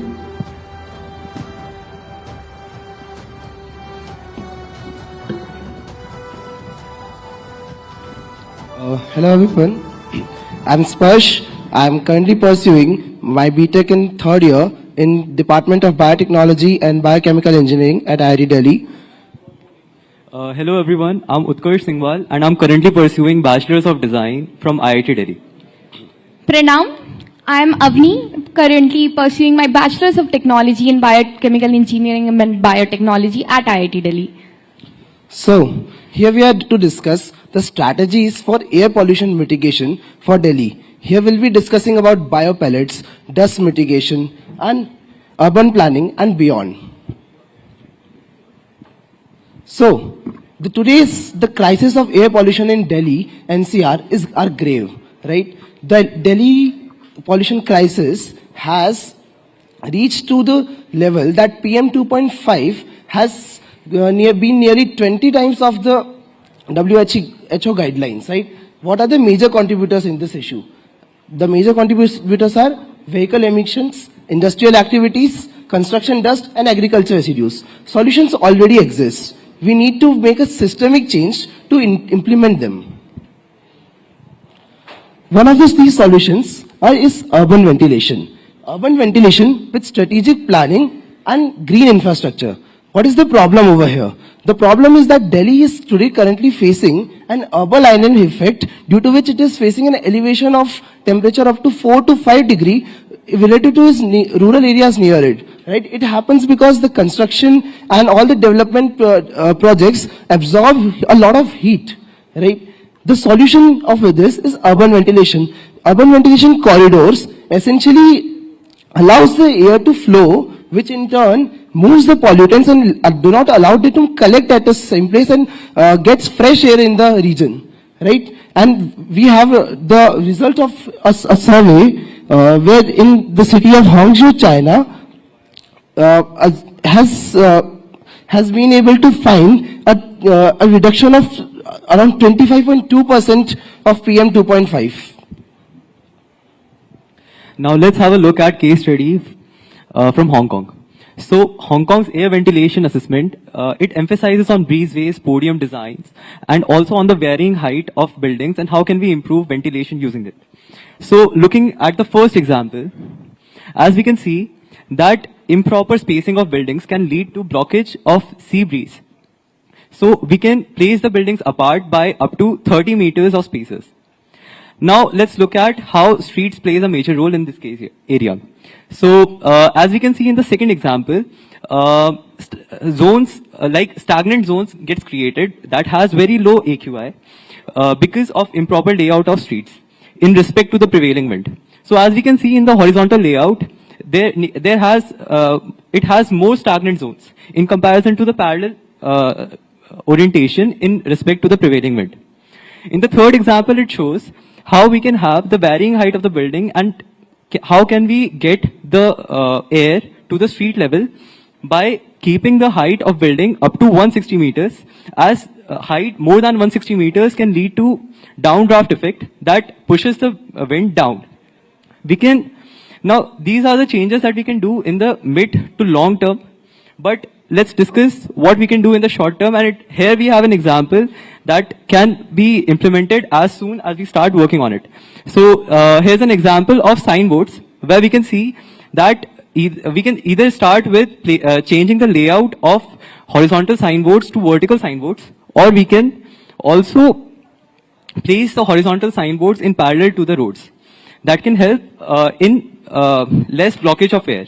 We can also have wind passage areas in cases when it's crucial to have horizontal signboards. We can move to the next. So let's discuss about what Singapore has done. So Singapore, along with the Urban Redevelopment Authority, they worked on to align all the major roads parallel to the monsoon winds to create a natural ventilation corridor. They were able to make these changes and bring down the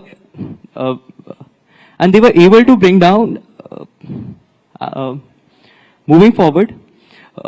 They also worked with National University of Singapore, where they worked on energy efficient buildings, green spaces, and also they made some major infrastructure changes like terrace farming and wind passages to the building. And it's fascinating to note that they were able to bring down the urban heat by 1 degree Celsius, and they were also able to cut down the energy needed for cooling by 5%. Now, despite all the complexities of urban areas in Delhi and its high population, we can also work on major roads and create some air corridors, and we can also work on the riverfront of River Yamuna. So I'll be talking about biomass pellet manufacturing and parali. During the month of November, it is always all across the headlines कि पराली की वजह से ये हो रहा है, पराली की वजह से ये हो रहा है. If you talk about, this is the recurring issue which has been in public discourse every time, especially contributing to the winter air pollution in Delhi. Now we'll be talking about what does parali actually does. So 85% of the rice residue is burnt in Punjab, 40% in Haryana, and 29% in Western UP is burnt openly. Farmer faces a compressed sowing season because of the shift in the sowing season between the kharif crops and the rabi crops. So basically farmers के पास कुछ ऐसा वो system नहीं है, क्योंकि उनके पास 15 से 20 दिन होते हैं, उसमें से उनको पूरा का पूरा स्टबल निकालना है. अगर वो नहीं निकाल पाते हैं तो वो पीनलाइज्ड हो जाएंगे. उसके लिए we need to create a sustainable ecosystem जहां पे हम फार्मर्स को इंसेंटिवाइज कर सके. So here comes our solution where we propose to facilitate the farmers with biopellet manufacturing faculties over the most efficient location by optimizing the cost and the supply of biomass wherever we can have. So basically what we are proposing is कि हम farmers से उनकी पूरे के पूरा stubble लेंगे and then we'll convert it into pellet and then we'll supply it to thermal power plants. Now why will thermal power plants take the parali from us or the bio pellet from us? Because government has mandated the use of 5% of biofuel in financial year of 2024 and 2025, and this has increased to 7%. The co-firing of biofuel has increased to 7% in the financial year of 2025 and 2026. So this is the solution we are proposing.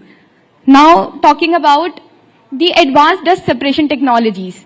So around 38% of the Delhi air pollution comes from the construction sites, the dust which is there across the roads. So we propose to use natural polymers like lignosulfate and MgCl2, which acts as dust aggregator and binds the dust. We can use fog cannons, mist cannons, and here we have represented a global example where Australia does all this hydromulching, uses the biodegradable natural polymer and uses fog cannon to reduce their air pollution and decrease in SPM levels. Now talking about what can we adopt as of now. We can adopt for sustainable future and breathable air in Delhi. We can adopt the Japan's monitoring system. We can use their dual monitoring system of ambient air quality monitoring and the roadside air quality monitoring systems.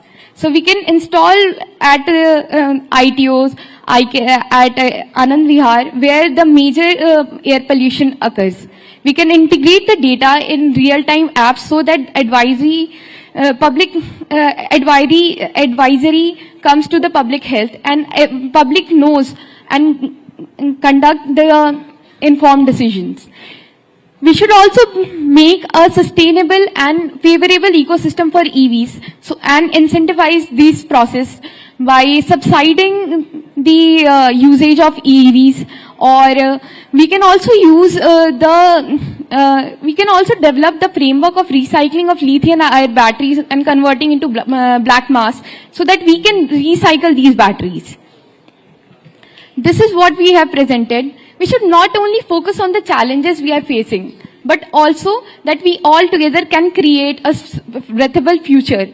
We all can contribute to this cause and make Delhi breathable. This is what we have presented in our white paper. Thank you, everybody. Thank you. Thank you.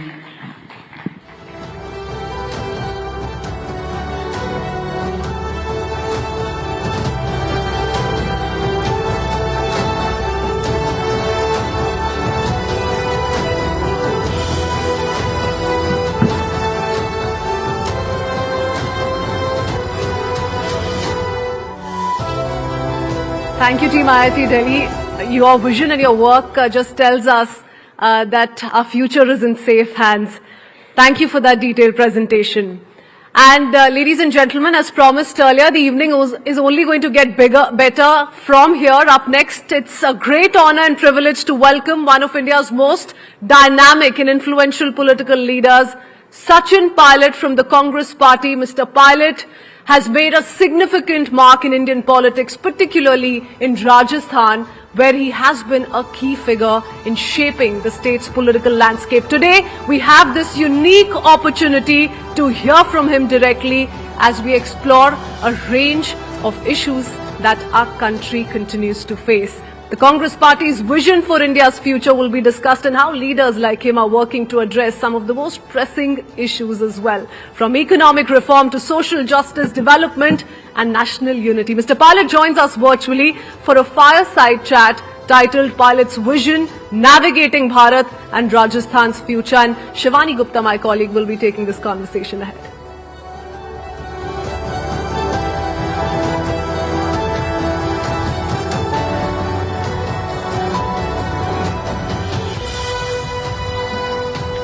Thank you everyone for being with us, and thank you Sachin Pilot for your time. It's a pleasure to have you here on Rising Bharat because our theme is youth. And who better than one of the young faces of the Congress party, the oldest political party in India, to talk to it about. Let me begin by asking you, Sachin, if you were asked to describe what vision you have as an individual, as a political leader for the youth of the country, how would you describe it?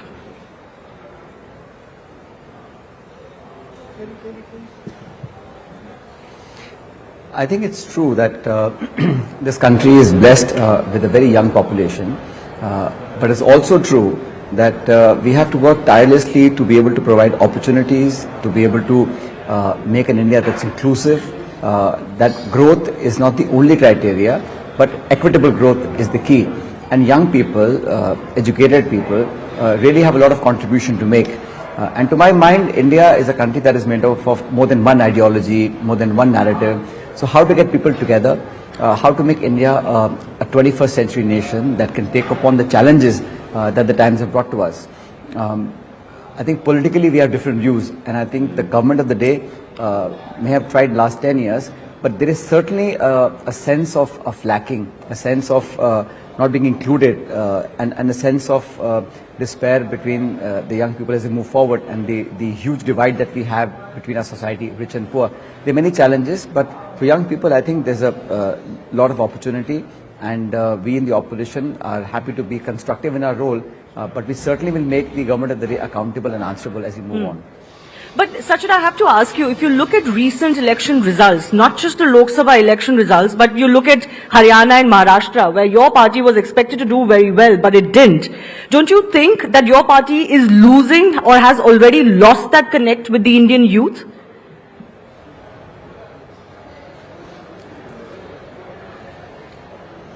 I think that's a very sweeping statement.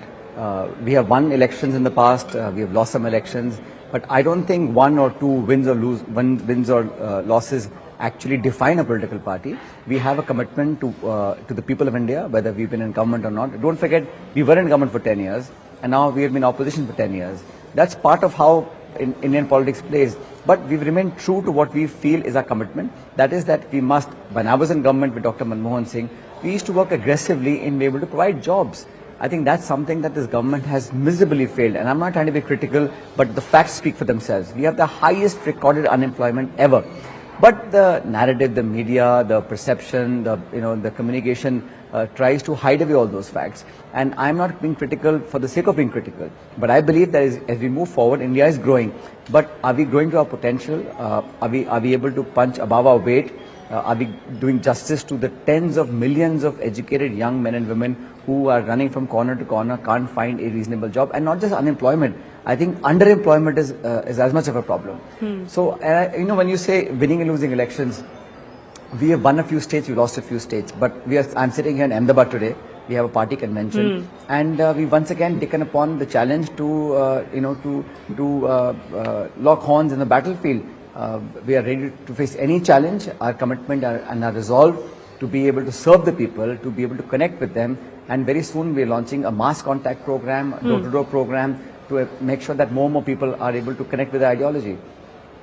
I have to ask you this. You're talking about, that lag or that lack of opportunity for the Indian youth. It may be a trend that wasn't started by your party, but your party, the Congress party, has also co-opted in the freebie culture. The BJP is also guilty of co-opting in the freebie culture. How do we solve the problem of the young today if all we are willing to offer them are freebies? Is your party also not guilty of doing this for the sake of winning elections, and still you're not winning elections? What does that say?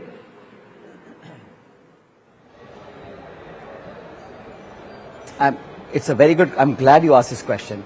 And here's my answer to that. My response is very clear. I believe as a state, it is our constitutional responsibility to be able to provide support, resources for those who don't have any. Now, whether it's the US or Europe, everybody has an affirmative program. You have food coupons, you have subsidies, you have all sorts of financial benefits for people who are not in the mainstream. But it should be targeted, it should be monitored.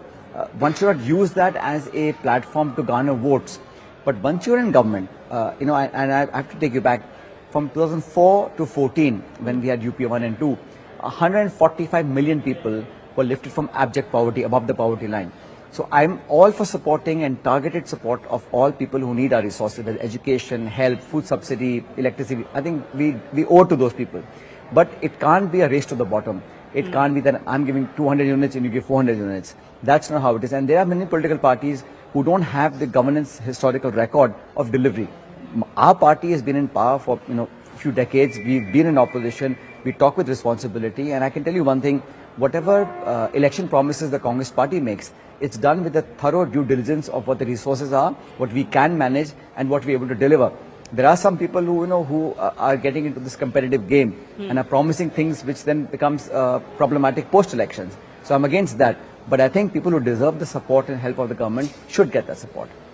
Okay, then let me ask you, your leader, the leader of the Congress party, or the biggest face of the Congress party today, Rahul Gandhi, he's been talking about caste-based reservations.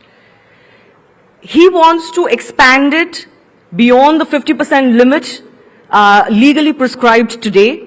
He talks about jitni abadi utna hak, that it should be on the basis of the proportion that one has in population. And the idea is, of course, that the OBCs and others are much larger in population than 50% of the Indian current population. If we go that route, the direct question that comes to mind is what happens to merit then? Because the young of the country, the youth of the country, if there is one thing they tell politicians again and again, and us when we go to the field, is that they want an India which runs on merit, not on किस परिवार से आते हो, आपके माता पिता कौन है. Dynasty they don't like reservations as much. They want merit. They want to be standing on their own feet. So then I don't understand, how does your vision of what the youth need go hand in hand with the jitni abadi utna hak, or more reservations than we already have? I think I've understood your question. No, so let me start by saying that I am fully in agreement with you that we have to have a competitive merit-based system in our country. There is no question about it. But on the flip side, if the argument you made, I have only this to say. There are people who have not been able to enter the mainstream, who are on the fringes of our society, absolute fringes, economically, socially, subjugated to centuries of suppression. And when I say, and when the Congress party says we must have a head count, it is only to make sure that we have the adequate budgetary allocations to those sections who need it. After the survey is done, maybe we'll find that some people are getting it, but they don't deserve it. Move that. Be scientific. Unless we know the extent of the population or the geographical area which they inhabit, how do I know how much money to give? And incidentally, you said 50%. Who said 50%? Why not 40 or 55? This limit is arbitrary because it was set, some decades ago. India has changed. I think we must have a head count to see the socio-economical background of everybody in this country, and then take a considered view of how much to allocate where. It's very scientific. Now we have technology, we have bank accounts, we have direct benefit transfer, we have technology at our disposal to figure out which areas, which section, and which part of our society needs that support. Right now it's done ad hoc. It's done, if I run a government, I'll say I support this one, you come to power, you support that one. There is no scientific basis of allocating budgets, money, schemes, programs, and there is no scientific way of monitoring that. All we're saying is, let the truth come out, let us have a full head count, and based on that, post-discussion, do a merit-based system of how do you allocate resources. Right now, resource allocation is done at the whim and fancy of a political party or a government. There is no data to back it. Every time we have gone to court, court always says, please give empirical evidence of why you want to do the scheme or reservation, for example. And I think there's no harm. There are about a dozen states who have already crossed the 50% limit. So 50% limit is something that was, put down by some court decades ago. There is no reason for us not to have a head count and then take a reality check as to how much we need. Perhaps we need less. And if we have to cross a limit in some areas, let's do that. Let's not be bound by history and legacy and not be scientific in our approach.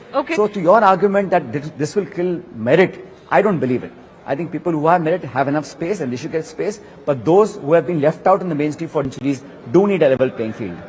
No, possibly that 50% mark was set because at least there will be 50% merit-based and 50% reservation-based. Maybe it was more palatable for people to accept that rather than a 70-80% reservation. But I'll ask you very quickly. You are saying caste survey, do it, get the head count and then allocate resources accordingly. That's fine in its own regard. But are you also for increasing reservation limit to 60, 70, 80%?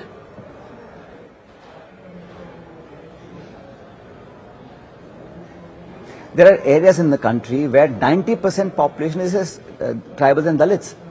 Where do they go? I mean, I think what we should do actually is to make the supply so abundant that the demand matches it. Right now, there is less number of seats available, less jobs available, and that's why there is a hue and cry of how many seats we can give. If you make the supply abundant, if you put resources in creating jobs, if you increase the number of seats for engineering, for college, for education, they will not have this problem. I mean, we have to work in tandem. And you know, when you say that 50% should be merit, I think it should be 100% merit. But what about a large chunk of our country that has not moved as quickly as some of us have? What about those people who don't have access to money, resource, connections, who can't get to a college, who can't get education, and are living in abject poverty? And this country cannot grow and get its place under the sun in the global world unless that half of our country is brought to the front line. Okay. And the way to do it is not giving money, is giving opportunity.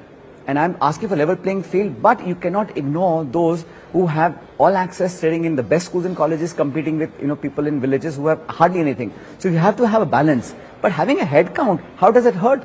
Let's get the facts out. Let's not do, tera, mera, I know better, you know better. Let's get scientific proof of what the numbers are, and then we figure out how to move forward. Okay, fair enough. Head count at least can be a start for a rational debate. I have to ask you one final question, Sachin, before I let you go. We're talking about the youth. I don't want to make it too personal, but, there are several leaders of your age bracket who have lost the Congress party recently. Your fellow former congressman, there was a time when there were, movement linked to you as well. Why is it that that the Congress party, your party, is failing to retain its young talent?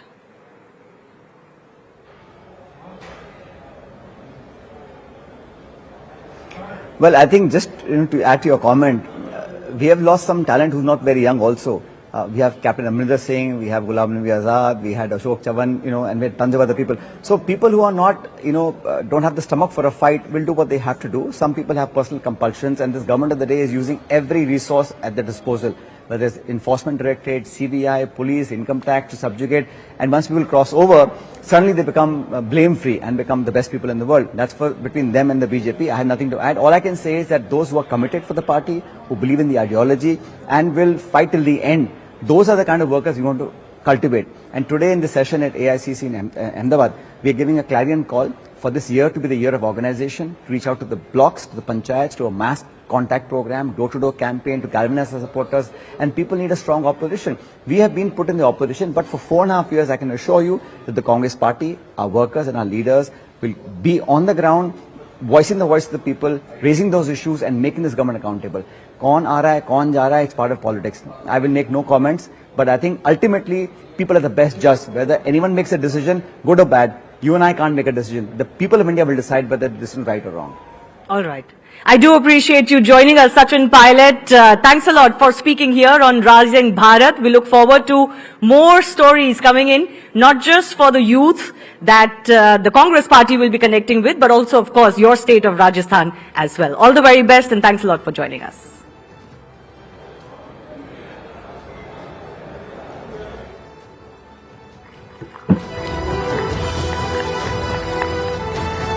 Thank you everyone for being such a lovely, patient audience. I will invite my colleague Christine back. Thanks a lot.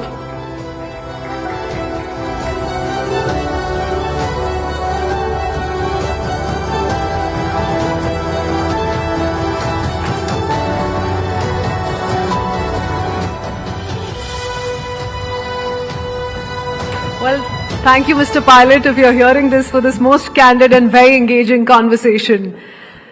Well, ladies and gentlemen, up next, allow me to welcome a remarkable leader and a visionary who is helping shape the future of the global economy.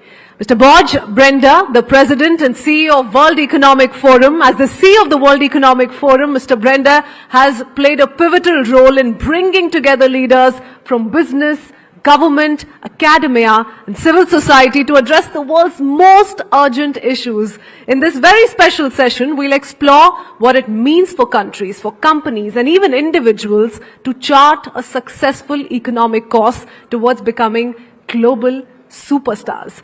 What are the trends driving growth? What challenges must we overcome? And how can we prepare for a future of unprecedented opportunities? Mr. Brenda is joining us virtually today, and he will be in conversation with Shireen Bhan. Shireen, the floor is yours.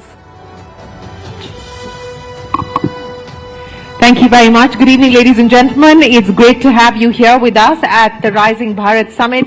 And it's wonderful to be joined by Borge Brende of the World Economic Forum, a man who's been tracking global trade for decades now, and a man who has a pulse check on what is happening as far as the business community globally is concerned. Borge Brende, many, many thanks for joining us here on CNBC TV 18 and on Network 18.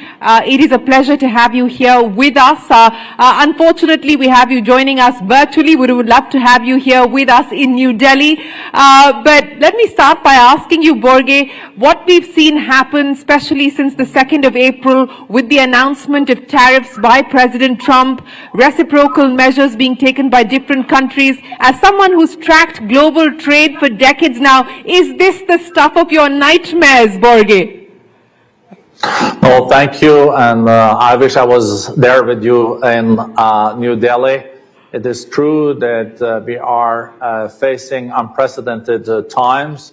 I would admit that in many ways, I'm glad I'm not the trade minister anymore. I could put it that way, because it is very challenging times. The largest economy in the world, the US, is almost 30% of the global GDP. With 5% of the global population. They have introduced now tariffs that are the highest ones in the US in a century. And no different countries then deal with it bilaterally. And it is a time where a lot is at stake for the global economy. That's for sure. Well, yes, a lot is at stake, Borge, but, when we were in Davos in January at the start of the year, President Trump did speak to the audience in Davos virtually, and while he had already held out the threat of tariffs, it seems to be the worst case scenario that's playing out. And if you look at the calculation, if you look at the tariff math, this isn't really reciprocal in the sense that we expected it to be. So what do you see as the impact and the implications on global trade? Is it too early to really make an assessment of how badly this is going to impact global growth? So the discussion about reciprocity, that's a political discussion. The reality, if you look just at the numbers, the US used to have tariffs around 3%, and now they will have tariffs with the latest proposal in the mid-20s.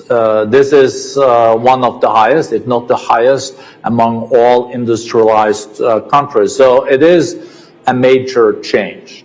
How this will influence the global economy depends also on what's happening in the coming weeks.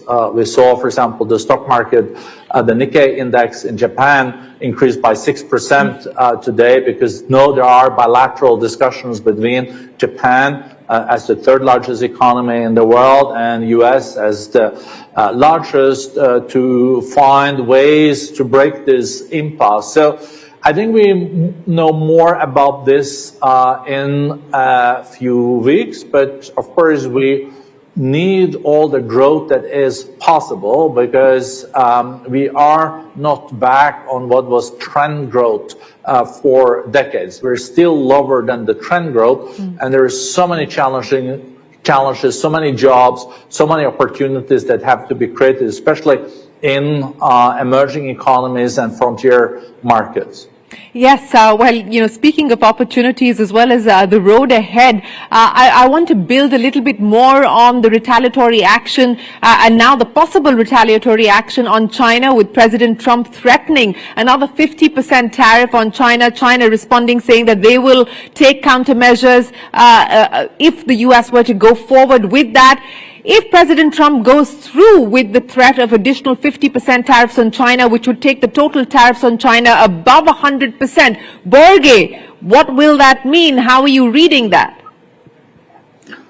We will all be speculation, so I don't want to go into that because we will know the answer to this in a few weeks, at least most likely. But it is significant when the two largest economies in the world also are not seeing eye to eye on how to then deal with trade and investment between each other. So, as I mentioned, the U.S. economy is the largest. China is the second largest. Together, they're almost 45% of the global economy. So, if we see a decoupling between these two economies, that is serious because there are also areas where they depend on trading with each other. It is though important to underline that China, that is a big exporter and a big manufacturer, has reduced also their reliance on the U.S. market during the last years. It used to be 20% of the Chinese export used to go to the U.S. Today, they're down to 12%. So even if the trade was going to stop, 88% of what China exports today could continue, and the U.S. is not that relying on China either in some areas, but in other areas it is. And the challenge will be, of course, for American companies that the input factors, what they price, what they pay for what they put into their production will increase, and that can also lead to increased inflation, something that they, of course, want to avoid because increased inflation will also, over time, lead to higher interest rates. Yes, inflation expected to move higher and interest rates unlikely to be cut anytime soon. That's the expectation at this point in time. But Borge, let's talk about Europe. That's where you are currently. We've already heard from the EU Commissioner, Ursula von der Leyen, saying that the EU is willing to negotiate, sit across the table with President Trump and the US administration, and even look at a possibility of zero tariffs. Now, what do you believe the European response is likely to be? While they have talked about taking countermeasures if the US were not to come to the negotiating table, at this point in time, do you believe the EU is essentially waiting and watching how this plays out domestically for President Trump's administration? I think that's a good summing up of the situation. We know from Mexico-Canada situation that the tariff did change over weeks, and there were different possible outcomes. For the EU, the US market is incredibly important, and instead of then going directly into a retaliation situation, I think the Commission wants to also have a dialogue with the US administration. It's true, if you look at manufactured goods, there is a surplus on the EU side. But what the EU also then mentions is they want to bring in services and digital trade in this picture. And then they say it's a more balanced picture. And we also see that there are different signals now in the Trump administration. I saw that Elon Musk, that is still in the White House, he said that why don't we create like a customs union or zero tariffs between the EU and the US, if I interpreted it rightly. So there might be some movements there. Maybe that's also why the market in Europe today also has strengthened a little bit. And we see also that the market in the US before trading is also in green. So I think there is still some hopes that this can lead to some negotiated results that can be in all countries' favor, and also in this respect in EU and the US favor. You talked about the relief that we are seeing across global markets. Yes, after the kind of severe beating they've taken over the last few trading sessions with, trillions of dollars being wiped out in global market cap, there is a little bit of relief on the screen at this point in time. But, I want to stick with what's happening in Europe, Borge. And when we last spoke, you did believe that perhaps this was going to be the time when Europe would do more to push difficult reforms, would do more to try and bolster economic growth. In light of the actions taken by the US, in light of this reinforcement of the EU and the grouping, do you believe that now is the time to do or die, really, so to speak? A bit dramatic, but is that the moment we're at as far as Europe is concerned? I don't think one should write off Europe at all. Europe has shown in the past to be the comeback kid. Remember in 2012, people said that Greece was bust, the euro was gone as a currency. Today, Greece is one of the fastest growing economies in Europe. And look at Spain, that also had trouble with high unemployment, especially for youth, is now the fastest growing of the OECD countries, the developed economies. The euro is still the second strongest currency in the world. But of course, Europe also has its challenges. Inflation is on its way down. That's good. But they will need to implement the Draghi plan. There's 400 pages of proposals from a former head of the ECB, the European Central Bank, saying that one has to reduce red tape, has to make it easier to do business in Europe. And if Europe implements all this, and it's a war on talents globally, maybe Europe could be a place where also very talented people would like to live in the future. So I would not write off Europe. It's almost 20% of the global economy still. So it's incredibly important, and maybe Europe also can play a role here between the other big economies, not ending up between a rock and a hard place, but maybe say that we can work with India, we can work with China, we can also work with Latin America and the US. So there are some diplomatic opportunities here also for Europe that we should not underestimate. For example, Ursula von der Leyen, you mentioned, just recently went to Brazil and signed an agreement with Mercosur that has been on the table for decades. And Mercosur, being Brazil, Argentina, and etc., together with the EU, is almost 30% of the global GDP. Talking about diplomatic opportunities that you believe Europe should not miss, the India-EU FTA negotiations have been on for over a decade now, Borge. Do you believe that this could perhaps speed things up? Could we see both sides moving closer to getting that deal finally done? Yes, I think so. I was struggling for many years with the so-called EFTA deal between EFTA and India, EFTA being Switzerland and Norway, Liechtenstein and Iceland, not the biggest, but together they're the 12th largest economy in the world.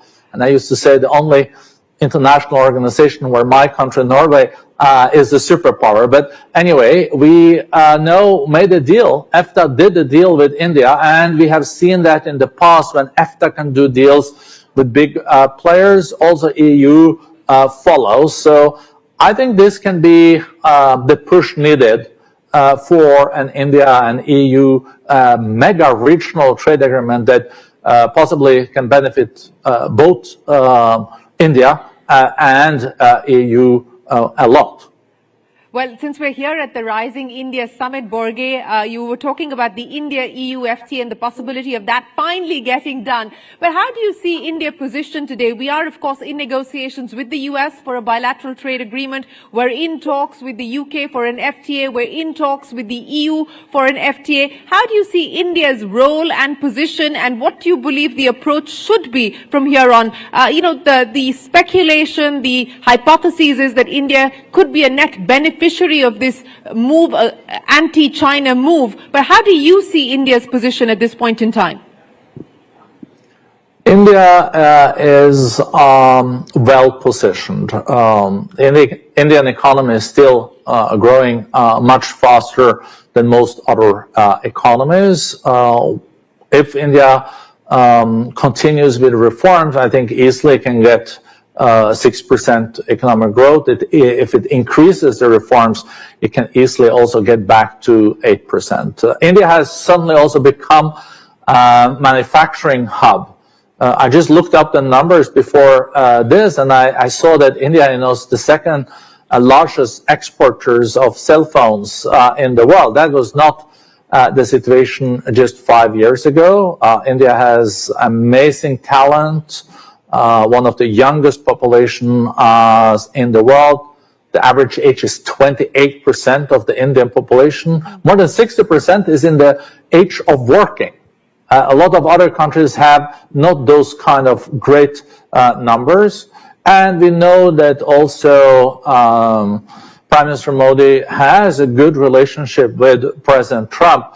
So let's see if India now is able to work out also an agreement on the trade and investment side that works for India. Traditionally, though, India has been doing deals mainly based on the multilateral agreements through WTO. And for India, that has, I think, been a good starting point. But now the world has changed and we see more mega regional deals, so-called plurilateral deals, coalition of willings.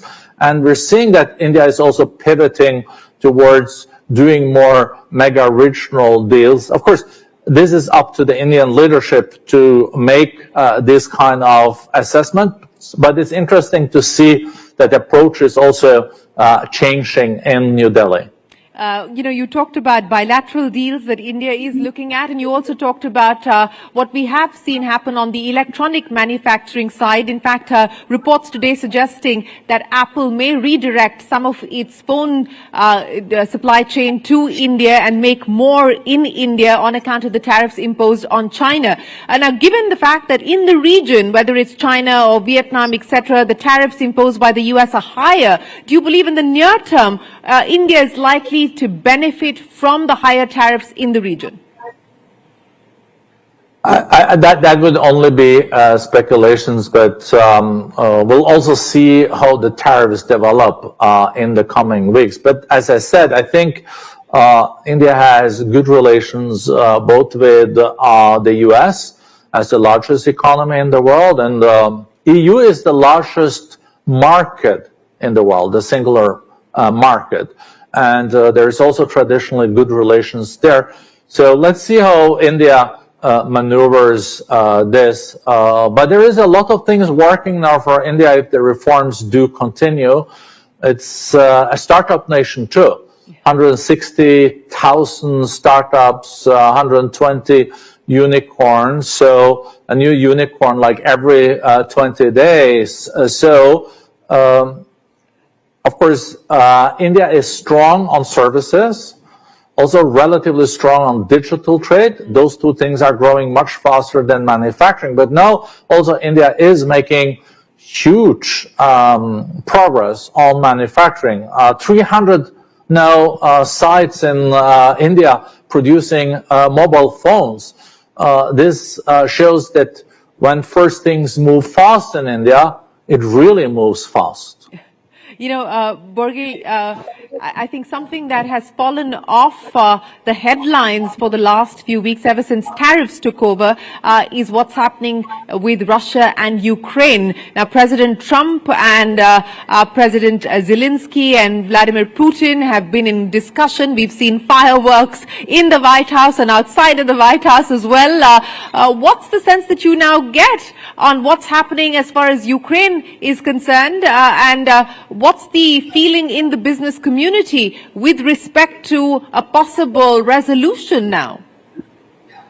It's true that Ukraine has fallen a bit off the agenda because economics, tariffs, but also still the situation in the Middle East with Iran in the Gaza has had a lot of attention. Also the Houthis, of course, with freedom of naval maneuver in the Red Sea.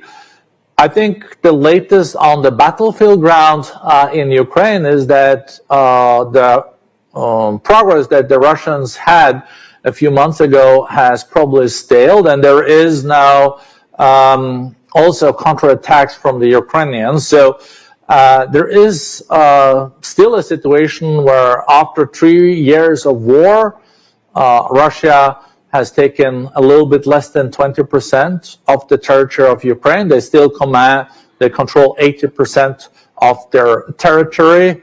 Russia went into Ukraine in the hope of taking the whole country in a week. And now after 3 years, they have 20%. So hopefully there is also now a willingness from Mr. Putin and the Russians to take up on this invitation from President Trump to then get a ceasefire and later on a peace agreement. But it seems like now that ball is in the Russian camp, and it seems like President Trump is also getting a little bit impatient if you read his body language on this.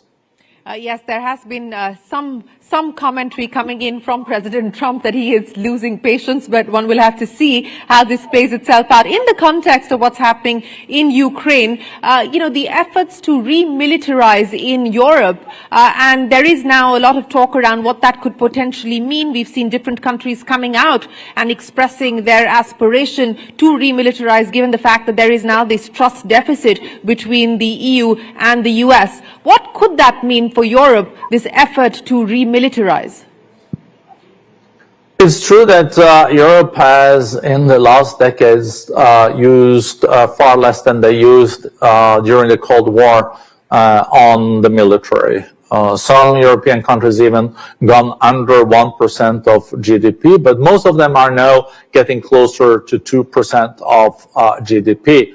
I think this will continue. Some countries might even go up to 3%. Poland, I think, is now close to 4%. At least that is their goal. And I think this is a reflection on the security situation. If you have a neighbor, and a big neighbor, that has just taken a piece of another country, not according to international law, quite the contrary, these countries want to have a strong military, and they know that the strong military is sometimes the best way of guaranteeing peace, because no one attacks another country if it's strong.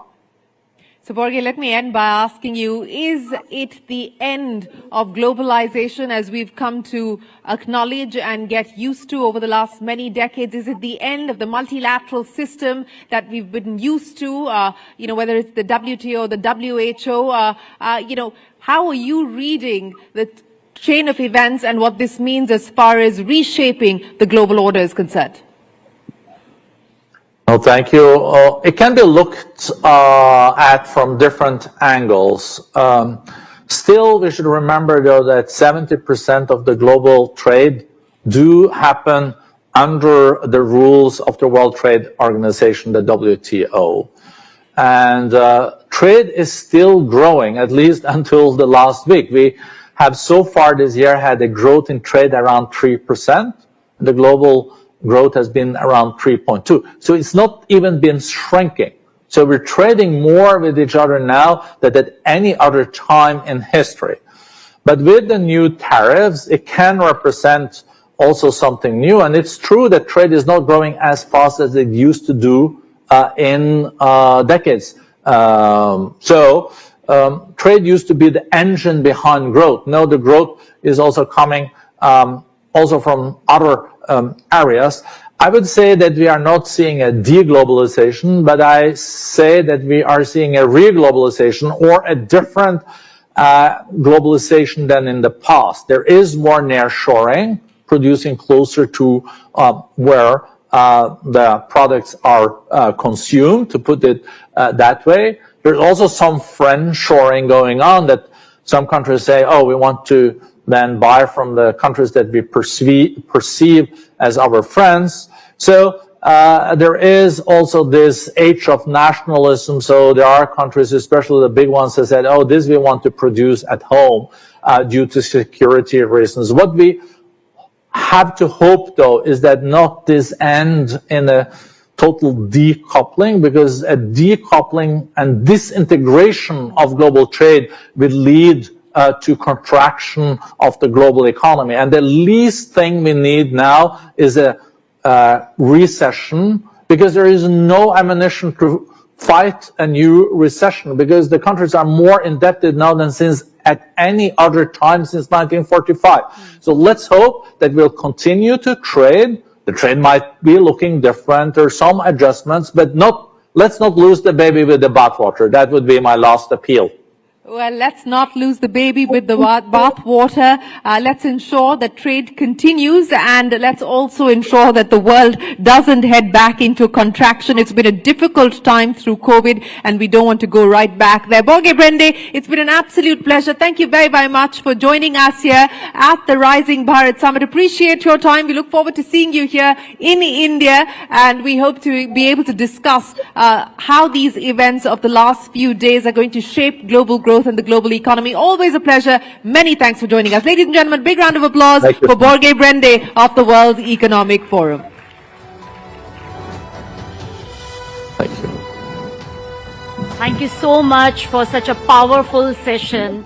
और मैं चाहूंगी एक बार फिर से जोरदार तालियां, ताकि हम आगे के सेशन के लिए बढ़ सके। अब तक का दमदार शानदार सेशन रहा है राइजिंग भारत को लेकर, और अब आगे बहुत ज्यादा खास सेशन आपका इंतजार कर रहा है, क्योंकि जैसे जैसे हम इस हिस्टोरिक समिट में भारत के इकोनॉमिक रोड मैप पर ब्रेनस्टॉर्मिंग कर रहे हैं, वैसे ही अब वक्त है एक और खास टॉपिक पर बातचीत करने का, चर्चा करने का, ताकि इसे और गहराई से आप समझ सकें कि कैसे ये राइजिंग भारत का एक बहुत इंपॉर्टेंट हिस्सा है। दरअसल ये टॉपिक है फाइनेंशियल इंक्लूजन का एक इंपॉर्टेंट एस्पेक्ट, इंश्योरेंस। आज हमारे साथ एक ऐसे लीडर हैं जो इंडिया को, इंश्योरेंस सेक्टर को पूरी तरह से बदलने के फोर फ्रंट पर है। Aman Batra, chief strategy officer, insurance. देखो, जोरदार तालियां आप जरूर बजाएं, ताकि जो ये सेशन है आपको बहुत कुछ बताएगा। इस फायरसाइड चैट का टॉपिक है democratise insurance and enabling livelihood. और अभी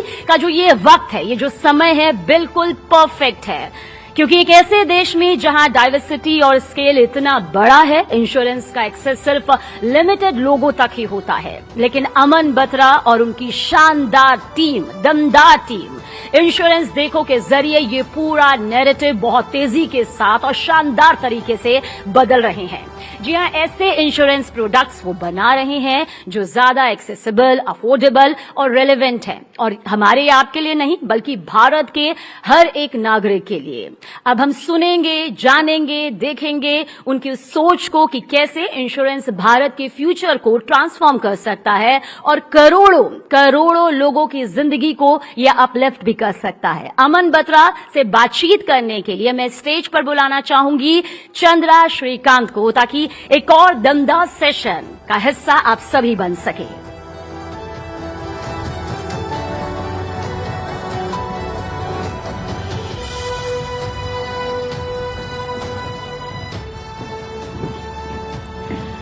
Good evening, everyone. Thank you very much, Aman, for joining us at Rising Bharat. We've had so many sessions in this room around Bharat and its opportunity. In fact, a couple of sessions ago, we had 3 entrepreneurs who are building for Bharat. So it's clearly a big theme. We will delve into that in a while, but just give us some perspective on insurance, the opportunity that you see today, because India's insurance penetration is still just 4.2% of GDP. So, how do you plan to reach the next 500 uninsured citizens? What are the key behavioral, cultural, and infrastructural shifts that are needed for that? So thanks, Chandra. Thanks for having me here. Thank you to you and the News18 team for having me and the Insurance Dekho group here. And to the question, I think we see a large opportunity in insurance in India. Insurance as of last year is almost a $132 billion market. And this is not a market size, TAM, SAM, etc. But this is actual cash changing hands and going from a consumer into a manufacturer's pocket, right? And that's the space that we are up for disrupting. And I think if you talk about those 500 million people who are uninsured, which is the missing middle, we see there are three things which can help ensure this 500 million Indians. One of them is distribution, and that is what we are disrupting here at Insurance Deco. We see today that large part of insurance in the country is coming from the top 20 cities. We have went down and built a distribution in the tier 2 and tier 3 markets of the country, right? That is how we build distribution, which again leads to more awareness for the product, right? So that's one. Second, I think the biggest cultural shift which needs to happen for insurance to pick up in the country. Today, insurance is looked more like a investment product, right? Which is to say, I invest certain money and I might get certain return at a future exigency, right? But can people start thinking of it more as a savings product, which is I'm saving for a rainy day, and tomorrow, if such an event comes in, right, I have to go for an hospitalization. It doesn't deplete into my bank balance, but it is more a pool that I can go into, right? So if that large cultural shift can come in, I think that would be one of the game changers. And we at Insurance Deco have been at the forefront of building that awareness. We have about 2.4 lakh agent partners who work on our platform, and with these 2.4 lakh agent partners, we reached out to over 1 crore Indians over the last 5 years who have insured, right? We insure almost 20 Indians every minute, so that's the scale that we are at, right? So that's two. Third, I think what also needs to get built in is a lot more innovation and technology at play, right? If you have to reach these 500 million Indians, right, there we have to go out of the archaic processes which are today in insurance, where you don't need to build insurance through forms, etc., but build technology into play. And how can you power that, right? So I think these three things, Chandra, are to my mind, which can help and ensure these 500 million missing middle, which does not have insurance today. Right. In a sense, Aman, you're this breakout insurtech company, because when you started up, there was already, I think, Policy Bazaar. You also had some of the bigger incumbents, the Bajajes, the ICICIs of the world. What do you think gave Insurance Deco that edge?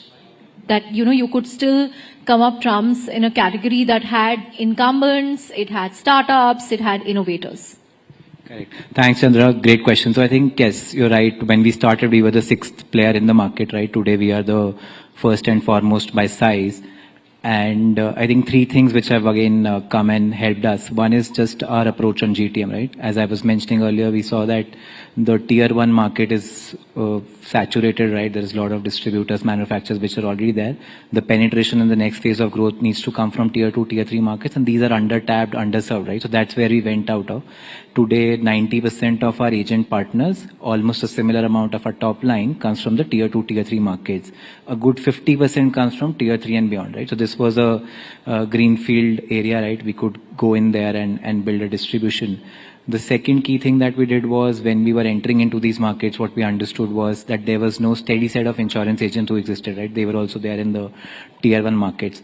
And on that, we have done a good bit of innovation to go out and have students, housewives, kirana shops, pollution check centers as the insurance agents who work with Insurance Deco on the platform, right?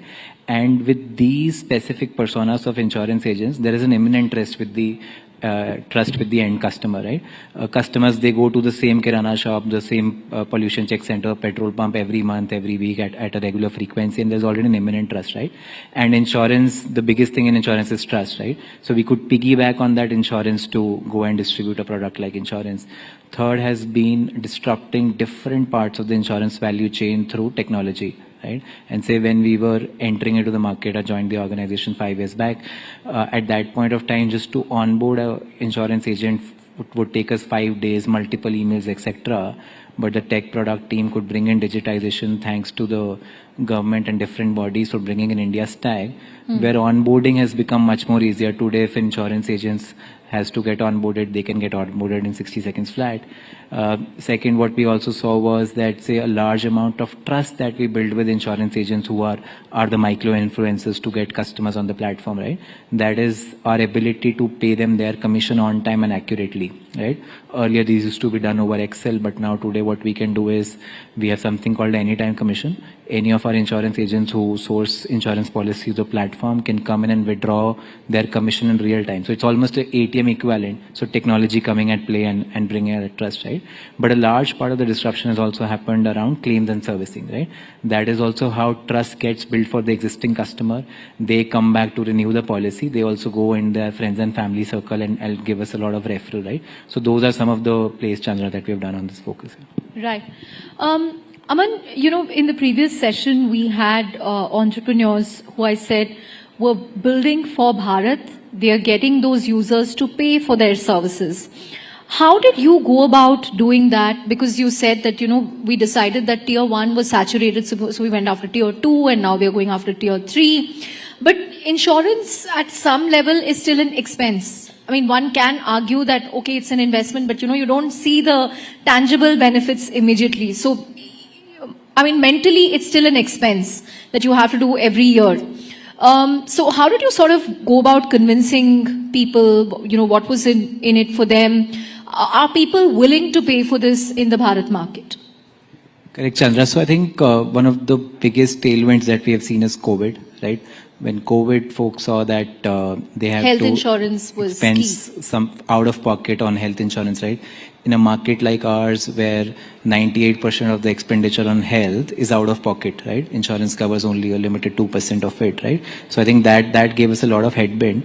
But I think just from our approach perspective, also two things which have come in very handy for us to build conviction around high ticket size, high engagement products, specifically on health and life insurance, are twofold. One is making it more affordable for the end consumer, right? So going from a one-time upfront payment to more EMI payment, right? Now we're also working with different manufacturers to say, is there a pay per day program that you can bring on insurance? So making it more affordable and you can spend it out of, right? So just make it equivalent to say that an insurance expense per day is equivalent to your 1 cup of tea at a chai shop near your office or something, right? So I think that is one thing on affordability.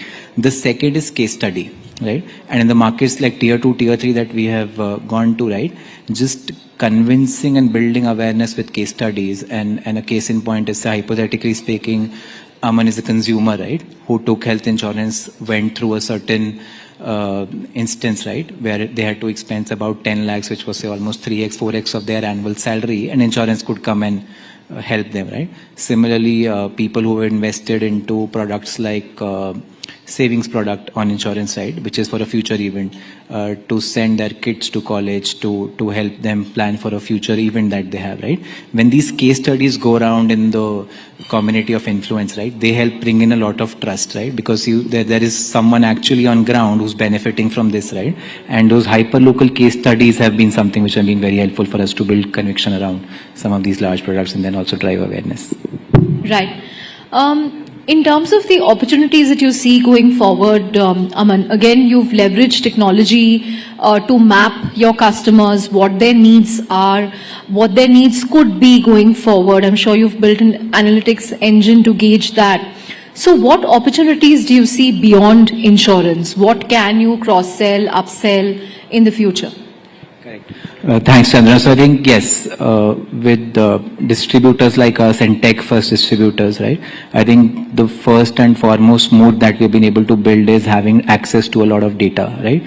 The entire insurance rails for us run through a digitized system. So we have a lot more data on consumers, which are these consumers who are coming in, what is the profile, at what part of the value chain are they dropping, right? And with these zillions of data points passing through the system, what that enables us to do is do three things, right? One is customize products for them, right? Which is we understood where's the drop-off happening. Is it happening at price and feature, and how do we go back and work with our partners to customize products for them? Second is also just the cross-sell within insurance, right? So someone who came in and say hypothetically Chandra was a customer who came and bought an insurance for her car from the Insurance Dekho portal, And now we understand Chandra as a consumer. We also understand maybe health insurance or term insurance is something, the next product that we can sell to Chandra.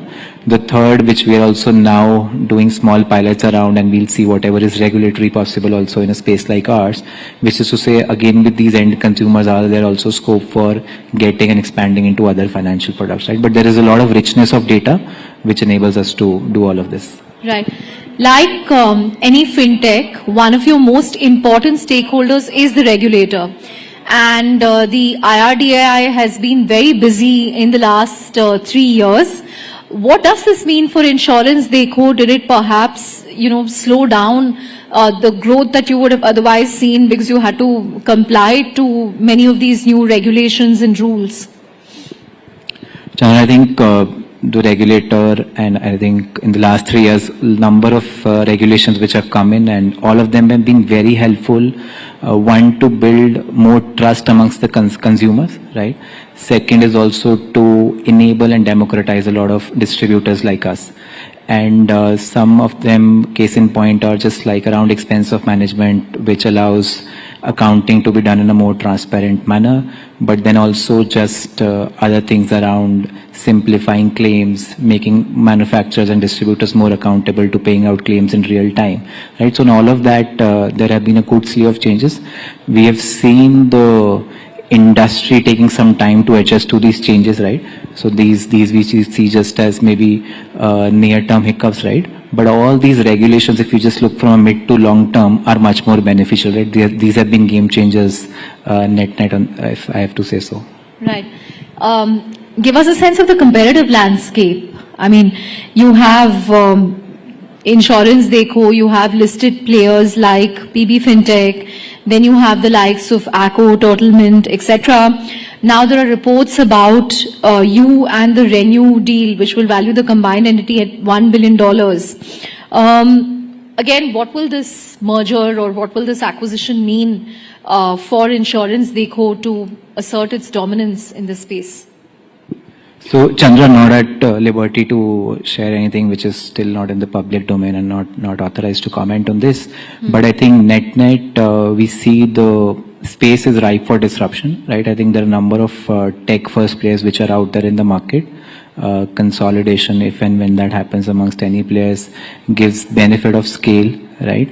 And thus going more deeper into the market, right? I think the next phase of growth only has to come from tier 2, tier 3, right? So any of the players joining hands just to build disruption in that market and build that distribution will always be a net positive for the industry as such. So when can we expect the official announcement on this deal? Chandra, my apologies, Chandra.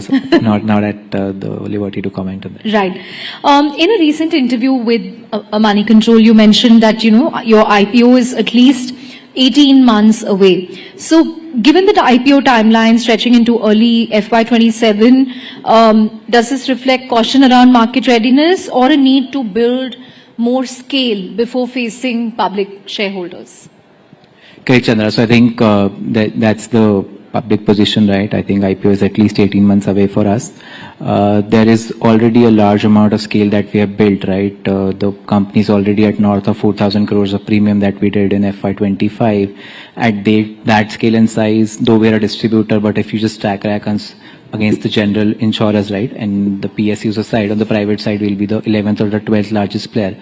At that scale and size, now there is much more that we need to do for our partners, for our end customers. And also solve for a lot of internal things, right? Just build the right committees, right teams, right processes in place, right?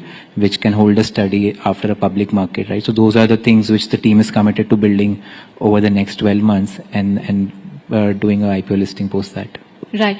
We're also seeing an interesting play in insurance, healthcare. Narayana, for instance, which runs a network of hospitals, got into insurance, and then we have PB Fintech, an insurance player, getting into healthcare or chalking out plans for that. How do you see this play? How will Insurance Dekho look at it?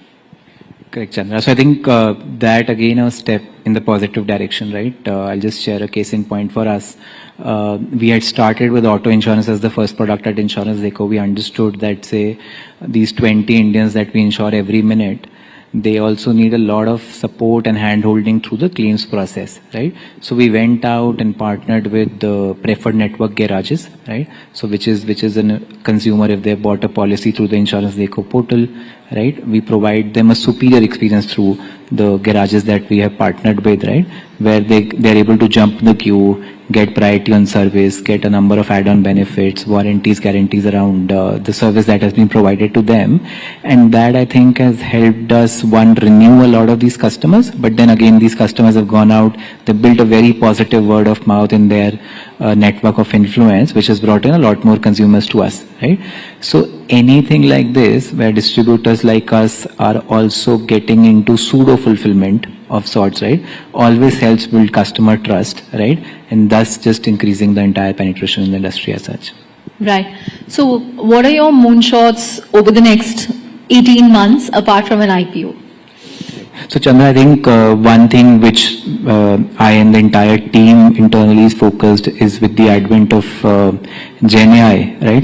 The entire landscape that to be serviced today, right? It's just ripe for disruption, right? We as a team have made a lot of progress. We have bought in AI in different parts of the value chain. I'll just share an example. So see, these 2.4 lakh agent partners who work with us, they would go out in the market and pitch products to consumers. Yeah. And if it's a more complex product like health or life, there are hundreds of options that an end consumer can have. It is not possible for our agent partners to remember the intricacies of each of these products, right? And each of these products differ from one another.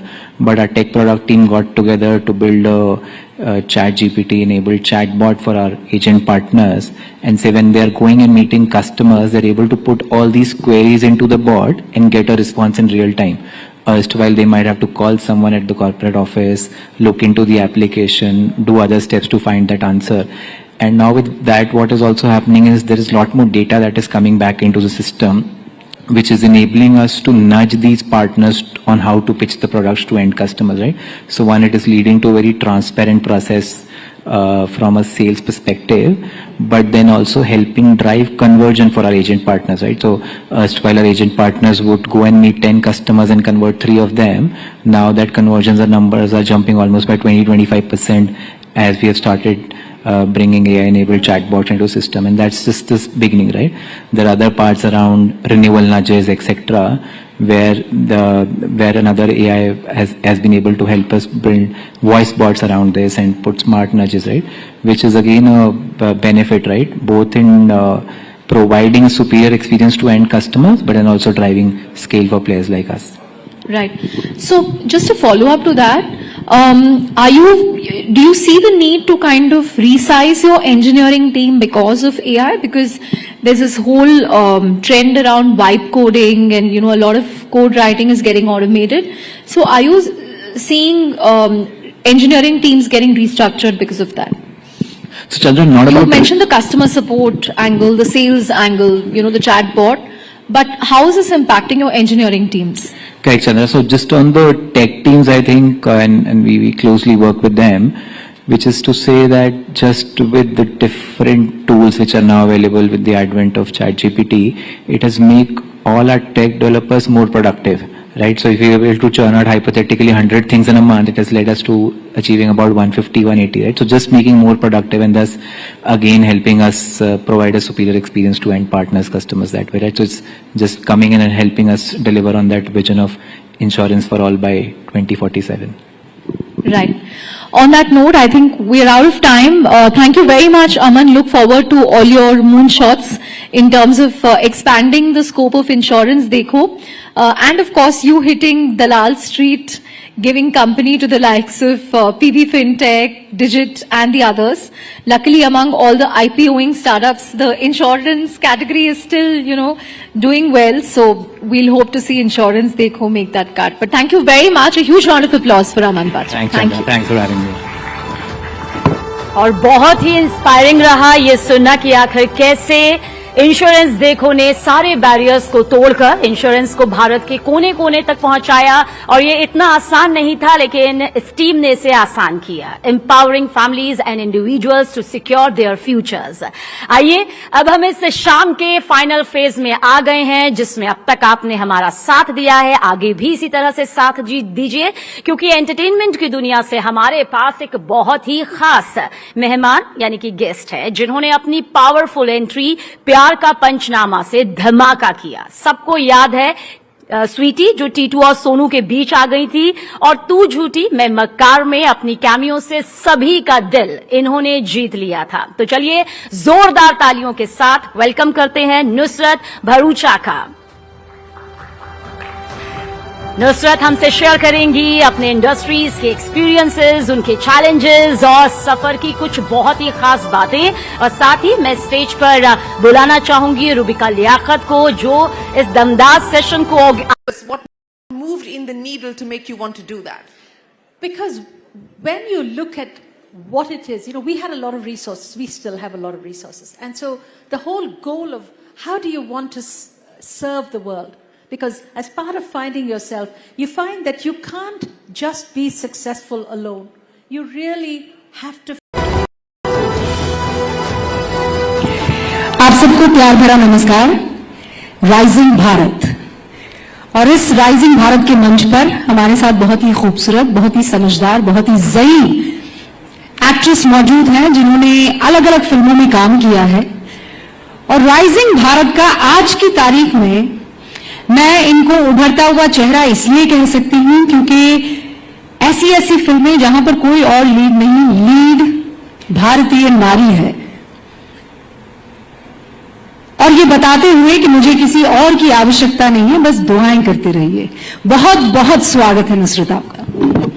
Thank you for having me. अच्छा, छोरी 2 भी आ रही है जी, तो बॉलीवुड की ये छोरी कितनी तैयार है? ये आई थिंक बॉर्न रेडी थी, and I think that's why Chhorii has come into my life, because I was allowed to be born and I was allowed to have a life and I was allowed to have choices and a voice. Even though I was the only girl child, I was very well supported and nurtured, and I thank my family and I thank everybody who brought me up for that. तो कैसे अलग है छोरी 2 से? ये और ताकतवर है, मुद्दा अलग है। छोरी 1 में हमने फीमेल फीटिसाइड भ्रूण हत्या पे फिल्म बनाई थी, और छोरी 2 में अब क्योंकि मैं माँ थी, मैं 8 मंथ्स प्रेग्नेंट थी, मैंने अपनी बच्ची को मरने नहीं दिया, सैक्रिफाइस होने नहीं दिया, उसे बचाया। तो पार्ट 2 में मैं उसे जन्म देती हूँ। But just like in a girl's life, the atrocities, the evil practices don't end just there. और ये बड़ा एक interesting thought हाल ही आया in all the interviews that I've done, कि पहले तो उसे पैदा करने के लिए फाइट है, फिर वो पैदा हो जाए तो जब वो कुछ साल की हो जाती है तो बाल विवाह हो जाता है। हमारी छोरी तो उस मुद्दे पे है, चाइल्ड मैरिज पर है, and the numbers are very scary. It's almost 3 children are forced to get married every minute in India. So it's a very stark number. Even though we have a legalized age of marriage, ये illegal है, but ये फिर भी हो रहा है. And of course numbers कम होते जाते हैं, but it's not completely gone. तो छोरी 2 में हमने बाल विवाह को एक मुद्दा बना के उसके अराउंड फिल्म बनाई है कि कैसे मैं वो अब अपनी बच्ची को उस चीज से बचाती हूँ। मैं जब आप ये बातें कह रही थी तब मैं ऑडियंस के बारे में सोच रही थी जी। जब इस तरीके के सोशल इश्यूज आप रखते हैं तो ऑडियंस एक समस्या होती है, या हिंदुस्तान की ऑडियंस बहुत जागरूक है, समझदार है और वो खिंची चली आती है? नहीं, इनफैक्ट मुझे जो मेरा एक्सपीरियंस रहा है छोरी 1 और अब छोरी 2 के ट्रेलर के इस पे, कि बहुत ही ज्यादा जागरूक है। मतलब they are talking more to me about the मुद्दा and what the film is saying then the horror about it. मतलब वो मुझसे नहीं कह रहे कि भूत कौन है, डरा कितना रहे हो, वो मुझसे पूछ रहे हैं कि इस बार आपने कौन सा मुद्दा छेड़ा है और इस बार आप बच्ची के साथ क्या नहीं हो वो आप प्रोटेक्ट करने वाले हो, कैसे बचाने वाले हो। तो वो बड़े ही ओपन माइंडेड तरीके से इस फिल्म को एक्सेप्ट किया उन्होंने। छोरी 1 पे हमें कोई बैकलैश नहीं मिला। बाय दैट आई मीन किसी ने नहीं बोला कि ये तो होता ही नहीं है। अब people like to live in ignorance, but I think when you say Jagrit, I genuinely mean our audiences are woke because they are accepting of the fact कि ये evil practices अभी भी exist करती हैं। Absolutely. And acceptance is the first step कि पहले आप accept तो करो कि चलो यहाँ नहीं वहाँ तो हो रहा है ना, एटलीस्ट वहाँ देख लो, उसे सवाल पूछ लो, उसे रोकने की कोशिश कर लो। That's what's happened with us in छोरी 1. एंड ट्रेलर के रिस्पॉन्स से तो छोरी 2 में मुझे लग रहा है उतना ही होगा, क्योंकि मुद्दा थोड़ा और बड़ा है। And most of the girls who get married at that age they playing with dolls. उनकी शादी कर दी जाती है, उनको आइडिया भी नहीं उनकी लाइफ आगे क्या होने वाली है। It's very scary, the things that can go wrong in a child marriage. It's a power game. They could be abused sexually, they could be put under human trafficking, there could be underage pregnancy, which would be a very great risk to their health. कैसे बचाओगे उसे इन सब चीजों से? आप ऐसे किसी victim से मिले? नहीं, but during the course of this film promotion and release, that is my agenda, that is what I want to do. I think one of the reasons why मैं इस फिल्म से जुड़ी हूँ, बिकॉज मैं इन मुद्दों को जाके पर्सनली देखना चाहती हूँ। तो अगर आप देखोगे तो we don't have too many other promotion events. I'm actually traveling with my team to go and find people and talk to them. We've reached out to some NGOs across the states and see who's willing to at least just have a dialogue with me. मैं बस जानना चाहती हूँ कि होता क्या है और हुआ क्या, just for myself. उससे ज्यादा मुझे उससे कुछ लेना देना नहीं है, बट आई जस्ट फील कि अगर मैं किसी चीज को आवाज दे रही हूँ तो उसके पीछे के चेहरे को थोड़ा तो मुझे भी सुनना चाहिए। तो आपको नहीं लगा कि ये पहले होमवर्क होना चाहिए था ताकि आप उनके दर्द को समझ सकें? नहीं एक्चुअली, क्योंकि हम ये फिल्म हॉरर के थ्रू कह रहे हैं। अब हॉरर में मैं आपको एक्सप्लेन करती हूँ, थोड़ा सा ट्रिक है of film making. It's a little bit different audience here, but I will still give it. अच्छा, when you are making a film which is on human horror, देखिए भूत होता है तो भूत होता है, उसको आप भूत ही है वो। बट जब एक इंसान दूसरे इंसान को मारने के लिए आता है, उसमें कोई जस्टिफिकेशन नहीं होती है, वो इंसान इविल हो जाता है खुद से। अब अगर मैं आपको एग्जैक्ट जैसे क्राइम हुआ है वैसे के वैसे दिखाऊं तो आप बैठ के देख नहीं पाओगे। हमें उसको थोड़ा सा सॉफ्ट करना पड़ता है, हमें उसे थोड़ा सा एक्सेप्टेबल करना पड़ता है। इसलिए हम काल्पनिक कहानियां बनाते हैं, इसलिए हम गोस्ट डालते हैं, इसलिए हम दासी माँ डालते हैं कि कोई बहुत पुरानी प्रथा है, इविल प्रैक्टिस है, ये आपकी दुनिया में एग्जिस्ट नहीं करता। But there is a part, of course. हम बस उसको थोड़ा सा ढक के, थोड़ा सा छुपा के आपको परोसते हैं ताकि आप उसे खा सको, वरना आप बोलोगे मिर्ची बहुत ज्यादा है, ये मेरे से हजम नहीं होगा। It's just that. So because we have chosen a medium of horror, the whole plot is काल्पनिक, द मुद्दा इज वेरी रियल, बट किसने लिया, कहाँ हो रहा है, कौन है प्रधान जी, कौन है दासी माँ, ये कोई रियल कैरेक्टर्स नहीं है, ये फिगमेंट्स ऑफ आवर इमेजिनेशन है। मतलब वो बिल्कुल ऐसे ही माँ अपने बच्चे को एक हेल्दी खाना खिलाने की कोशिश कर रही है पर वो नहीं खा रहा है, सो उसको हाइड करके जी रैप करके और वो जी अपने बच्चे को दे रही है। So this is what you try, यही करने की कोशिश है। Okay, wonderful. लेकिन ये ओटीटी पर आ रही है। हाँ जी, पहली बार भी ओटीटी पर ही थी। मेरी टीम जब रिसर्च कर रही थी तो एक आपका स्टेटमेंट निकाला जिसमें था कि ओटीटी की जो ऑडियंस बन गई है उसे आप मिटा नहीं सकते। अब ये संतुलन कैसे बनेगा कि ओटीटी भी चलता रहे, दर्शक भी सिनेमा घर में आए, तो इस बारे में जरूर विचार करना होगा। 2 साल बाद 2025 में ओटीटी और थिएटर, इन दोनों में बैलेंस आपको दिखाई दे रहा है या अब थिएटर जा चुके हैं? नहीं, I am a very old true blue blood theater watching audience, but I've also become the new Gen Z OTT audience.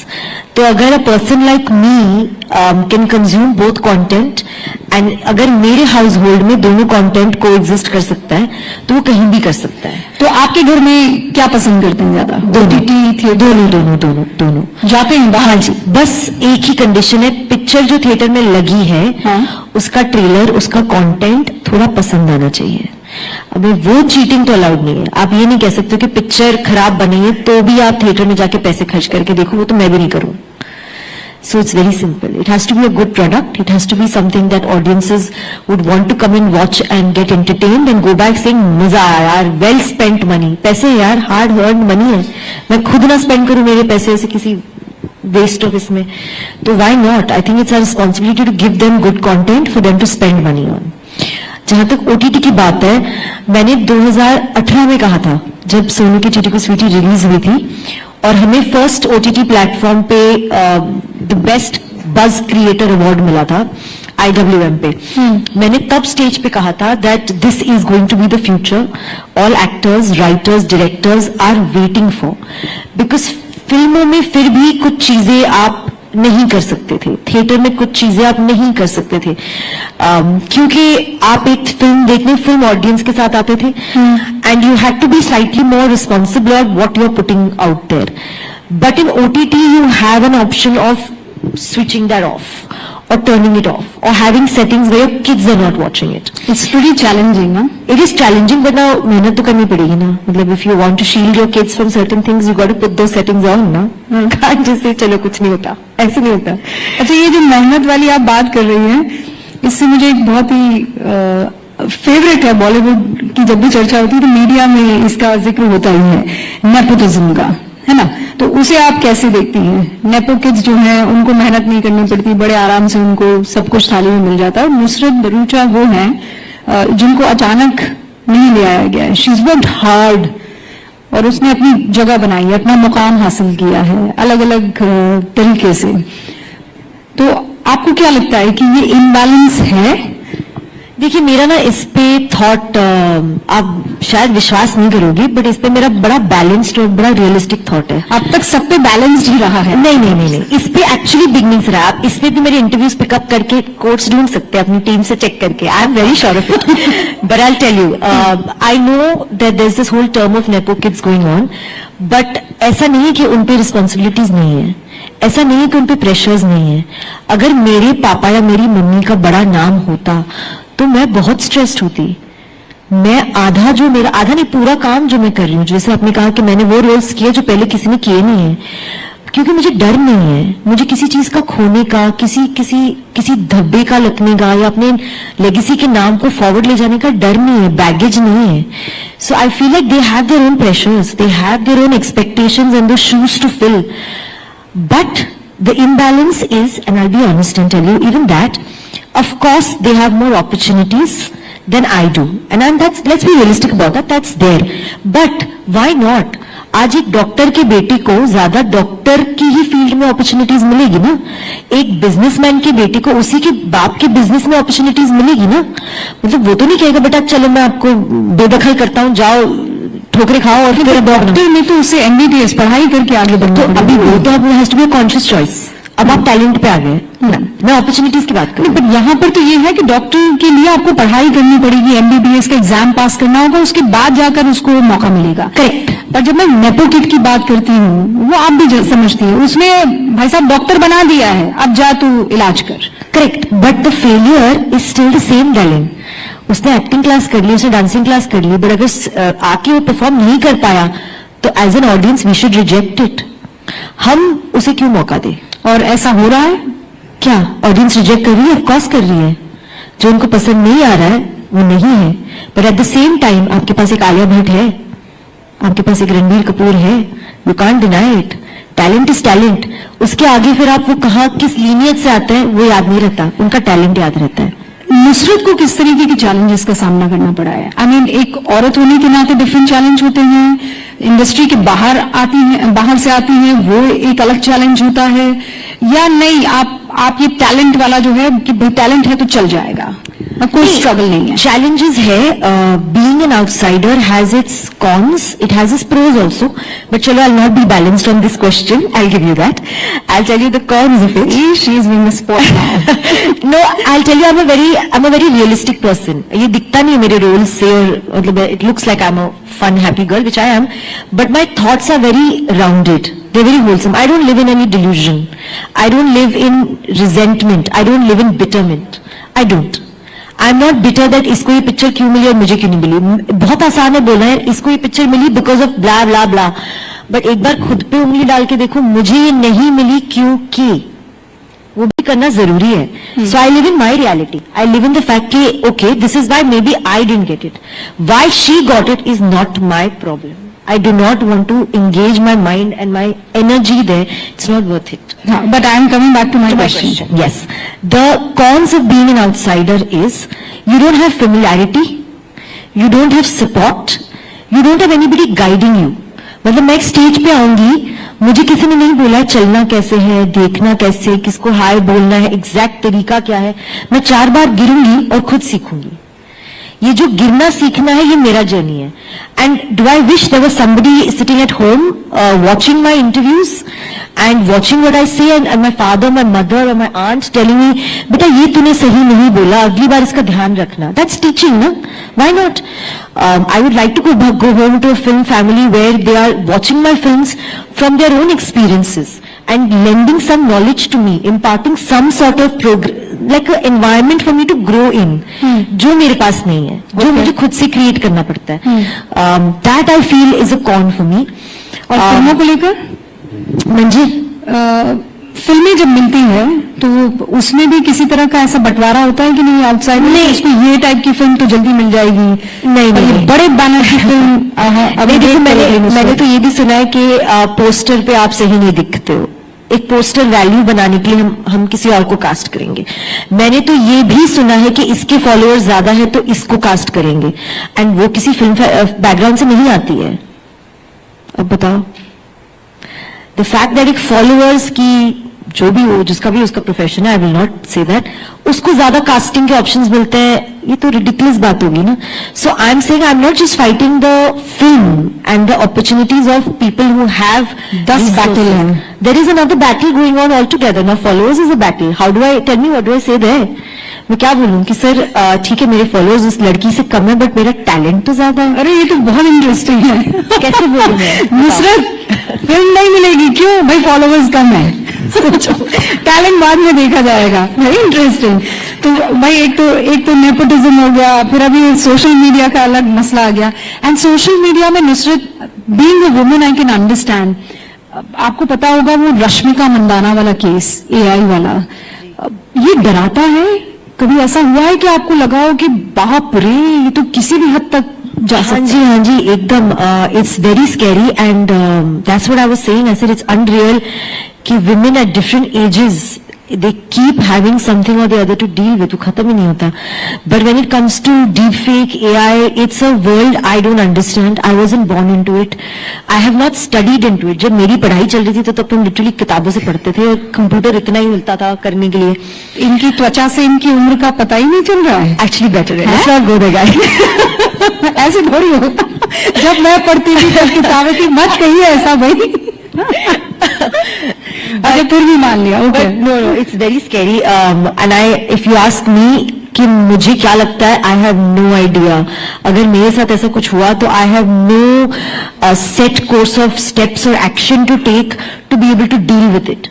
I think we are in a time and space where internet has boomed so much, these technologies have boomed so much, and हमें तो सिर पैर भी नहीं पता है कि किस हद तक ये जा सकता है.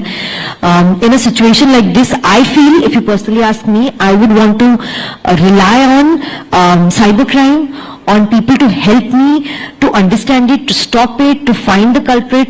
मतलब I need that support and I hope that we are going to have that in large numbers. इसकी लिटरेसी, इसके बारे में इंफॉर्मेशन बहुत जरूरी है. मतलब हमें लगता है जो भी व्हाट्सएप पर आ रहा है वो सही है. नहीं, बिल्कुल भी नहीं. और सोशल मीडिया के किसी भी प्लेटफॉर्म पर. अब मुझे कहा जा रहा है कि वक्त की कमी है, मेरे पास इतने क्वेश्चंस हैं. नुसरत तो कहा गया बहुत वक्त है, क्या हो गया? हो सकता है लेकिन इसीलिए मैं I would want to fire एक के बाद एक सवाल. पॉलिटिक्स में आपका इंटरेस्ट है कि आप कहती है this is not my cup of T? I don't think it will be right for me to say that. So I'll be politically correct. Of course है. अच्छा, जब इस वक्त आप राइजिंग भारत के मंच पर है, और अगर मैं इससे जुड़ा आपसे सवाल ना पूछूं तो मजा नहीं आएगा. भारत को इस वक्त आप कहां खड़ा देख रही है? नुसरत अपने चश्मे से, अपने जहन से, अपने दिमाग से कहां भारत को पाती है? I think it's fast forwarded and progressed to a place where I am so glad that I am part of India today, where we have such a global reach and presence. मतलब आप travel करके देख लो आपको और countries में क्या respect मिलते हैं क्योंकि आप इंडियन हो, और ये पहले नहीं था. I just feel being an Indian is so respected now. What we do, where we come from, our culture, our businesses, our ideas, our inventions, that whole idea of being Atmanirbhar is something I personally resonate with so much. कि नहीं चाहिए आपका, हम अपने घर में बनाएंगे और अपने घर का खरीदेंगे और अपने घर से बेचेंगे. I love that idea. It is so enterprising. It's not funny. It's of course done under Modi's leadership. So I'm again lending that and saying that I'm part of a very progressive, proud India. अभी आप जब Israel में shoot कर रही थी, film promote कर रही थी, हाँ, फिल्म प्रमोशन के लिए आप गई हुई थी, वो वाकया अगर आप समझाना चाहे, बताना चाहे क्या हुआ था, और हालांकि आपने इसके बारे में बहुत बातें की हैं, पर चूंकि इस मंच पर मैं चाहती हूँ छोटा सा ही सही, लेकिन उस वक्त सच में आपको लगा था कि किसी तरह की कोई मदद आ जाएगी, क्योंकि पूरी दुनिया में उस वक्त यही सब चल रहा था कि कौन आएगा, कहां से आएगा, कैसे आएगा. Did you have faith in your leadership then and वो हो पाया या? Actually मैंने इसके बारे में बात नहीं की है. This is actually one of the first few stages that I'm going to be speaking on this. You know, it's a situation nobody can prepare you for. Even किताबों में आप पढ़ के किसी को नहीं समझा सकते हो कि ऐसे सिचुएशन में क्या करना चाहिए. फीलिंग लॉस्ट, फीलिंग हेल्पलेस का मतलब क्या है, मैं उस एक दिन के 12 घंटे या 20 घंटे में अपनी लाइफ टाइम का सीख गई हूँ. क्योंकि कितना भी कर लो, फोन है, टेक्नोलॉजी है, लोग है, दिमाग है, समझ है, सब आपको लगता है I am a very smart, well read, educated person, and जिंदगी आपको ऐसी जगह पे लाके रखती है जहां आपका एजुकेशन, आपकी समझ कुछ नहीं काम करता. I give you very ground root example of that day. हम जहां I was in the television strip, तो I have woken up from my bed with sirens and bomb. वहां तो हर 15 मिनट में सो उन साउंड से हमें बेसमेंट में भगा के छुपाया गया. That is basic protocol. अब जब बेसमेंट में छुपी हूं, मुझे आइडिया ही नहीं है करना क्या है, मुझे आइडिया ही नहीं है मैं कितने घंटे यहां बैठूं, एंड क्या गारंटी है बेसमेंट में नहीं होगा कुछ, क्या guarantee. And by then they were already on streets, they had come down to just taking left right and shooting people on streets. मैं उस बेसमेंट की छोटी सी विंडो या डोर से अपना सिर ऊपर डाल के भी देखने की भी हिम्मत नहीं थी कि यहाँ कोई है या नहीं है. सो it was the most unreal situation of my life. I was sitting there and I didn't know how many hours I had to sit here. I didn't know whether I should go left or right. I didn't know anything. It seemed like even if you made a sound, आपने गलत कर दिया और आपको गोली लग जाएगी. So there was pin drop silence in that whole basement. And there were people from different nationalities also over there, जो tourists थे. किसी को कुछ नहीं समझ आ रहा था. Like age no bar, country no bar, culture no bar. जब वो डर रियल होता है ना, तो एक ही लैंग्वेज है वहां, साइलेंस. किसी को नहीं पता कहाँ देखे और क्या करे. But having said that, those were the toughest few hours of my life. I really didn't think I would see my family or friends again. I was really going through those flashes कि this is it, ये हो गया, अब यहाँ से निकलना तो कैसे होगा. But anyway, coming to how I came and how we kind of got out of there is a very long story. Cutting it short, at a moment like that, na, even though people are miles away from you, but when you have a leadership and you have an Indian embassy who says, don't worry, we'll get you home. Don't worry, nothing will happen to you. Don't worry, we are right there, is enough. I can't tell you the sigh of relief I have breathed in that moment there in that basement where I'm like, okay guys, kuch nahi hone wala. I don't know what that faith is. I don't know what that oneness is. But I guess that's what it is when you say India is my home or my home is my home, is when in a country so far away, in a war conflicted place under attack, you're feeling like you are going to be fine because they have told you you're going to be fine.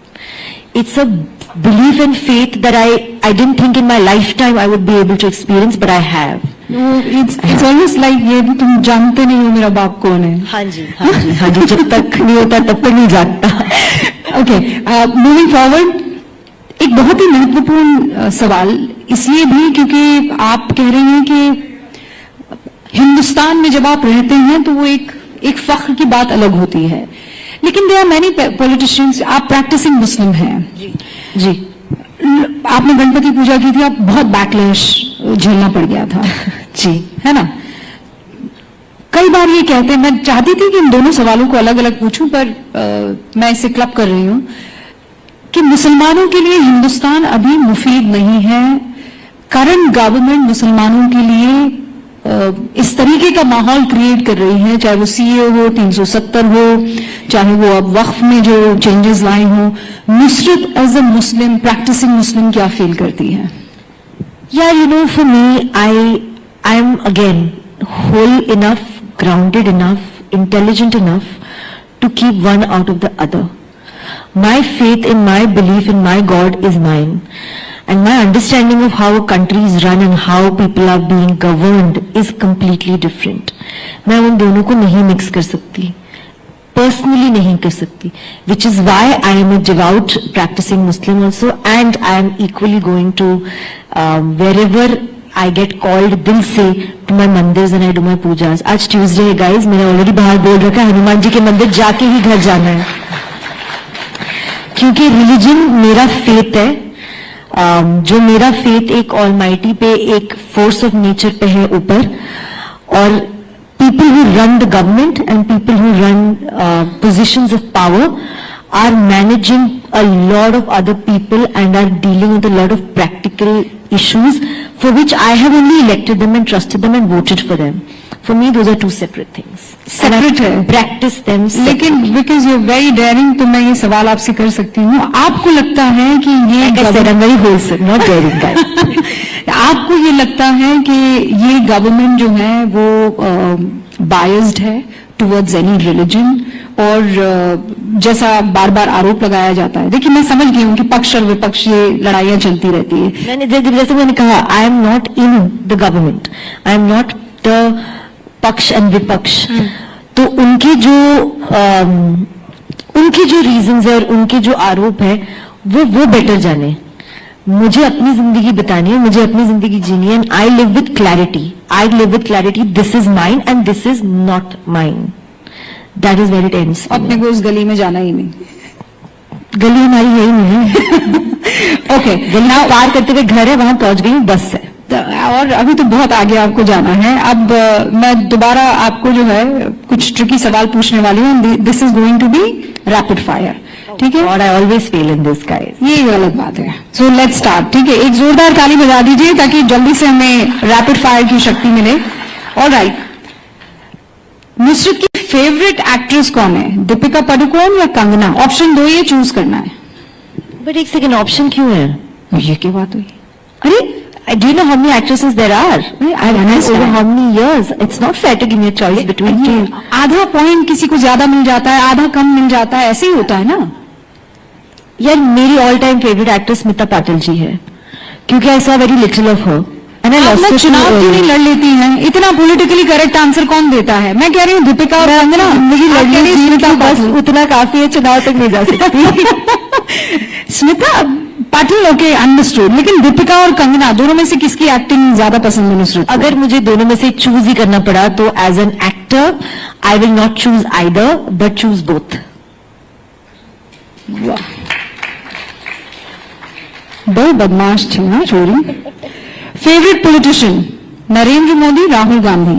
ये कैसा सवाल हो गया है आपका? But चलिए, वो मेरा कल्चर और मतलब मेरा पैशन और एथिक्स था। यहाँ एक्चुअली मेरी चॉइस है, I would definitely want to say our honourable prime minister Narendra Modi ji. Okay, favourite actor, Shahrukh Khan, Akshay Kumar? Again as an actor I am not going to pick between the two, it's not fair, दोनों। But ठीक है, चलो दे देते हैं आपको। मैंने Akshay sir के साथ काम किया है, I love him for his comedy and the person he is, so for that Akshay sir. But I have idealised Shahrukh Khan, up to Shahrukh sir, and I want to be his heroine now and every day. So for his romance, Shahrukh Khan. Wow. Okay, favorite tourist destination, Maldives, Dubai? Australia. क्योंकि मेरा भाई रहता है वहां, and I would rather go to country where I have family and enjoy with them. ये क्या तो destination, यहाँ तो ऐसे ही हम काम के लिए चलते रहते हैं। अच्छा ठीक है not very interesting. Australia Lakshadweep, ये गलत ऑप्शन है भाई। With my brother from Australia to Lakshadweep. Very interesting. ले लूंगा आज अवार्ड अगर कोई इधर पड़ा है तो। थैंक्स। ऑन दिस नोट जोरदार तालियां नुसरत बरूचा के लिए, बहुत मजा आया आपके साथ। थैंक यू सो मच और ऑल द बेस्ट छोरी 2 के लिए।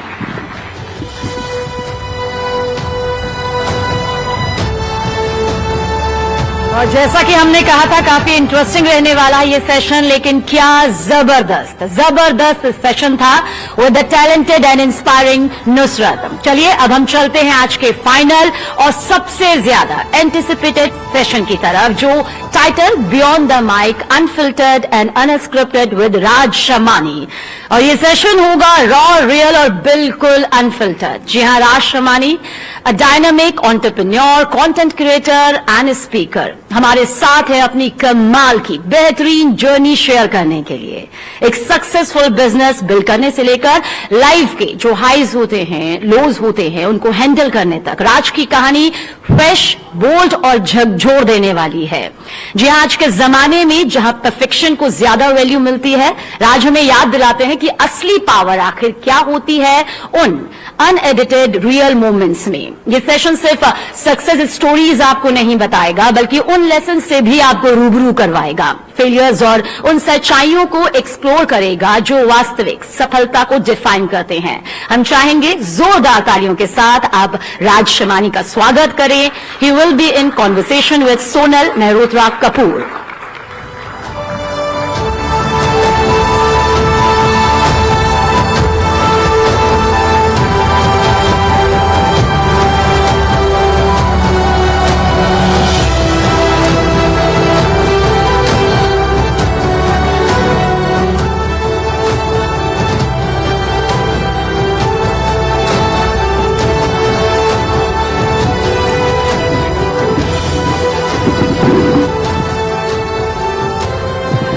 Hello. All right, we've come to the last session of the day on day 1 of Rising Bharat. I know everybody is saying, finally, but I can say we've saved the best for the last. For those of you who don't know Raj, ये वो है जिनकी वजह से हम journalist का TV अब कोई नहीं देखता। ये वो है जिनकी वजह से YouTube लोग ज्यादा देखते हैं, टीवी कम। ये वो है जिनकी रील्स आप रात भर देखते हैं और आपको फिर नींद नहीं आती है।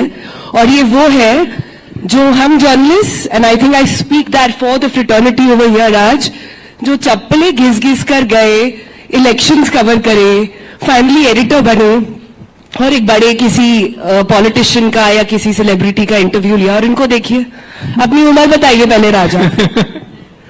28, I just at 28. No, but I'm just kidding. This is just to sort of give you a glimpse of the audacity that Gen Z today has. So huge round of applause, please. Thank you.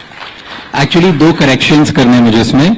First is we have not saved best for the last. I think after that nobody can beat that. I loved it.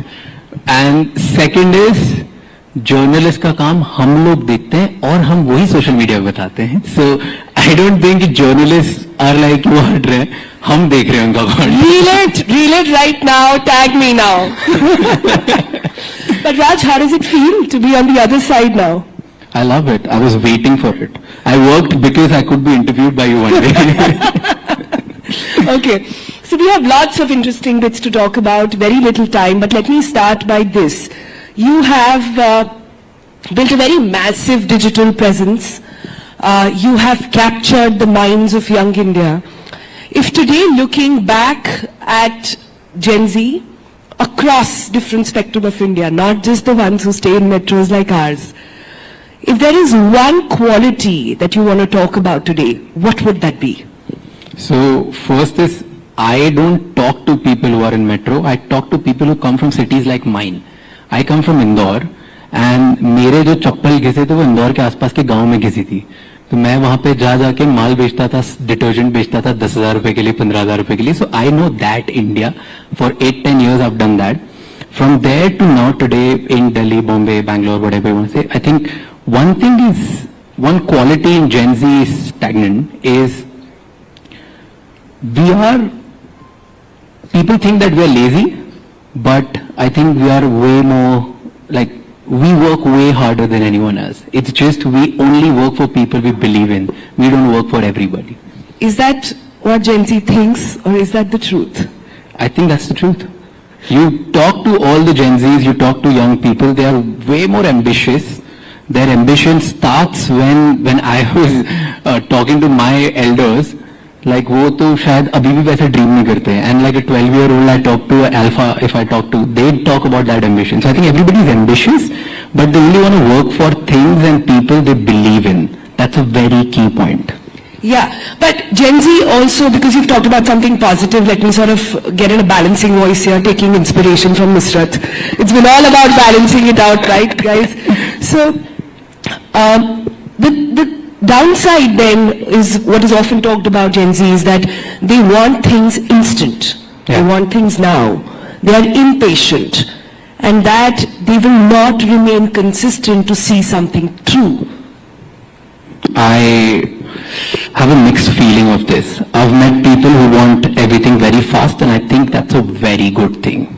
I mean, come on, we are living in a world which changes every 4 years. अगर अभी हम लोग speed नहीं पकड़ेंगे तो कब पकड़ेंगे? I don't want to sit through and be like, what will happen 50 years from now? Or 20-year vision or 30-year vision. The way AI and technology is coming, 2 साल में तो जो हम पढ़ते हैं वही खत्म हो जाता है. So I think it's time to speed up. In fact, I would rather go on and say that people are not fast enough. People need to be faster. Like that's what I believe in.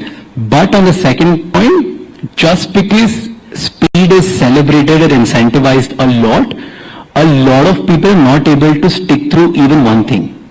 Because they feel कि सब change हो जाएगा and they have the skill paranoia or like a career paranoia and they change like 1 month after. तो वो change नहीं करेंगे तो speed is good. Like speed in one direction is good, not in multiple directions. I get that. You know, every generation has this feeling that हमारे ज़माने में तो, you know, every generation. What is it about Gen Z that there is so much of spotlight on them? I don't think millennials were put under the spotlight the way they are. I don't think boomers were put under the spotlight the way Gen Z is. What's got them? Almost everybody a mic in their hand now. आप बताओ, आप ही पूछते हैं हम लोगों पूछ ही रही हूँ. But I'll tell you, because we love spotlight. We are the people, we are not afraid to talk about things. We are the people, we are not afraid of being candid. There's always foot in our mouth. We are not afraid about it. So I think because everything that we think and do is social and out there for public, not just limited to one mohalla. That's why there's so much spotlight. It's just a generation. If it's not Gen Z, कोई भी और होती है उनको ये सब internet exposure मिलता, they would have had the same thing. Because we are so much in spotlight, people ask us so many more questions. I believe it's not generation, it's about time and technology. So that's what I think. And apart from that, look at 2-3 barriers which we have broken. Gen Zs don't care about hierarchy. They don't care about titles. They don't care about anything. So they just want to do it.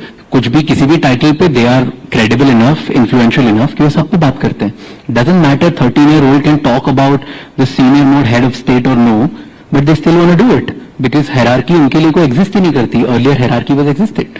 So are you saying that in today's world, experience is overrated? I wouldn't comment on that. But I think experience is not the only way to win. There are other ways to win as well. And that's what our generation have understood. Okay. So there are so many things that we love about Gen Z. I'm millennial, so I'm just sort of, you know, gazing into that and saying, you know, these bits we could have lived with. The audacity with which they ask for things. And also, you know, the audacity with which they go out and express themselves. Mental health has been such a central focus of that. Today, when constantly people are talking about why is Gen Z so depressed then, do you have an answer? Do you have a solution? I don't know that yet, but I'll tell you based on my anecdotes. growths and the situations I've gone through, and the people who I lead in my organization, I've seen them going through ups and downs. I think because there are two reasons why a lot of people are feeling like certainly low in their lives. First is there's so much exposure of the world. You see somebody doing way better than you, even who's younger than you. And then you hear your parents comparing you with that person. So you start feeling, what am I doing? Like, am I even doing good or bad or not? Like, what am I doing? But ये शर्मा जी का बेटा syndrome तो पहले भी था ना. पर अब खुद देख रहा हूँ ना, पहले तो मम्मी पापा देखते थे शर्मा जी के बेटे को. अब तो मैं देख रहा हूँ शर्मा जी का बेटा फोड़ रहा है यार. पहले नहीं दिखता था. So now everybody, like we hear 19-year-old boys building billion-dollar companies, we hear 24-year-old kids building again billion-dollar things, we hear kids becoming stars, we hear random things. So now there's so much exposure of so many people around you, you keep constantly comparing yourself with that. So that is one. And the other which I feel is a lot of Gen Z, because thanks to all of us, we have spoken about purpose so many times that a lot of Gen Z are feeling like कि अगर purpose नहीं life में तो हम depressed ही रह जाएंगे. Or we all collectively can talk about whoever has done anything in their lives. Purpose day one पे आता ही नहीं है. पता ही नहीं हमें purpose क्या होता है. You start working and you build through it, and once you build, then you start finding, oh, I wanted to do this. But like a lot of our generation people, they are like, हमें तो purpose ही नहीं पता, तो हम बैठे रहते हैं और फिर वेट करते हैं भगवान एक दिन हमें पर्पस देगा. एंड इसकी वजह से जब तक वो वेटिंग पीरियड होता है तब we are low, we are depressed, we call all sort of fancy words. And because the literature is also gone up, 50 word जो नहीं फील कर रहे हैं वो भी बात करते हैं. You know, the beauty of my job and the beauty of this Rising Bharat Summit has been that in the morning I conducted a session which was about JOMO, the joy of missing out. This is about people who were leaving the city life to go back and stay in places which were slow paced, where there was no internet connection, where they could grow their own food. And then I meet him. So that's the beauty, that's the spectrum of the world we live in today, which is truly, truly fascinating. But let's do some crystal ball gazing, okay? Sorry, my voice is just gone. 3 product categories that, according to you, will cease to exist in the next 5 years, not even 10. They won't exist. That won't exist in the next 5 years, according to you, keeping your Gen Z lens on. Wow. I've never thought about it. I think the first thing is these batches, these iCards. ये चले जाएंगे 5 साल. Because you will rather walk in with some biometric or facial recognition, so that will go. That's what I believe in. Second is,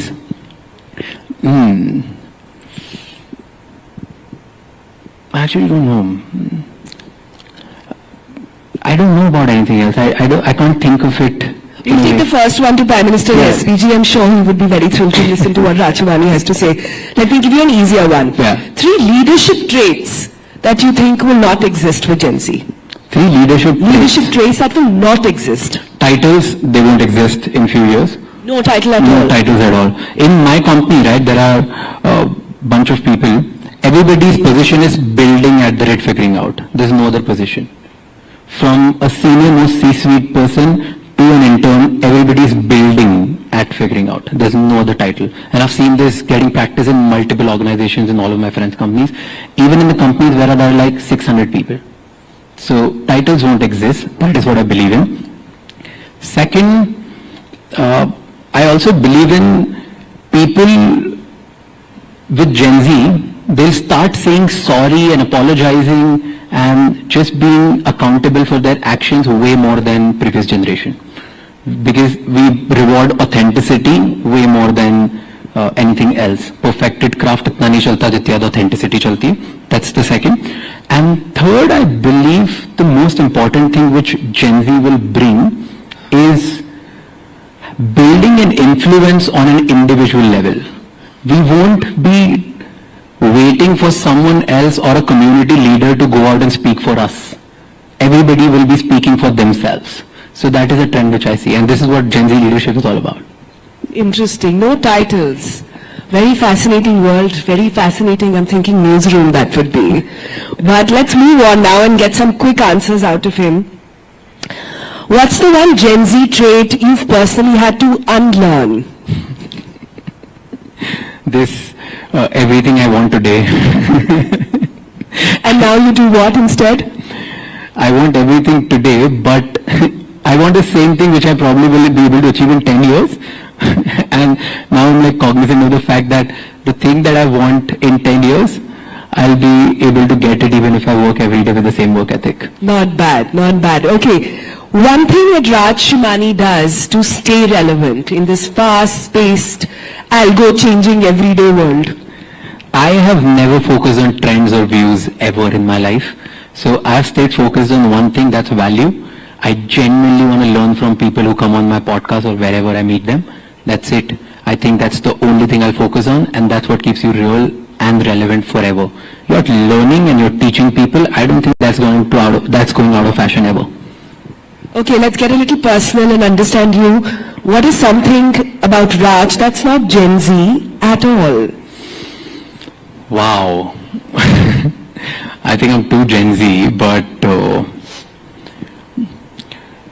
I think I don't take breaks. That's like in my organization when I talk to other people, everyone, they all have this, they want to take breaks, they want to take naps, they want to like break out in the middle of the work, they have their own timings. I'm like a proper army kind of lifestyle. I get up, I read, work, meetings, and I sleep. And I've been doing this for years. क्या खाते हो? जो सब खाते हैं. क्या खा रहे हो? What diet are you on? Ambition. The diet is called ambition. Wow. Okay, do you think, true or false, that the creator economy is overhyped, or is it just getting started? It's just getting started. It's just getting started. Talking about that, do you think creators today have to be more careful about what they say or about what they don't say? No. I don't think anything has changed at all. And I've been saying this again and again. Look at anyone influential over generations. Every time they say something which people don't like, they get bashed down. Earlier they used to get bashed by newspapers, then they started getting bashed by TV anchors, now they're getting bashed by trolls and memes. Anyone at any point in any generation will speak about something that is not a popular or a democratic word or choice or like a sentiment, will get bashed. And in this scene, I've seen good people saying good things and getting bashed. I've seen bad people saying bad things and still getting bashed. So I don't think anybody needs to be careful. The more influential you become, you definitely get more scrutinized. That's the price you pay for becoming influential. And this has been over the generation. I don't think anything's changed today. Raj, but I have to address the elephant in the room then. Yeah. That means, are you saying despite everything that's happened in the recent past, with creators in India, there is still no thought within to be more careful, to choose more carefully?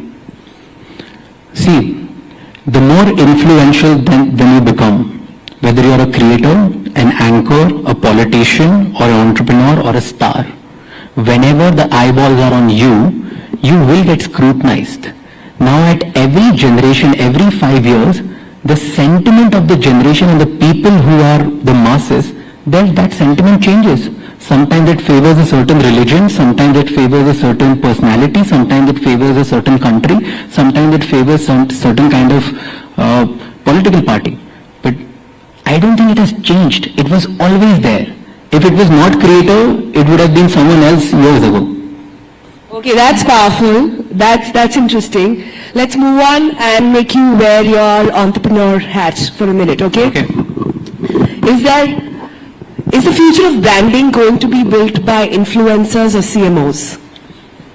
I think CMOs will become influencers. A lot of them are sitting in the audience and listening to you, so be careful. सारे brand deals वहीं से आते हैं राज. हाँ तो बोल रहा हूँ CMOs बनेंगे influencers. I believe in this. जो मुझे पैसे देगा या नहीं देगा मैं दोनों को यही बोलता हूँ. Okay. So quickly then, coming to your podcast journey, your favorite person that you have had on your show so far? ऐसे नहीं बोल सकते हो, ये तो ढूंढ ही नहीं सकता. But because we are at Rising Bharat, let me go on and say Jai Shankar sir.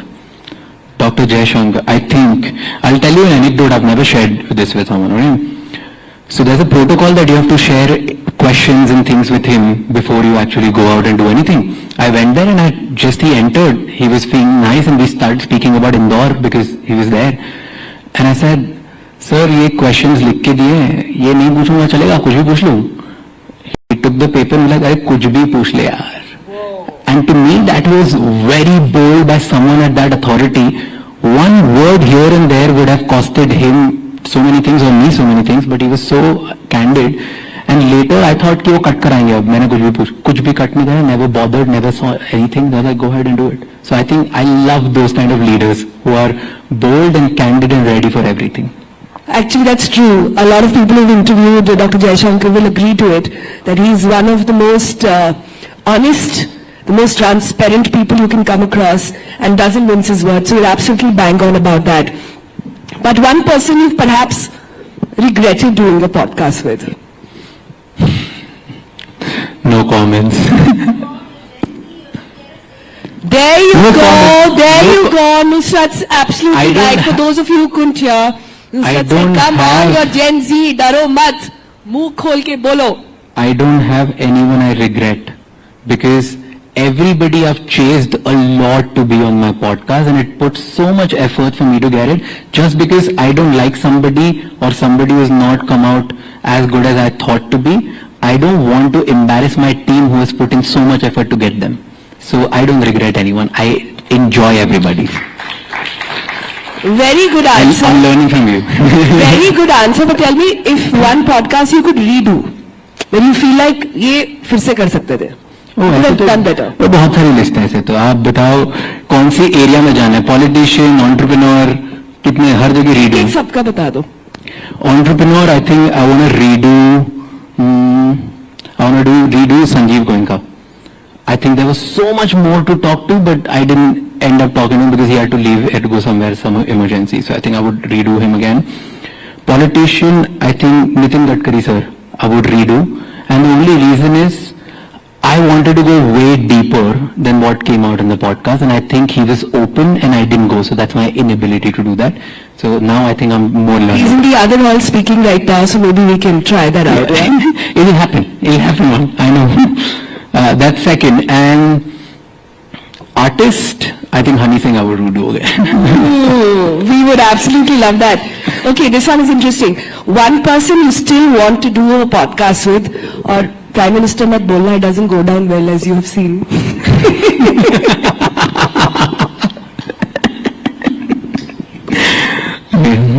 I'll tell you top three people. One politician, one... So, politician, of course, Prime Minister, because you just said Gen Zs aren't afraid to go out and take a shot. So yes, I would do that. Business owner, I would love to do MBA, Mukesh Ambani. I would really want to go inside his head and talk about what he's planning with his kids now. And number three, with celebrities, Shah Rukh Khan. Like, he's on my list. I study him like a subject, and I've studied more books on him than I've studied on any other person, so probably I'll do him. You know what's striking me right now in all your answers? You've not mentioned Sanjeev Goenka's son, who's now very active. You've not mentioned a lot of politicians or even actors' kids. So you're somewhere still aspiring. So I'm taking one for the team and saying that the whole generation still got it, guys. I'll tell you a better answer to this. All of these young people, most of them, they're friends and they're going to come on my podcast anyway. So I don't have an Okay. I know Shaswat here, he's a good friend, so I'll get him whenever he's ready and I'm ready, we'll do it. Okay, talking about business then, what's the wildest business idea that you perhaps had but could not pursue? And for those watching right now who say, this is something interesting, or a space that perhaps Raj is watching out for? So I wanted to do it, it's very personal, that my dad's diabetic and unki raat ko na sugar kam ho jati hai and sometimes it gets very hectic. So I wanted to build some device which I could put in him so that I get a notification that this uski sugar kam ho rahi hai ki zyada ho rahi hai. So that's an idea which I really wanted to pursue. It's already there now. Yeah. So but I don't think it gives you a notification. It does. Wow, which one is it? I have no idea. I'll give you all the details. I was not paid for this. Okay. Later you tell me. After this you just tell me because I will really give you want all that. the details after the show off camera because nobody paid us to sort of take the name of the app. Okay, coming towards the end. When Raj Shimani gets down and out, has had a rough day, not feeling up to it, what do you do to I work harder. I work harder. What do you tell yourself? What does your vision board say? What's your mantra to pick yourself up? I just work. I'll tell you one thing about me and my team can vouch for it. When I've had a great day, something that I've been aspiring for years and I've achieved that, maybe it's money, maybe it's guest, maybe it's status, whatever I've gotten something, I go back home and I work. On a day where I'm really low and something pathetic has happened, I go back home and work. I don't get swayed away by celebration or downfalls. I'm very, very, very focused. I believe in this, that there's a saying which I love a lot. Ambition is so high that I've forgotten that I'm living the dream life. Ooh, on that note, Raj Shimani, for everybody over here, thank you so much for ensuring people don't watch TV. Thank you so much for also entertaining us along the way. And thank you so much for making conversation so fascinating. Yeah? Thank you so much for having me. Thank you. और राज शमानी ने अपने सारे राज जो है rising Bharat के मंच पर खोल दिए हैं। एक बार जोरदार तालियां इस जबरदस्त और पावरफुल सेशन के लिए। जैसे जैसे हम राइजिंग भारत समिट के पहले दिन के समापन की ओर बढ़ रहे हैं, आप सभी का दिल से आभार हम जाहिर करना चाहते हैं।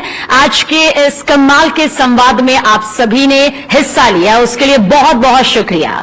आज हमने कई पहलुओं पर चर्चा की, नेतृत्व, इनोवेशन, सामाजिक परिवर्तन और आर्थिक प्रगति। और इन सभी चर्चाओं का देखिए एक ही मकसद था, ये समझना कि हम सब मिलकर कैसे एक समावेशी भारत के निर्माण में अपनी अपनी भूमिका यहां पर निभा सकते हैं। और इस समृद्ध अनुभव से भरपूर इस समिट के समापन पर हम अपने सभी पार्टनर्स का धन्यवाद करना चाहते हैं। आपकी अटूट विश्वास से भरी साझेदारी ने हमें यह मौका दिया कि हम देश के सबसे उज्जवल विचारों, क्रिएटिव सुझावों को इस मंच पर एक साथ इतने बखूबी तरीके से ला सके। देखिए, हम विशेष तौर से धन्यवाद देना चाहते हैं हमारे को पावरिंग पार्टनर ड्रीम स्पोर्ट्स का, हमारे एसोसिएट पार्टनर मैक्स एस्टेट का और हमारे associate partners Vikram Solar, Suntel, avionics और रिलायंस इंडस्ट्रीज लिमिटेड, जिनका सहयोग बेशकीमती रहा, अमूल्य रहा। और साथ ही हम थैंक यू कहना चाहेंगे work space partner Indiqube, exchange partner National Stock Exchange, logistic partner DTDC, energy partner Crown, LNG, बीमा पार्टनर इंश्योरेंस देखो और हमारे स्टेट पार्टनर उत्तर प्रदेश और मध्य प्रदेश का जो न्यूज 18 नेटवर्क के राइजिंग भारत समिट का अभिन्न हिस्सा बने। थैंक यू सो मच और उम्मीद है कि कल फिर आपसे इसी जोश के साथ मुलाकात होगी।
The United States didn't accept bases in Cuba of the Russian military.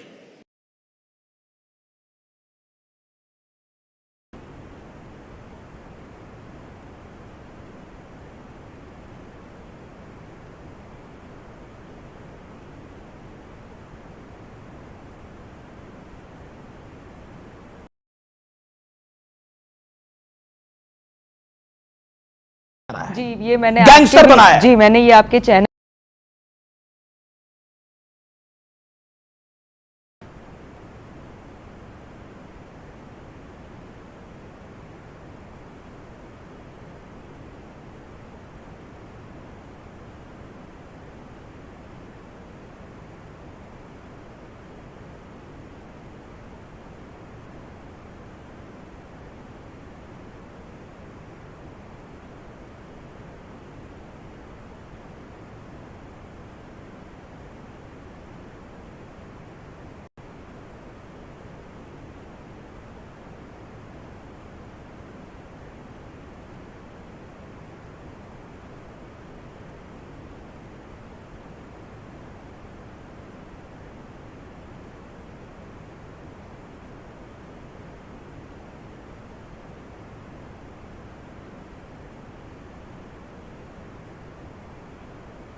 Bharat Mandapam, Ye Swaroop, Rising Bharat 2025. Always feels good. There was a time when we only had Vigyan Bhavan, and there was a time when we only had the India Gate, that national stadium. Now we have world-class infrastructure, and Bharat Mandapam, I think, occupies pride of place there. We've also got Yasho Bhumi. Just to cite two examples of where global conference tourism can take place. And with all modesty at my command, I was the Housing and Urban Affairs Minister when these were built. I'm not saying I built them. The system built them. The Prime Minister had the vision, but I happen to be the Minister. And therefore it always feels good to come here. थोड़ा तो आप collar up कर सकते हैं, है ना? नहीं, मैंने कॉलर नहीं. अच्छा, लेकिन एक चीज है, the question I want to ask you, and I think everybody wants to ask you, sir तेल के दाम गिर रहे हैं, इंटरनेशनल क्रूड, बट आपने एलपीजी के दाम बढ़ा दिए, तेल के दाम बढ़ा दिए, markets are crashing, but oil prices, LPG prices are rising. Why, sir? Why? Anand, I've known you for a long time. but I would have been surprised if you hadn't asked me the question. But a little surprised that after an hour-long press conference yesterday, you still asked me the question. But since you asked it, I owe it to you and your distinguished invitees Let's to talk explain. LPG. We'll talk LPG first. No, LPG, let's go with LPG first. We provide LPG first number of connections. It was 14 crores in 2014. Today is 33 crores. If one connection is for one household, so you multiply and each household has 4 people, we have covered the entire population of India and more. You have 100% saturation. We provide the world's cheapest cooking gas. For an Ujjwala beneficiary, it comes to 5 rupees a day. Okay? And for a non-beneficiary, it comes to 14 rupees a day. For every cylinder that is sold, we incur a loss of 500 rupees per Ujjwala beneficiary. 500 rupees. So there was a context in which it had to be done. We were in a particularly difficult environment. That is the environment in which we were providing 3 meals of dry ration in a day during the lockdown and pandemic. It's still continuing. But today what happened as a result of the 503 rupees Ujjwala cylinder is that the companies which were supplying that, they have incurred a loss, and it's a cumulative loss of something like 41,000 crores. Now, I'm a student of subsidies. Money has to come from somewhere. It doesn't grow on trees, as a former Prime Minister said. So what we've done is something very basic. The price of a cylinder has been raised by 50 rupees only, okay? Which means the cost to a family of 4 which is using those figures, it's marginal, all right?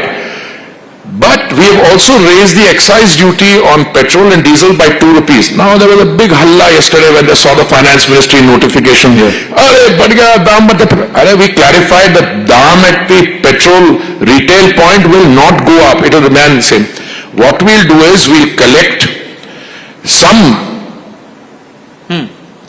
resources which will help, because we are committed to those oil companies. When last time they incurred a loss of 28,000 crores on gas, we compensated them by 22,000 crores. So this is to do that. Now you come to the second part of your question. Oil prices are coming down. Wonderful news. You know something? We spend something like $150 billion a year on oil imports. If the oil price is down 20%, which means we save 30% overall, $30 billion. That is the value of our exports, so it's good news. But all things good, my friend, have to be sustained. If the oil price today is 61.89 yesterday, I don't know what it is as of this morning because I've been in functions like this. Today we are carrying 45 days of reserves. The price in beginning January for oil was $83 a barrel. And if I take the average of the 45 days, it comes to something like $75 a barrel. Now, if the price goes even from 60 to 65 or more, yes, the oil marketing companies will have headroom to bring prices down. But it's a deregulated sector. I can't keep telling them, "Acha petrol or diesel pe bhi under recovery kar lo or gas pe bhi kar lo." But they are called very responsible corporate citizen. They are very good people. They helped us out on gas. We are compensating them. And petrol and diesel, let your red attire of the day signal that if the trend remains like this, yes, they will bring the prices down. But that's the criticism. The criticism is कि चाहे वो 100 रुपया barrel हो या 60 रुपया barrel हो, consumer 100 रुपया दे रहा है. नहीं 95 रुपया 100 रुपया दे रहा है. एक आप काम करिए, आपके पास बहुत रिसोर्सेज है, बहुत इन्फ्लुएंशियल चैनल है News18. आप एक लिस्ट बनाइए कि सबसे ज्यादा हल्ला पेट्रोल और डीजल प्राइसेस पे कौन करता है, और मैं रिजल्ट आपको अभी बताता हूं. एक ऐसी आइडियोलॉजी के लोग हैं, एक पॉलिटिकल पार्टी, मैं नाम नहीं लेता हूं, उनकी 2-3 जगह शायद सरकार बची हुई है जहां पे वो नेशनल लेवल से 10-12 रुपए ज्यादा चार्ज करते हैं, और जब ये प्राइस की बात होती है सबसे ज्यादा हल्ला वो मचाते हैं. भाई साहब, बीजेपी रूल स्टेट्स में और उन स्टेट्स में 10-12 रुपए का फर्क है. अगर आप देखिए difference between Lucknow and non-BJP state nearby, 10 rupees difference. If you see between Assam and another non-BJP state closest to that, I didn't name West Bengal. I didn't name it, but proximity में देखो तो वही आती है. देखिए ये this is hypocrisy of the highest order. और ऐसा है जिनको कुछ चीज की समझ नहीं, अरे आप बात करो, मैंने कहा भैया जो स्टॉक हमने लिया है 45 दिन का, उस पे वो that was not bought at 60. I think it's a very legitimate point to make when the stock which you are holding was bought at 60. आपकी दुकान में माल भरा हुआ है जो आपने 80 रुपए पे खरीदा है और कहा आप 60 रुपए हो गए, उसको लॉस में बेच दो, कैसे होगा? पर हरदीप जी जब 100 तक दाम बढ़े थे तब भी ये 45 डेज का बफर था. उस वक्त तो उन्होंने स्टॉक 80 में लिया था, लेकिन प्राइस तो उस वक्त नहीं. और दूसरी बात, आप मुंबई का नाम नहीं ले रहे हैं. किसका? मुंबई, मध्य प्रदेश के भी नाम देखे, वहां पर तो बीजेपी की सरकार है, वहां तो तेल के दाम कम नहीं. देखिए बीजेपी स्टेट्स में भी कम हुए हैं, कुछ मध्य प्रदेश में भी ज्यादा था, कम हुआ है, बट हम थोड़ा ना स्टेट को बोलते हैं. अब देखिए मैं आपको दो बहुत सिंपल इंडिकेटर्स बताता हूं. जब भी प्राइसेस इंटरनेशनल बढ़ जाते हैं, you have an option of to organise yourself. Yes, हमने कंज्यूमर को नहीं आने दिया, उनको कष्ट नहीं होने दिया. माननीय प्रधानमंत्री जी ने on 2 occasions, November 21, 2021 and May 2022, he reduced the excise duty on petrol and diesel by 16 rupees and 13 rupees. And then the BJP ruled state brought the VAT down. That's how it came down. So we took the hit in the central excise, number one. Number two, look, when the Congress government, और बहुत ही विद्वान वित्त मंत्री जी थे, तो आज उन्होंने tweet भी किया. I admire the fact it's a mild tweet. He said what I said yesterday should be critically analyzed, and I want to critically analyze what he did. जब दाम $128 पर बैरल पहुंच गया, तो कांग्रेस सरकार ने क्या किया? उन्होंने कहा कि देखो अभी तो हमें कंज्यूमर को सस्ता देना है, तो हम ऑयल बॉन्ड्स फ्लोट करते हैं. और ऑयल बॉन्ड्स उन्होंने फ्लोट किए 1,40,000 करोड़ के. और आज इतने वर्ष बाद में, कितने 12, 13, 14 वर्ष हो गए, उसके बाद में we are paying back 3,10,000 crores. So this is also a very easy way that you take the debt and you get your grandchildren to pay it back. So I think when the history of this period is written, you will find that the Modi decade and decade plus is transformational. We have oil prices, we have petrol, diesel prices lowest in the world, coming down over a 3-year reference period during the turmoil. Domestic gas has never been so cheap. You compare it to the countries in the neighborhood, you compare it to anyone else in any country in the world is cheaper. So within that we are doing an adjustment to make sure that in the process of providing cylinder at 503 rupees, the company doesn't, 503 rupees, the company doesn't go down. So this is, we are reimbursing them. So let's look at those numbers. LPG, that's what we've put those numbers, Mantriji. So in Bharat, it was 1,053. 1,053. That's a normal cylinder. Yeah, normal cylinder. In April 25, it's 803. So compared to 2022, the consumer is still paying about 200 rupees lesser. Pakistan, meanwhile, has seen a 5.53% up. Bharat is minus 23.7%. And if you look at Sri Lanka, it's at 10.6% up. Nepal, 5.73% up. So these are the prices in the neighborhood. But their terms for oil is different. Their terms for LPG. So I asked this question when I saw this. I said, was this figure, or the figures in the chart, were they equalized for currency exchange rates? They've been equalized. So it's after the equalization. Yes, it's after the equalization. Let's look at oil and petrol and test your theory that compared to other countries. No, but I should also just hold on, because I'm not a party to this. Let me explain to you. The Indian LPG price is determined by something called the Saudi contract price. That Saudi contract price during this period has gone up by a massive amount, and we have come down. So we've come down by 23%, whereas the Saudi contract price has gone up by 60%.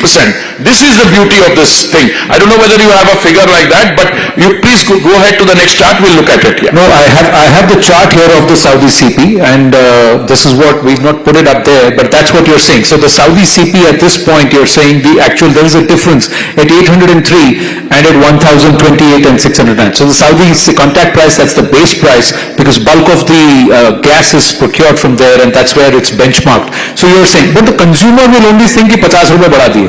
No, consumer will not think if you explain it to the consumer.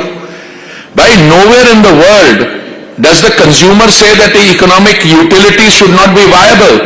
You go on promising something, वो जैसे ये वो जो एक political party है जिनके पास 2-3 states है अभी, कभी दूध का दाम बढ़ा देते हैं, कभी बस का भाड़ा वो लगा देते हैं, कभी कुछ करते हैं. अरे भाई आप किसी को हर एक बहन को एक महीने में 1000 रुपया मिलेगा, वो आम आदमी पार्टी ने कहा था. 40 महीने हो गए, किसी एक बहन को भी 1 रुपया नहीं मिला. So the point is, you have to have credibility in what you are putting before the people. Now in this case, whatever you do, you compare the prices. This was, by the way, minus 23%. Correct. And the other places are going up by 10%. 10%. Or 5-6%. Yeah. If you look at petrol, diesel, you were coming to that. I'm sorry. Let's look at the petrol, diesel numbers, and we can show you those numbers. Now, Bharat, that's LPG. Yeah, that's petrol. So as of now, we are minus 6.48% down compared to a Pakistan that's gone up to 54. Gone up by 55%. Gone up by 55%, but we don't benchmark ourselves with Pakistan anymore. We benchmark ourselves with some of the other countries. So let's look at US. Benchmarking के बात कर, जब मैं civil servant था, I was a foreign service officer for 39 years. ये कांग्रेस सरकार के समय तक इंडिया पाकिस्तान ही benchmark होता था, hyphenate होता था. Sugar we've got out of that. So because we are now one of the most successful economies, these are two countries born from the womb of the same mother in 1947, and we are today the 4th largest economy in the world, and Pakistan is a, I don't want to say anything, basket case. Yeah, but we also have an interim advisor who believes that without Bangladesh, we won't be able to survive. Who's this? That's what they said in Beijing. Who said? Okay, let's look at US, Italy. So US में it went up by 27%. 27%. So we are the only country which brought it down. I mean, so there is a story in and of itself here. So we brought it down because we are buying oil from Russia. No, wait. We are buying oil from 27 countries earlier. Now we are then buying from 39, and then we started buying from Argentina, which makes it 40. By the way, you can buy oil from anywhere. If your policies are sound, what you turn around and say, I will issue a tender at the point of importation, जिसके बाद माल है आके supply कर जाए. That is why we are successful. अब एक Trump भाई साहब हैं, उनके पास भी ऑयल है, उन्होंने भी फ्रैकिंग खोल दी है. अरे मेरे भाई उनके पास ऑयल है. They are the world's largest producer. They produce 13 million barrels a day. Now they're going to be producing another 1.6 million barrels a day. But the issue is not that. They must have the oil to sell us. When they have the oil, but LNG they have. And I see a lot of increase in LNG. By the way, we've been buying $15 to $20 billion of energy from them in any case in the last few years. So by buying more oil, more energy from them, are we going to be able to offset this entire tariff thing, sir? But why are you so mesmerized by this tariff? No, we're not mesmerized. No, but why? When there is a young leader, 54-year-old Yuva Neta, who made some statement, because the last public event I went, they asked me, उन्होंने ये कहा, मैंने कहा मैं नाम देता नहीं किसी नेता का, उनको बोलो पहले अपने आप को समझे ये टैरिफ क्या चीज होती है. देखिए वो जो देश है जहां पे tariff, every country is free to determine its own economic policies. But we are part of a multilateral system. We were original signatories to the GATT, General Agreement on Tariffs and Trade. WTO आया, वहां पे कुछ negotiate. Somebody wants to change it because they think shortcut. Don't comment on it. You have to deal with it. भाई साहब, आपके 40% exports to services में है. The services sector is not covered by tariffs. Tariffs are applied on goods as they cross borders, but services तो चली जाती है. It can go ऊपर से भी और साइड से भी, सब जगह से चली जाएगी service. You can be different kinds of services you're providing. Some of your sectors are just not covered, like pharmaceutical. Look, I'm not a trade. I'm a student of trade negotiation, but just now when Piyush ji comes tomorrow evening, you ask him, my view is that he will exude a quiet confidence. We are one of the countries which is dealing with this, and as my colleague Jaishankar ji said, we are hopeful following his discussions with the Secretary of State Rubio yesterday.